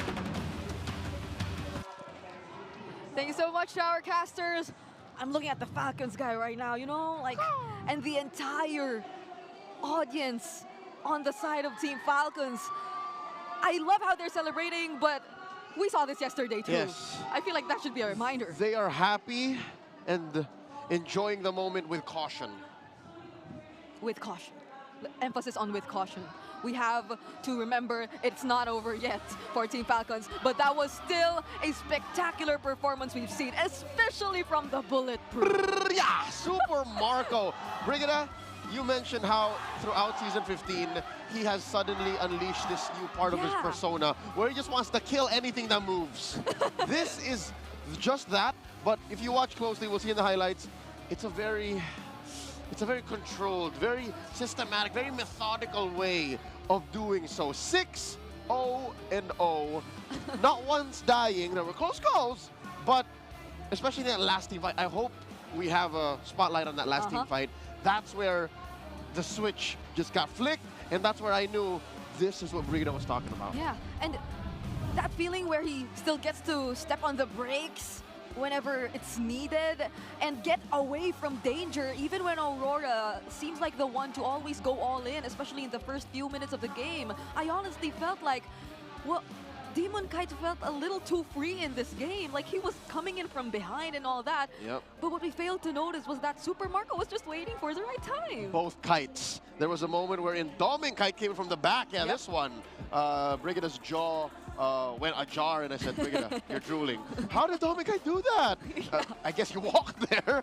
So yeah, no, you're right. A switch up from game 1. It's Aurora's turn to play a mid to short range kind of lineup. This is very dive of them. All this while it was Falcons who had to play with that range. Again, they have a Eve, they have a Granger, and yeah, between those two, Super Marco understood the assignment. He said, I can't die. Yeah. If I go down here, my team cannot recover. Or actually, for all of them, it just felt like they were willing to burn whatever they had, use whatever resources they had just to save one another.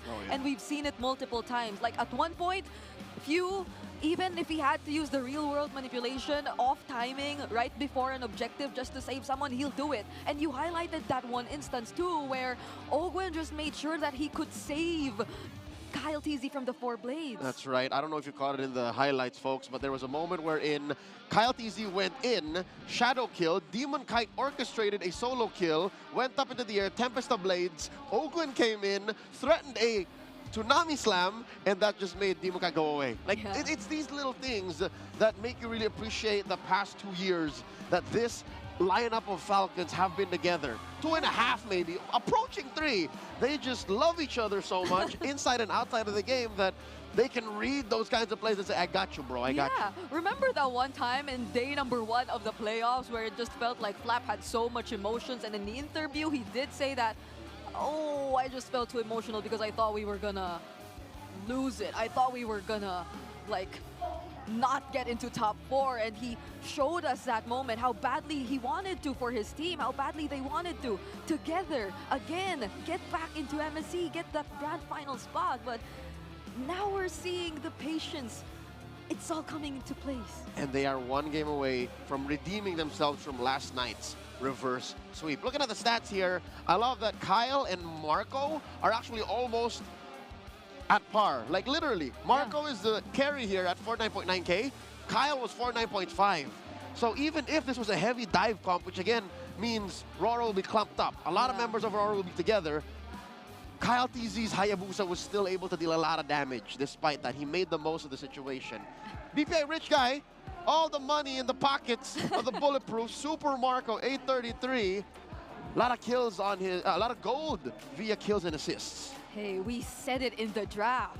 Every single time he gets the every single time he gets the Granger, it's almost always assured that he gets the BPI Rich Guy. And that applies to whether or not they win or lose the game. And we've seen it a couple of times already. But again, this is your time to dive deep into the other details that took place in that game. I love it. Allow me to geek out and break down exactly what happened here in game number 2. Run through the gold graph, run through the dynamics of the draft, and talk about the nitty-gritty. Here you'll see, oh my God, as if the past few games, not just in this series, but even in game number 3 of Onyx and Liquid, as if the graph couldn't get closer. Check this out. What is that?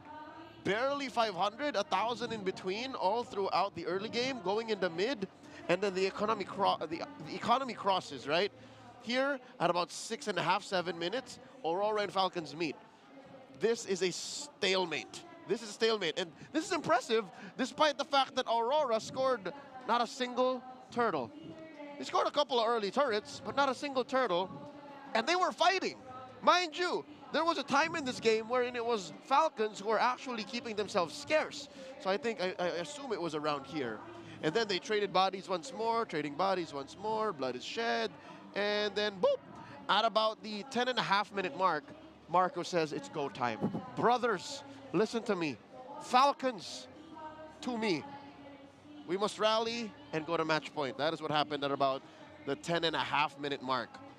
What does that mean in terms of items? Where did this get Marco in this very short game? Where did this get the rest of the Falcons? And how did Aurora try to stop the bleeding, stem the issue?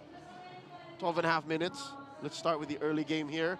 Of course, what you can expect. Again, Hunter Strike is so in demand right now. Hunter Strike, and check this out. An interesting approach to the Hayabusa on Kyle TZ. No War Axe, fam. Where is it? It's late. First, Hunter Strike, Malefic Roar, and then War Axe. Why is that? Number one, a lot of penetration you're going to need when you're dealing with Renegade here, who I assumed would be building an early Antikiras. Uh-oh. There goes the... There goes that void in the strat. Maybe they needed to build an Antikiras early on Renegade, no, as a roamer, but instead it went on Edward first.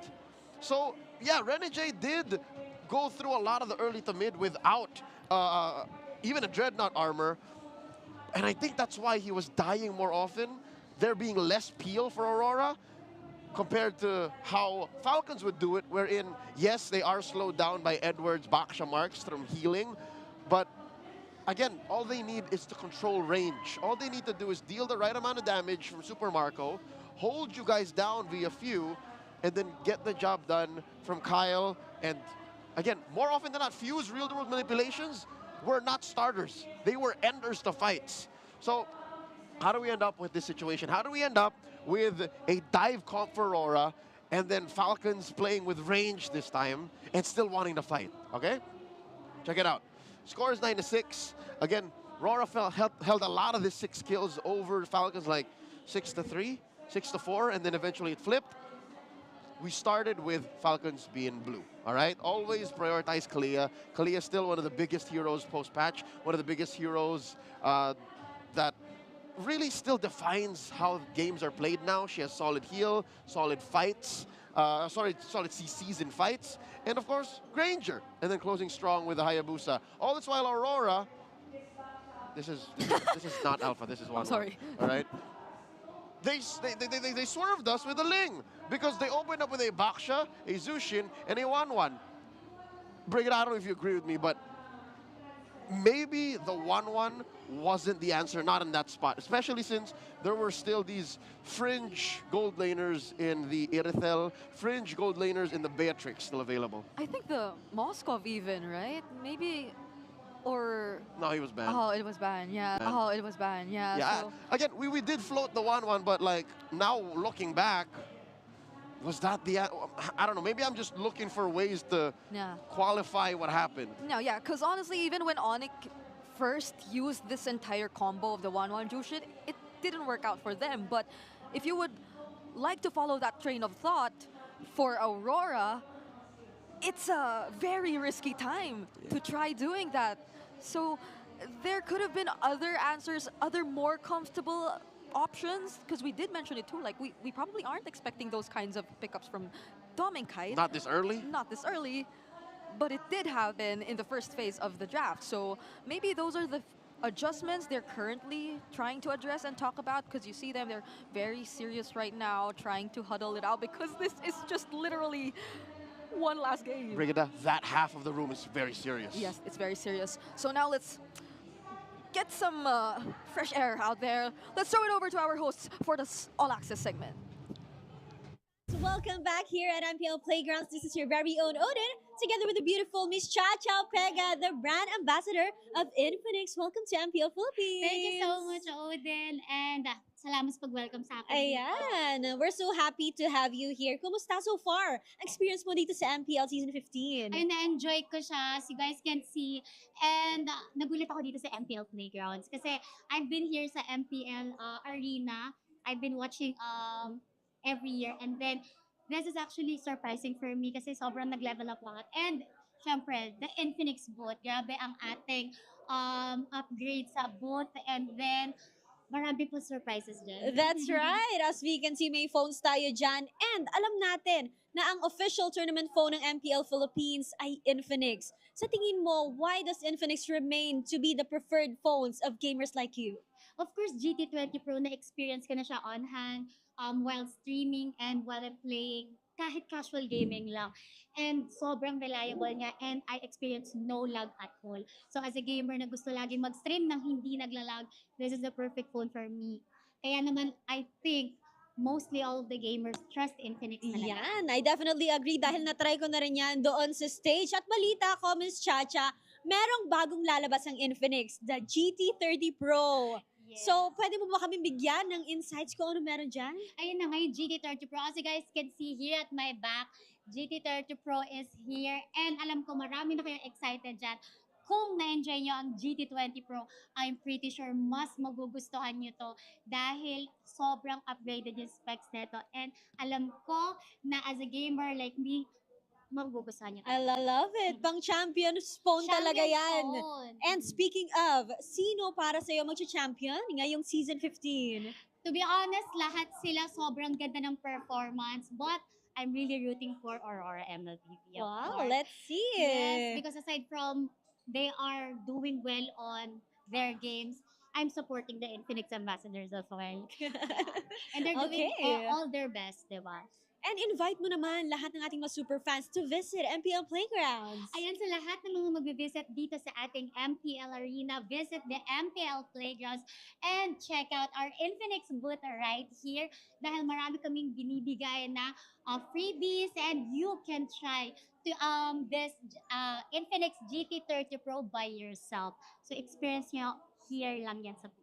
That's so exciting! Maraming salamat, Miss Chacha Pega. Mag-visit na kayo super fans dito lamang sa MPL Playgrounds at meron tayong mga free passes para sa mga mauunang pumunta dito. Thank you and bye! Thank you! See you guys! Thank you so much, Odin, and to the beautiful Miss Chacha, the Infinix ambassador, together with us here in the venue if you do decide to come visit us. And we are now calling all MPL Philippines super fans from all over the Philippines because this has been something going on for quite some time now. Yes. But we have a new one. It's time to witness history unfold for the University Watch Fest venue. That's right. We have one at Coffee Spot in Hermin Garcia Avenue, Cubao in Luzon. Fin Mahal Building in Southwestern University, Finma, Cebu City, sa Visayas. And SM City, Butuan, sa Butuan City, Mindanao.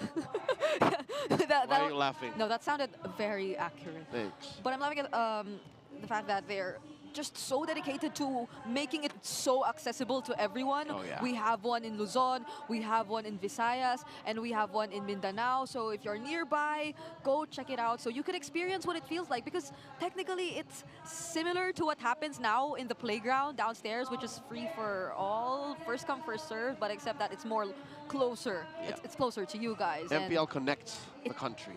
It will bring us all together. And I believe it has been for the past 2 days that we've been seeing 20 games. But by the way, they also want to win diamonds. Yes.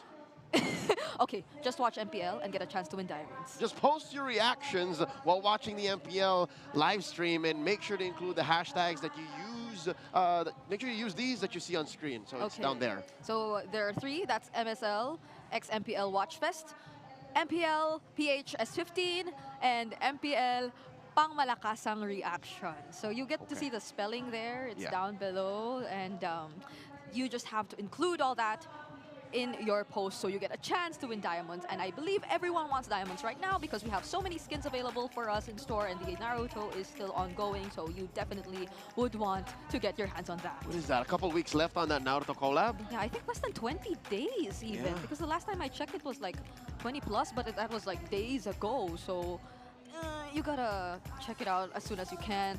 By the way, now we also have some MPL Philippines fun facts. Fun facts. Wow! This time we have stats for 2nd seed and 4th seed as well, and it's not looking that high. Yeah, no, it's 50-50, close to it, wherein the 2nd seed team actually wins more often. And this is the first time that a 2nd seed and a 4th seed team will meet in the lower bracket semis. All right, only 2 4th seed teams have reached the grand finals. It was Aurora last season, and then way back, Signal Ultra, wherein they eventually won. That's Few. Few was part of that squad. Oh my goodness, wait. He's been through this, but it's happening all over again. Yeah, again, sometimes you do things so long that things repeat themselves, but in slightly different ways. Yeah, and I bet he like barely remembers that even, or like the exact same scenario that he's been through, the exact statistics of them being in the lower bracket semis and all that. This is our job and I don't remember. Yeah. So this was 7 years ago, bring it up. The Signal Ultra. Like, I probably wasn't even the scene just yet, but here we go. You're barely walking. Side. Oh, was I? No. Aurora and Blue, they choose this side, by the way, and they have a close to 60% win rate. So they want to play it safe again. They were in red game 2. Yep. This time it's similar to what we saw in game number 1. Only that they failed to win, but now or never. It's literally now or never for Aurora. Let's see how this goes as we call in Slick Thick. Yeah! I waited for that moment. You actually did it! Oh, thank you! I appreciate that very much. And you said it with such conviction, too. I know, I prepared myself for this moment. It's always been Leo saying. Renmar, Slick Thick, Santa Cruz. That's what they call me somewhere. I don't know where, but today. Yeah, today. All right, first pick. It's juicinable, considering that the Hayabusa fan are both gone. It's like Falcons are telling Aurora, go ahead, make the juice in. It's out there for the open. Don't think about the... Oh, actually, no, Aurora even banned out the Kalea. Oh. Yeah, it's so open for Aurora right now. But I don't know, like, part of me is missing... Part of me is missing the Sicilians of UED, like all those... Harrod's open. It's just too dangerous now. There's way too much reach in the metagame that playing a stationary mid laner that needs farm is just not gonna fly. There you go. Open up with a Baksha. Harith. You Harith here? There's Badang too. Let's see if Marco's Madarith? Okay with that.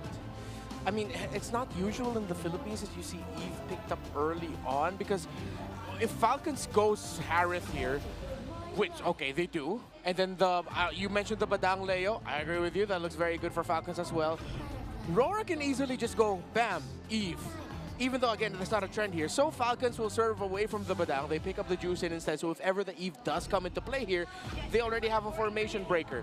They're not going to be going down that route. It's the Kimmy and the Cho. All right, good change-ups here by Aurora. And I'm already liking the flow of drafts here by Aurora. The gloves are off. We're going back down memory lane.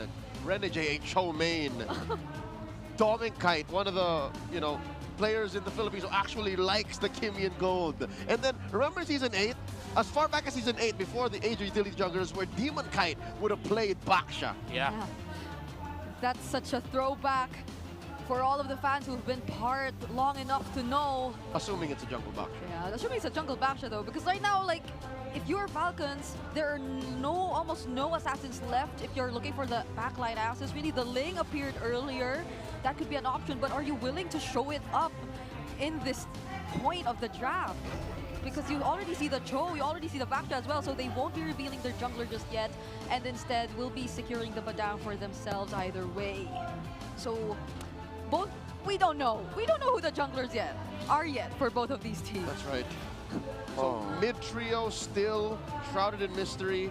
We will get some clues based on the attacks, right? Based on the bans here. Yeah. Falcons first stop, so are they, they're not denying the fact that this still could be a mid-Kimmy, huh? Yeah. I mean, we did see this too in one of the more recent games. The combos, I think it was just yesterday, right? The Kimmy and the Cho. The chain CC it could provide. Yeah. But this is a read. Yeah. I'm assuming Rora's saying, yeah, no, this is 80% Baksha jungle. All right, if that's going to be the case, Falcons needs to be careful here. So they need to consider banning out the glue or picking it up for themselves. If they ban it out and they end up with an EXP laner and roamer who both play from the shields, Aurora can put an Esmeralda in the EXP lane and just wreck the draft of Falcons. So if it's a glue ban, they have to be very careful about their EXP roam picks. You're right, Renmar, they better ban the Esmin now. Or pick it because there's still room in their lineup for it. I just don't know if that's a good idea. There's a Baksha on the other side. You're right. No, Esme ruins the first 3 heroes of Falcons. Yeah, and wasn't it Edward too who first debuted the Esmeralda in the regular season? And it was in this exact same kind of scenario wherein he just destroyed the plans of their opposing team. Falcons bans the Zask. Is this a read? Falcons might go for Ling. Yeah, that might be the possibility here. If ever the jungle pick, I think needs to come last. Oh, they banned the CC. Oh, Falcons have to be so careful about their pick now. The Esmeralda. The chances of us seeing it are just increasingly high. I think to be safe, they have to pick up something like a Lucas, because if they go Phoveus here, that'll still be another really easy Esme pick for Aurora.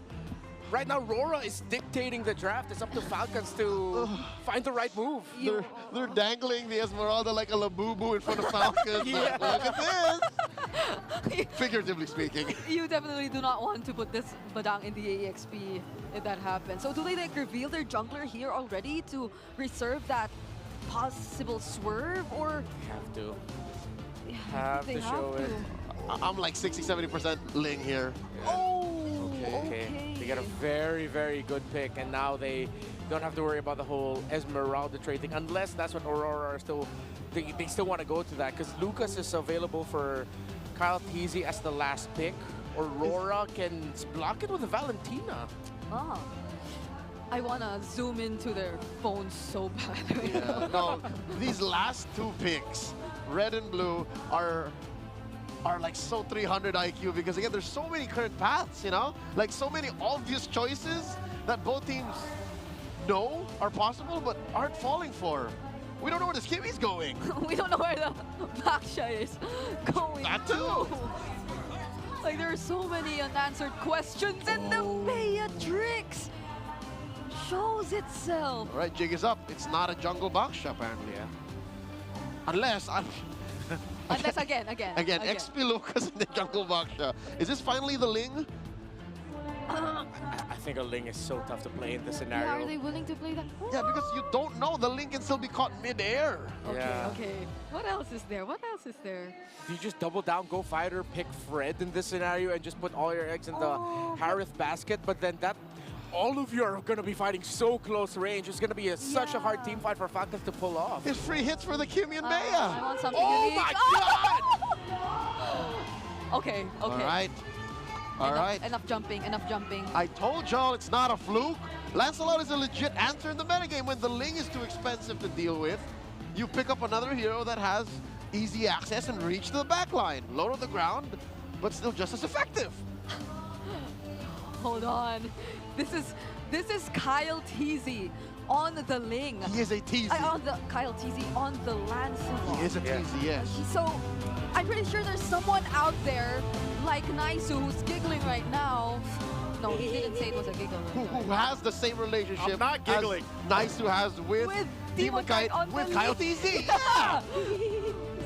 So that's scary. That sounded different. I'm not sure if I want to hear it again. Let's not. I'm liking it. Again, some left field balls coming in from Aurora and some hooks from Falcons. But could this really be a sweep? Let's find out alongside our casters. I am not giggling, Brigida. And I think a lot of fans right now are sitting on the edge of their seat to see if they can extend the series right now.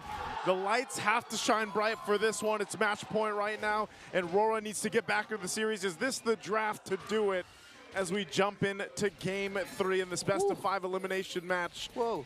We'll see. Oh, quick look at the emblems here. Yeah, they actually go Baksha jungle. They put the Edward Lucas in the EXP lane. Isn't that kind of like not such a good thing? Well, I think it's because once they saw the Lancelot on the other side, that's when they decided to pull the trigger on the switch. Wait. Whoa. Flickers out for Team Falcons. His few is the first blood drawn there by the U, and the Kimmy mid so far looking good for Aurora. Well, damn good aggressive start. Fantastic first rotation by Aurora, reading Falcons' tendencies of wanting to go to the river after clearing the mid, and they go ahead and chase down Few. This is a great start for the Lights. Interesting, too, that they're applying this much pressure this early on with the stakes. That could be a really good thing here. Kyle Teasy playing the Lancelot's going to rely on this. He's not level 4 just yet. Should get it really shortly, too. But also, we got to talk about Domen Kite. Debuting the Beatrix for him here. He's played this hero many times, and it's going to be a big part of, I would say, what gets Aurora into another game here against the Falcons. Imagine the story. If Renegade sets up a kick for Dominkite and he lands the snipe to keep the series going. The redemption. The redemption for Dominkite. How many times have we talked about redemption for players, playing heroes who in the past did not work out well for them, but then in the playoffs have made some magic happen. It takes guts. Again, these players, they always, you know... Hang on, sorry, flicker burned by Dominkite in the bottom lane because he saw Kyle Teasy, or at least he felt Kyle Teasy's presence there. But with that information, Rora gets this turtle. Okay, now Aurora, clean turtle take there as Team Falcons struggle to find the trade, and now they continue their aggression down to the orange buff. Not gonna steal it away, but enough pressure is applied for Team Falcons to be out of their normal rotation. Yeah, and this is a lineup from Falcons that really needed those level 4s anyway to go ahead and actually make something happen. Especially with Ogun playing the roam Badang here. He needs that level 4, needs to be able to go ahead and utilize the flicker for those setups too, and even with the Jushin. So, you know, they slow things down a little bit. Now that they have the ultimates available and up, oh, hold on, Fuse in trouble. Few again forced to use the Crimson Beacon because the continuous damage from Yu and the pokes for the side of Aurora. It's giving Fuse such a hard time in positioning, even to his own lane. Yeah, I think Few has to accept that he's really going to be the target in Aurora's eyes now, considering that the Jushin plays such an integral utility role to the lineup that Falcons brings to the table.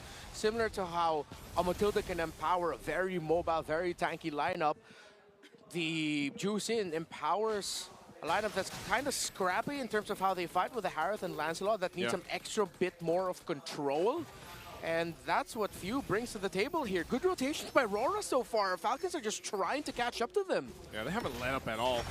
So they're just going in full force right now, trying to get what they can, and they're allowed to, because anytime I feel like the Baksha is on the map, whether he's in the jungle, whether we've seen him in the XP lane, that's what allows the team composition to do, is just, you know, be mobile, look for picks if they can find them. But then we have to also consider the fact that it's a Kimmy in the mid lane, and we know that the setup potential is going to hurt a lot more later, and that gives space to Dominkite. Renegade being the one to go on for the pickoffs too is great, but overall, your front-to-back coverage with Aurora's lineup is so good. So, as you know, much I want to see Falcons possibly end up in a sweep here, I think it's going to be difficult to get this one under their belt. Yeah, incredibly difficult. Again, Aurora have drafted terrifically here. They're playing to the strengths of their lineup so well. Now, Kyle Teasy's just stuck to, similar to his Suyo game yesterday, just opening up the map. And the Aurora are getting the objectives left and right, while Kyle Teasy will try to balance it out with split push, while the rest of Falcons will just look into supplementing Super Marco's farm. Yeah. Oh, and now they want to extend the lead by trying to go for the bottom lane turret. Renegade got stopped in his tracks by a beautiful initiation there from Owen. First man down is the Hitman, as Flap Teasy working on Demonkite, but he's quite tanky as Yu is serving up the damage. Owen again with a beautiful wall, and they might be able to bring down Demonkite for the clap back from Aurora. Yu again brings down 3 alongside Dominkite, and Phil is the next to fall. It has gone also terribly wrong for the Falcons. Yue and Dominkite just providing enough space. Demonkite miraculously holding on long enough so that the Kimmy and the Beatrix can finish off the ever so greedy Falcons. Renegade with a kick. A bit of an off-angle kick there, but they might be able to do the job. Thorn Rose is there, plus the puncture to be able to walk away. And the Shockwave Blast from Edward won't do the job to bring down Kyle Teasy. A good attempt there from Renegade. You know, he was trying to get the angle differently there, but they went in anyway, expended a lot. But that is a Lancelot for you. Especially with multiple enemies around you, you can actually withstand quite a bit of punishment. So Kyle Teasy won't go down, but still, Falcons falling behind. It was a great combination what we saw earlier in the bottom lane, and Rora will continue to do that. We'll see how they play this apart in the jungle here. Good pass, the traction pulse there is Demonkite being worked on by Flap Teasy again with the grab, but he's quite tanky. They're trying to delay the farming pattern again of Kyle Teasy. Renegade with a Jit Kundo, but 5 members of Team Falcons are there to assist Kyle Teasy. Everything that's happening in the map, Falcons are forced to react, similar to what happened at the tail end of game number 1 in the mid to the late game, when Falcons were just catching Aurora off guard and dictating the tempo, not allowing them to set up. In the early minutes of this game number 3, crucial game number 3, Aurora are the ones setting the tempo, not allowing Falcons to set up. It's been all reactive and all defensive for Falcons so far. See what they want to do this time around. They're going to get in a position for this. They want to fight it out. Oh, and Dominkite is the one to get the turtle. Now Aurora wants to extend their lead by going for more. There's the Shockwave Blast, but they're disciplined enough to disengage. And if you're going to notice, actually, Kyle TZ is ahead when it comes to the level up against Demon Kite, because Demon Kite's not playing this Baksha as a jungler. He's sort of acting like a roam, and Edward's the one going away from the usual rotations of Aurora to split push and farm up. Yeah, and you can see that in the gold. Edward actually has a bit more gold compared to Demon Kite. Aurora just playing this pure aggro, and they've made Edward sort of like a carry Lucas in a way. Hey, that's what you want to do with a Baksha, right? You can just change your game plan if you want. But overall, they haven't stopped. If you notice from Aurora, it just feels like when they came into this game 3, they're like, we're going to go full force. We have to take that risk and make it happen. And so far in game 3, it's gone their way. While Falcons continues to try to catch up here, but they're falling behind. You know, 3.5K behind at this point. They got no objectives at all, not even a turret just yet to move around the map with. So they're in a pretty bad position coming into that first Lord here. Coming up, Rora with the advantage. The fact that Dominkite and Yue have not been caught, and it's really Falcons playing to the tune of wherever Renegade and Demonkite decide to go and crash in, is a big problem for Falcons right now.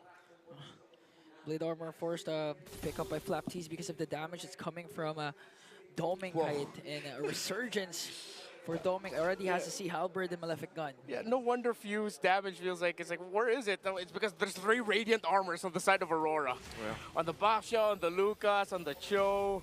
It's going to take some time until Aurora are going to start feeling pain from any of the magic damage dealers of Falcons, and at this point, Dreadnought Armors are enough to nerf the damage of the Lancelot. Oh, Gwen gets caught and blasted! Conceal Aurora keeps going forward, but they're not going to force the issue here as they know they have advantage on Lord. Yeah, that's how much damage Aurora has. You didn't even have to finish the animation of the Way of the Dragon for them to burst down Ogwyn. And now 1 member down for Team Falcons as Aurora sets their eyes on this Lord.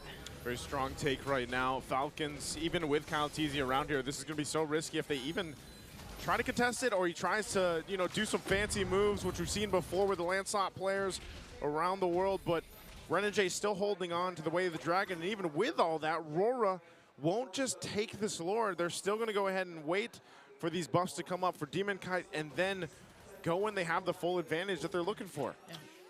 Kyle TZ, though, still ahead by 1 level, so Aurora's not going to rush in taking down the Lord. Ideally, they'd have to pick off 1, or for Falcons to just trade instead for going for a clean Lord take. And now Renegade from the back sets his eyes onto Flaptease. There's the ultimate from Dominkite, plus Traction pulls a lot of damage from the Northern Lights to burst down Ogwyn once again. Flaptease forced to use that grab onto Yue, but he might be next on the chopping block. Feeds the kill off to Dominkite. Aurora have awoken. It looked like Ogwyn was going to get a massive set there, but he got blasted instead the moment he decided to help out Flaptease, and Falcons can only stand and watch. Try as they will, this might be risky. Super Micro jumps in, but gets caught out by the bullets of Dominkite. The next target is Bill! And an unstoppable kill from Yue. A 3-kill swing again for Aurora. Where is this damage coming from, and how do you deal with it if you're Falcons? Kyle TZ jumps in with a puncture. Phantom making Susha's gonna connect. Edward was able to flick her out. Still no casualties for Aurora. Mr. Consistent escapes, but here comes Kyle TZ and Ogwyn again. Ogwyn with a knock-up to bring down Doming and Yue. You asked where the damage is coming from. Now they are gone as Kyle TZ secures the Lord. And all that, and Falcons will get the Lord.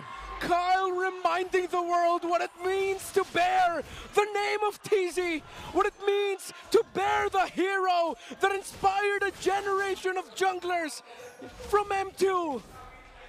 Oh my goodness, and all that? They just got rid of the gold lead that Rora's been holding on to all game long. At that point, that was just sheer freaking will by Falcons, because Aurora did everything right, did everything good. But it took a TZ with a Lancelot and Ogwyn with his fists to turn the game around. I thought you were going to say, and a dream. And a dream. That's basically what it was with the given the situation that Falcons found themselves in. So they'll play around this. They've got an advantage now, mid lane. Traction Pulse already casted down, but this time Pugh was able to escape. Renegade with a good kick onto Flapteezy. Owen counters out with his combo though. Renegade quite low. One more hit and Super Marco delivers the final blow to bring down the Hitman. One member down. There was an almost.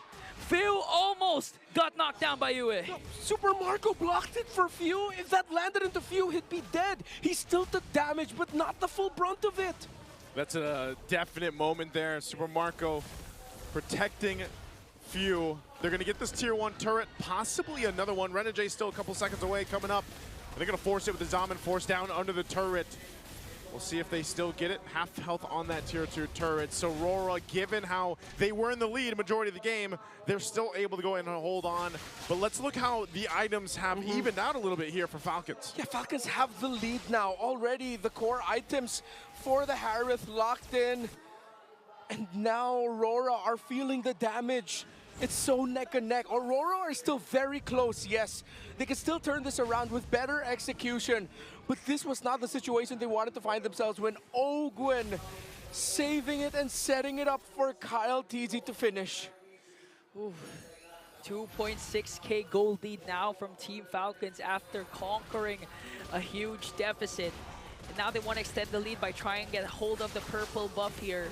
But still, Aurora, they have all their inhibitor turrets. In fact, they still have a second tier turret in the middle lane. So in terms of contesting for this Lord, they can apply again their signature Lord dance that they can do against Team Falcons. That's what I was saying yesterday, man. You know, Falcons, they're known for their prowess around objective takes, the decision making that comes before they even decide to start up a Lord. And that's something that Aurora really has to be careful of. The majority of this game, they have been the aggressor. They have been on the offensive.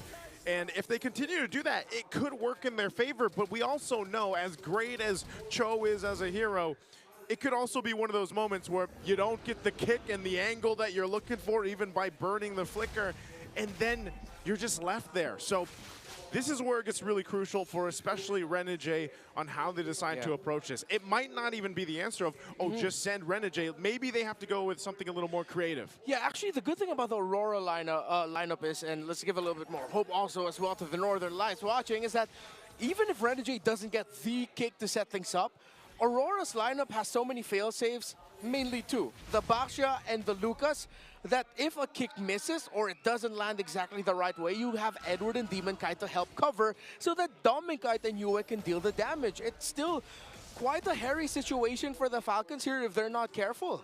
Yeah. Okay. Not to mention the traction pulse that can come from the Kimmy, just like right now. We're not going to connect onto Few. Still, Falcons 3k gold lead. They're holding on to their mid lane turret. At any given moment, Ogwin again can find the proper angle to be the ending set for Team Falcons. Okay, Lord is the take here. Kyle TZ not even around, just going to go ahead and deal with this wave up top while the team just stares down each other, fighting for this. Wicked Seal's going to be used. Does Renegade go? Renegade with a flicker kick in, but Ogwin again with a beautiful counter. On the other hand, Edward on the back with the Unleash the Beast trying to work on Super Marco. Super Marco just dancing around with his Diamond Force. Ogwin still alive alongside Super Marco, and he takes down Edward. But here comes Yue. Kyle TZ as well in the picture. Ogwin now gone, but Flap TZ trying to work on Yue. Dominic breaks down Few. Next target is Flap TZ, but Kyle TZ answers back. Kyle and Marco versus Doming and Demon Kite. Rose and opportunity for Marco to deliver the final Senko Vision to the heart of Doming Kite. That was timed so well between the two of them. If you follow the DNA of the squad and the team that came before them, it was the heroics of a Lancelot and a Harith in another country not so far away that took a squad named Brand Esports to the promised land, and it keeps Falcons' hopes alive. Again, we saw it. Aurora, they have so many fail-safes. Demon Kite and Edward did their absolute job of forcing Super Marco in the backline of Falcons to nearly crumble, but they held on. Aurora did everything right as much as they could, but Falcons just got the counter. Open again, zoning out Demon Kite. Who's gonna get it? Still gonna fall in the hands of Kyle TZ as he bounces out, and Super Marco with his Salmon Force gonna bring down Edward. Next target is Demon Kite. A double for Super Marco! and more do they get for the Falcons. The whole time Kyle Teasy knew, guys, you can handle it. I'll get my buff. We got the Lord. Let's go ahead and get ready to march towards the base of Aurora. The lights are slowly flickering out, shadowed by the wings of the Falcons in the air. But as long as there is light, there is hope. But where will hope come from? From Aurora. Can they hold on? 3 left to defend for the Northern Lights. Traction Pulse is there. Marco jumps in. Oakland as well. Revenge, redemption, and resurgence for Team Falcons. The light of hope has flickered out, overshadowed by the wings of the Falcons, who are hell-bent to reclaim their throne. A TZ with the also legendary blade. A Marco who wanted to redeem himself from yesterday. Take the win against a valiant squad who just wanted to seize the win. Oh man, in a flight or fight situation, Team Falcons chose both, soaring high into the skies to fight another day as they will advance. Oh, once again, this is the nature of the competition, the nature of playoffs. Eventually, someone has to go home, and we got to give a hats off to Aurora here. A phenomenal season for them, but unfortunately not the ending that they were looking for. We got to go ahead and head over to stage with our hosts and Aurora to hear what they have to say here. Gentlemen, this may have been your last match for the season, but always take note of the Auroras that have continued to support you all the way. Managed to keep your head high. Renege, being the captain of this team, I'm sure there's a lot of learnings from this season. Anong masasabi mo sa lahat ng mga sumuporta sa Aurora right from the start? Siguro sa lahat ng Aurora, sorry natalo kami. Pero yun, binigay namin lahat ng best namin dito. Sadyang, siguro hindi talaga para sa amin tong season na to. Pero babawi kami next season, mas malakas kami next season. A valiant effort once again. Please give it up for Aurora Gaming.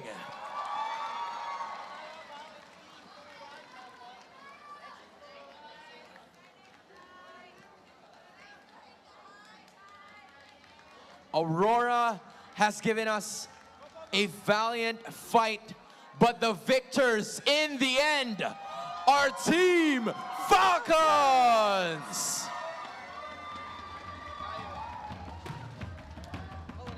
Gentlemen, Yes, congratulations. Kyle. Ikaw ang una, Kyle. You know what, Odin? Go ahead. Kyle DZ, coming off from a lose noong nakaraang araw, ngayon ay naka 3-0 sweep kayo. Does being in the lower bracket change the way you approach the game? Nung naging lower bracket, nung napunta ba kayo sa lower bracket, did that motivate you even more para sa labang ito? Yes po. Pinaka-na-motivate talaga po namin yung yung 2% na sa amin, na prediction. And po yung You know what? Pag-usapan natin yan, Odin. They were talking about the 2% na prediction sa kanila. Flap TC, I saw you. These are part of the 2% na naniniwala sa inyo right from the start. You even shared that. Diba? What do you think of the 2%? And anong masasabi mo to the 98% of the people who don't think you're gonna win? Sa tingin ko po, naging advantage siya sa amin kasi parang naging underdog ulit kami. At sa sarili, alam namin sa sarili namin na yung 2% na bumoto is parang solid fans din namin. Kaya ayaw namin silang i-let down. Kaya mas ginagalingan pa namin lalo. Thus proving it. Nasaan ang fans ng Team Falcons? Odin, they don't seem like 2% to me at all. Tama ka dyan, Hans. And nakikita ko ngayon kay Flap TZ na sobrang humble niya after this match. Flap, ano sa tingin nyo yung naging susi nyo para manalo dito sa match na to against Aurora? Sa tingin ko kaya kami nanalo kasi hindi kami tumitingin sa past. Parang natalo kami, may chance pa, laban lang. Walang susuko. I know we're not talking about, the past because that was yesterday. But few, gusto ko namang malaman more from the captain himself. Few, we're talking about not only the grand finals but also the MSC Insights. You're going up against a team na nakasama nyo sa MSC EWC last year. Talk to us about, this rivalry that you've had together with Carl TZ and the rest of Mpl Ph. Is this some sort of familiarity na makakaharap nyo na naman sila ulit? Opo. Pero sayang lang din talaga kasi parang napag-usapan namin na pangako namin sa isa't isa na kami mag-MSC ulit. Kaso ayun, isa lang talaga kailangan lumusot ngayon. What's gonna be the difference from this point on compared sa naging laban nyo nung isang araw? Feeling ko mas pagbubutihan namin i-close yung series kung sakali makalamang ulit kami. Kasi naramdaman na namin paano ma-reverse sweep, sobrang sakit eh. Few, may laban pa kayo bukas. Napakaraming games na yung pinagdaanan nyo simula nung nag-start ang play-ins at plus yung games pa ngayon. How can you ensure na may energy pa kayo lalo na at hanggang game 7 ang laban nyo bukas? Siguro reset lang din agad kami. Tapos late pa naman yung match bukas eh. So mas makakapagpahinga kami ng maayos. And I'm really sure, Hans, na nandito rin ang mga sumusuporta sa kanila para magbigay sa kanila ng energy. Ano ba yung gusto nyo sabihin ngayon sa lahat ng Team Falcons na nanonood? Si Ogwen. Sa lahat ng fans na sumusuporta sa amin, maraming salamat. Magpapahinga lang ulit kami mamaya. Tapos, yung mga ka-2% gang natin dyan, chill lang kayo. Mahaba pa yung tatahakin natin. And just like what Flap TZ said, mga ka-2%, chill lang kayo. May laban pa sila bukas. Once again, your winners, Team Falcons! You may now take your walk of victory.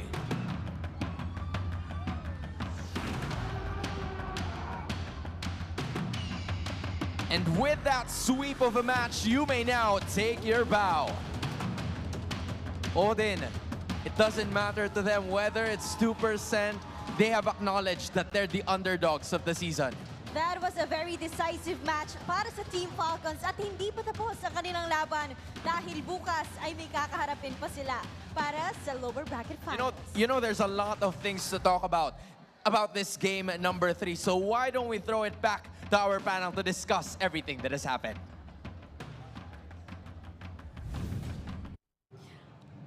Leo, I feel like today has been the day wherein we just kept breaking records.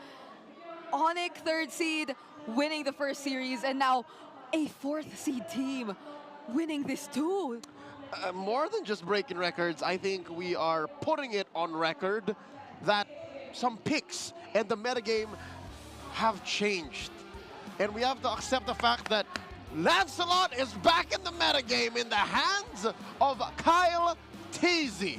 One of the funniest things about the Lancelot games that have happened so far is that it always comes out at such crucial moments, Red 4, Red 5. It feels like it's such a high risk to pull off such a pick that doesn't normally come out, but they always make it work. Be it King Kong, be it Kyle. It is the scalpel, the tool you need when you need to get yourself out of a rut. And we'll watch the highlights. Brigida, you mentioned one word. I want to focus on risk. The risk of playing the Lancelot and running it into a lineup that Rora drafted, which, by the way, up until the very last minute, we did not know exactly what it was all about, what it looked like, what it meant. Edward on the Lucas XP, Demakite on the Baksha. You watch the first 3 minutes, 4 minutes of this game, even 5. This is where you went to the bathroom. What happened? That's exactly what happened. It's a double kill for both Dominkite and Yue, and I think I did see, before I went to the bathroom, a 2 or 3 minute Sky Piercer already in for US. Yeah, So nothing. Just the piercer. yeah, it could have been so smooth for Aurora, considering that near perfect execution of an early game, but this was the game-changing set. That was where Kyle TZ reminded us that his name has 3 letters in it towards the end that defined a generation of junglers, that inspired a generation of MLBB fans. I mean, there was still some clapback. There was still a little bit of fight from Aurora, but it was a slow but sure regain of control from Falcons that made me go several times in the last 5 minutes of the game. That's it. It's over. I know, and you have to appreciate the bond we see in-game for Team Falcons. Like, for the entire past 3 games, they're always willing to sacrifice something, so the people that matter get to survive and do their thing. And if we thought that we've seen enough of that in game number 2, we've seen a lot more in game number 3. Yep, many times Flap TZ, Ogwin had to put their bodies on the line, their KDA, to keep Few alive, to keep Marco alive. Kyle TZ, he knew to keep himself scarce. He knew to hide amongst the bushes, farm up where he can, chip off some gold shields while he can to stay within threat range. Again, we mentioned in the draft that this Lancelot is good because mainly, number 1, it's low to the ground. It doesn't need as much farm as a Ling, even as a Hayabusa. Like, you can get away with a lot as a Lancelot. And then number 2 is it's capable of plays like that. If that was a Hayabusa in the hands of Kyle, I don't think he could have done that game-changing play.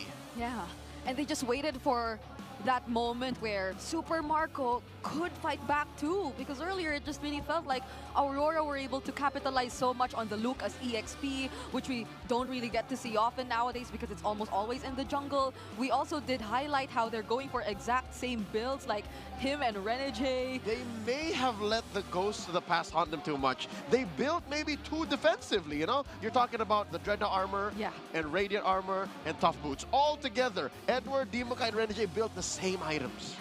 I think we'll be seeing more of that in the item progression later, but we already thought Few could have struggled, but Few was there to do something else. Yeah, he was utility. He was utility. He just allowed everyone to do their thing, and the only member of Team Falcons on our top 4 of the post-game titles, Kyle TZ. He's the MVP. Even though he struggled, he knew it. He saw it from King Kong. We just need to farm first on the Lancelot. I'm pretty sure he saw it from way back, further than even King Kong. Kyle TZ, naming himself after the Lancelot, Carl TZ. I'm sure his idol, the guy who reverse swept him last night, was watching and saying, well played, Kyle, well played.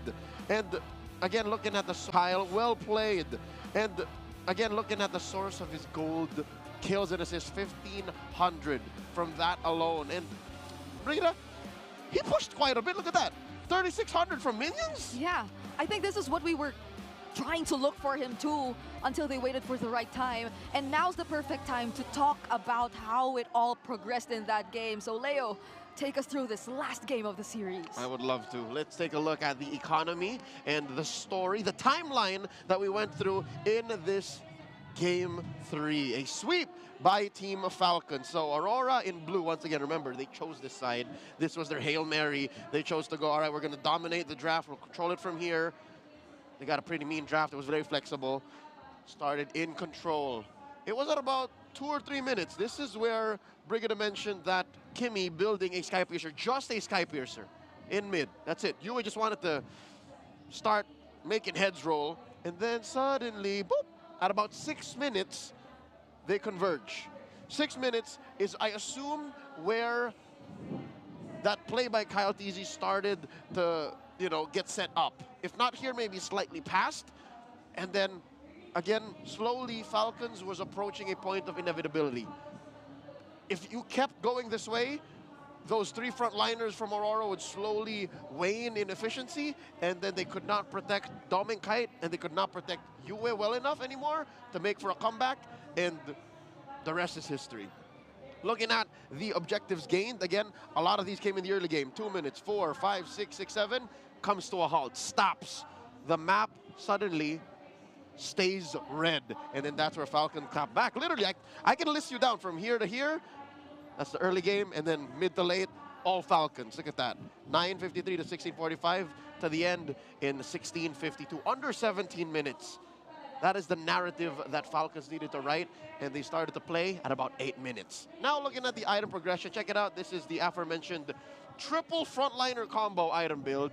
Tough boots, tough boots, tough boots. Radiant armor, radiant armor, radiant armor, and the upgrade of the Dreadnought armor. These three, the frontliners, they build the same first 3 items. And then you have good damage split between the magic on the Kimi and the physical on Dom and Kite. We have to give Aurora their flowers. Again, they played very well in the early game. They did more than redeem themselves from that moment in M6. You know what I'm talking about. Meng, tingin. You know what I'm talking about. They did a play like that to take down, was it Flap TZ or Ogwin? One or the other. It's what they needed to do to keep the velocity up, to keep the speed up, the tempo, so that they would regaining control, but remain in control. But again, this is Rora playing for the short term so that they can end quick, but Falcons found a way out. Falcons found a way through. And they did that off of the back of Kyle TZ's Lancelot. Hunter Strike, Malefic Roar. The Malefic Roar into the endless battle, I think, is key to them snowballing out of control after that double shutdown.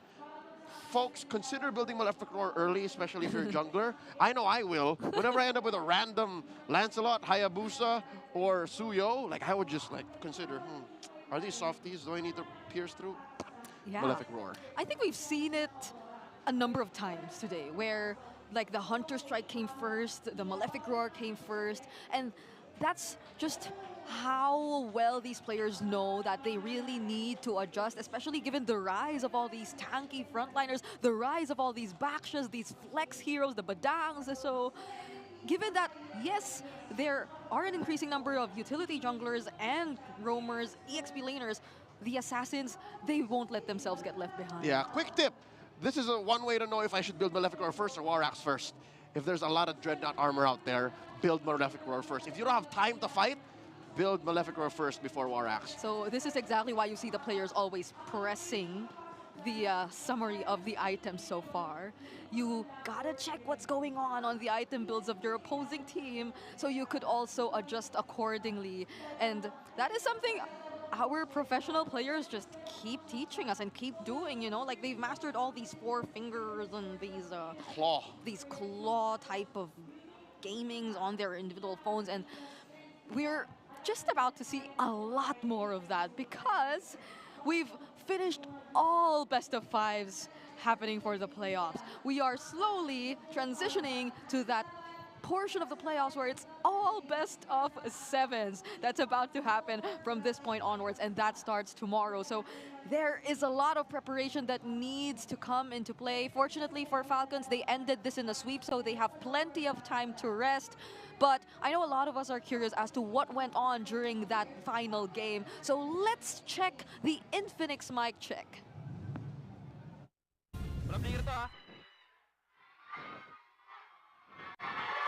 Low Earth.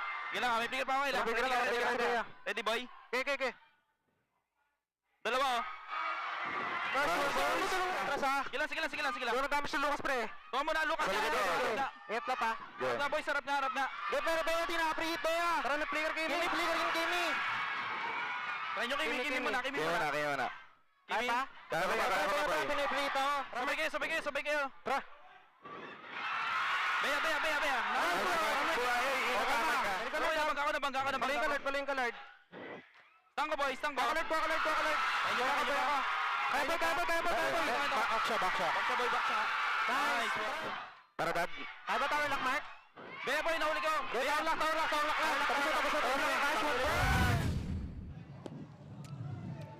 I had goosebumps, you know, like it felt like even the silence connected them. Like even the moments when they were saying nothing, they still knew what was going on in the other person's mind. I think that clearly was the sign of their connectedness, their synergies, because I don't have to say anything. There has to be no sound. Like, you know what I'm thinking, and how magical we heard the moment of that game-changing play.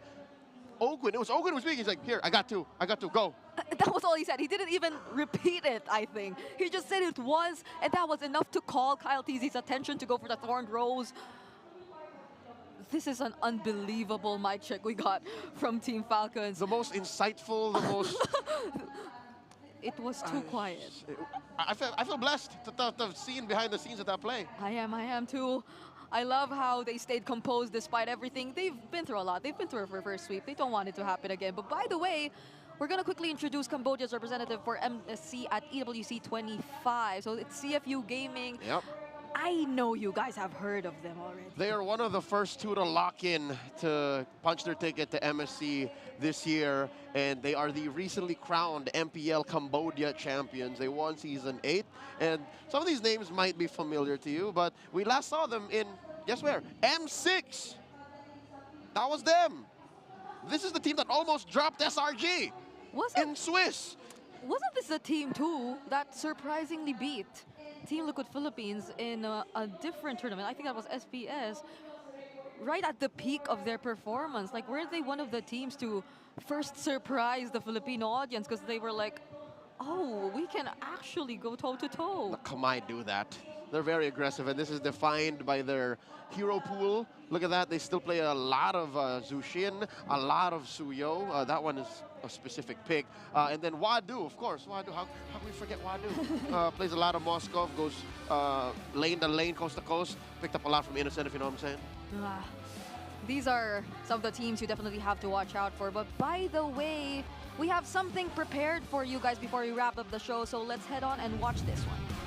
Kamusta, Mpl Ph. My name is Lee Ching. I am the caster for Mpl KH. Today I wanted to tell you guys what's happened in Mpl KH Season 8 playoff. In Mpl KH Season 8 playoff, we saw some Mobile Legends bang bang action, which culminating in CFU Gaming being the crown champion. Not only they are the crown champion, but they are the back-to-back champion as well. CFU Gaming ultimately defeat Team Mac in the grand final with a 4-1 victory to claim the championship and also a spot in MSC 2025 at Esports World Cup as well. Some of you guys might have seen the potential of CFU Gaming back at M6 World Championship. They almost beat Selangor Red Giant, but they were unlucky because innocent happened. But I think this time they will prove they're right, and also last time they were lacking of experience, but this time they will prove themselves. For me personally, I think that CFU Gaming is the dominant back-to-back champion, entering this MSC as Cambodia's strongest and most confident representative. I think that they are a really well-deserved champion for the Mpl KX Season 8. Despite having some hiccup in the regular season, losing to Galaxy Legend 2-1, but in the playoff, it is a different story because they almost completely sweep everyone in the playoff bracket. For me, the standout player would be the team itself, because I cannot determine the standout player because CFU Gaming, they always play as a team, and also if one member fails to deliver, another will always deliver. But I wanted to shout out for Oppi and also Bobsy as well, because some of you might have known them. They are really strong. If I were to choose which team for Mpl Ph side is likened to CFU Gaming, I would say it could be Onyx PH or Team Liquid PH, because they both are one of my favorite teams, and also they are really strong, they are really capable, always consistent, and also always humble as well.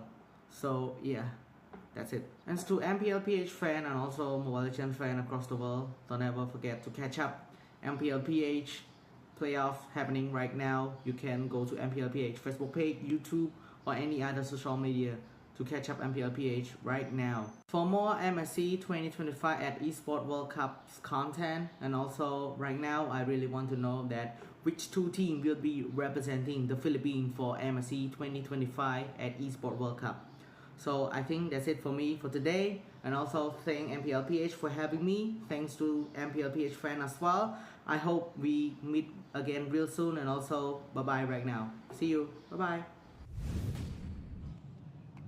Bye bye, and thank you so much, Lee Ching. That was a very informative segment. know a lot about what went on in Mpl KH and what to expect from their back-to-back champion CFU Gaming. And by the way, bringing you a better tomorrow, BPI empowers Pinoy gamers with next-level banking solutions to help you level up in life. So that includes digital deposit accounts, insurance, investment, loans, and many more. So do check it out for yourself. Right now, you could start saving up for a more epic tomorrow. Open up a hashtag save up account today via the BPI app. All you need is 1 minute, 1 ID, 5 minutes, and then you suddenly have an account. It's that easy, all right? A more epic tomorrow. Open an account with BPI. It's the exact same thing when Marin Naisu had to go through yesterday. But to our MLBB players out there, mga ka-ML, we have epic news for you. In the Vibe app, you can already pay via QR. You could already pay your bills, send funds, and claim rewards. All of that, you can do it with the Vibe app. Pero Teka, there's an epic bonus coming your way. If you sign up, there's a chance that you could win 1,250 MLBB diamonds. Oh, diamonds. That's for your skins, that's for your upgrades, that's for your flexing needs. So what are you waiting for? Join the Vibe and download the app today. A more epic tomorrow together with BPI. All right, we were able to. That was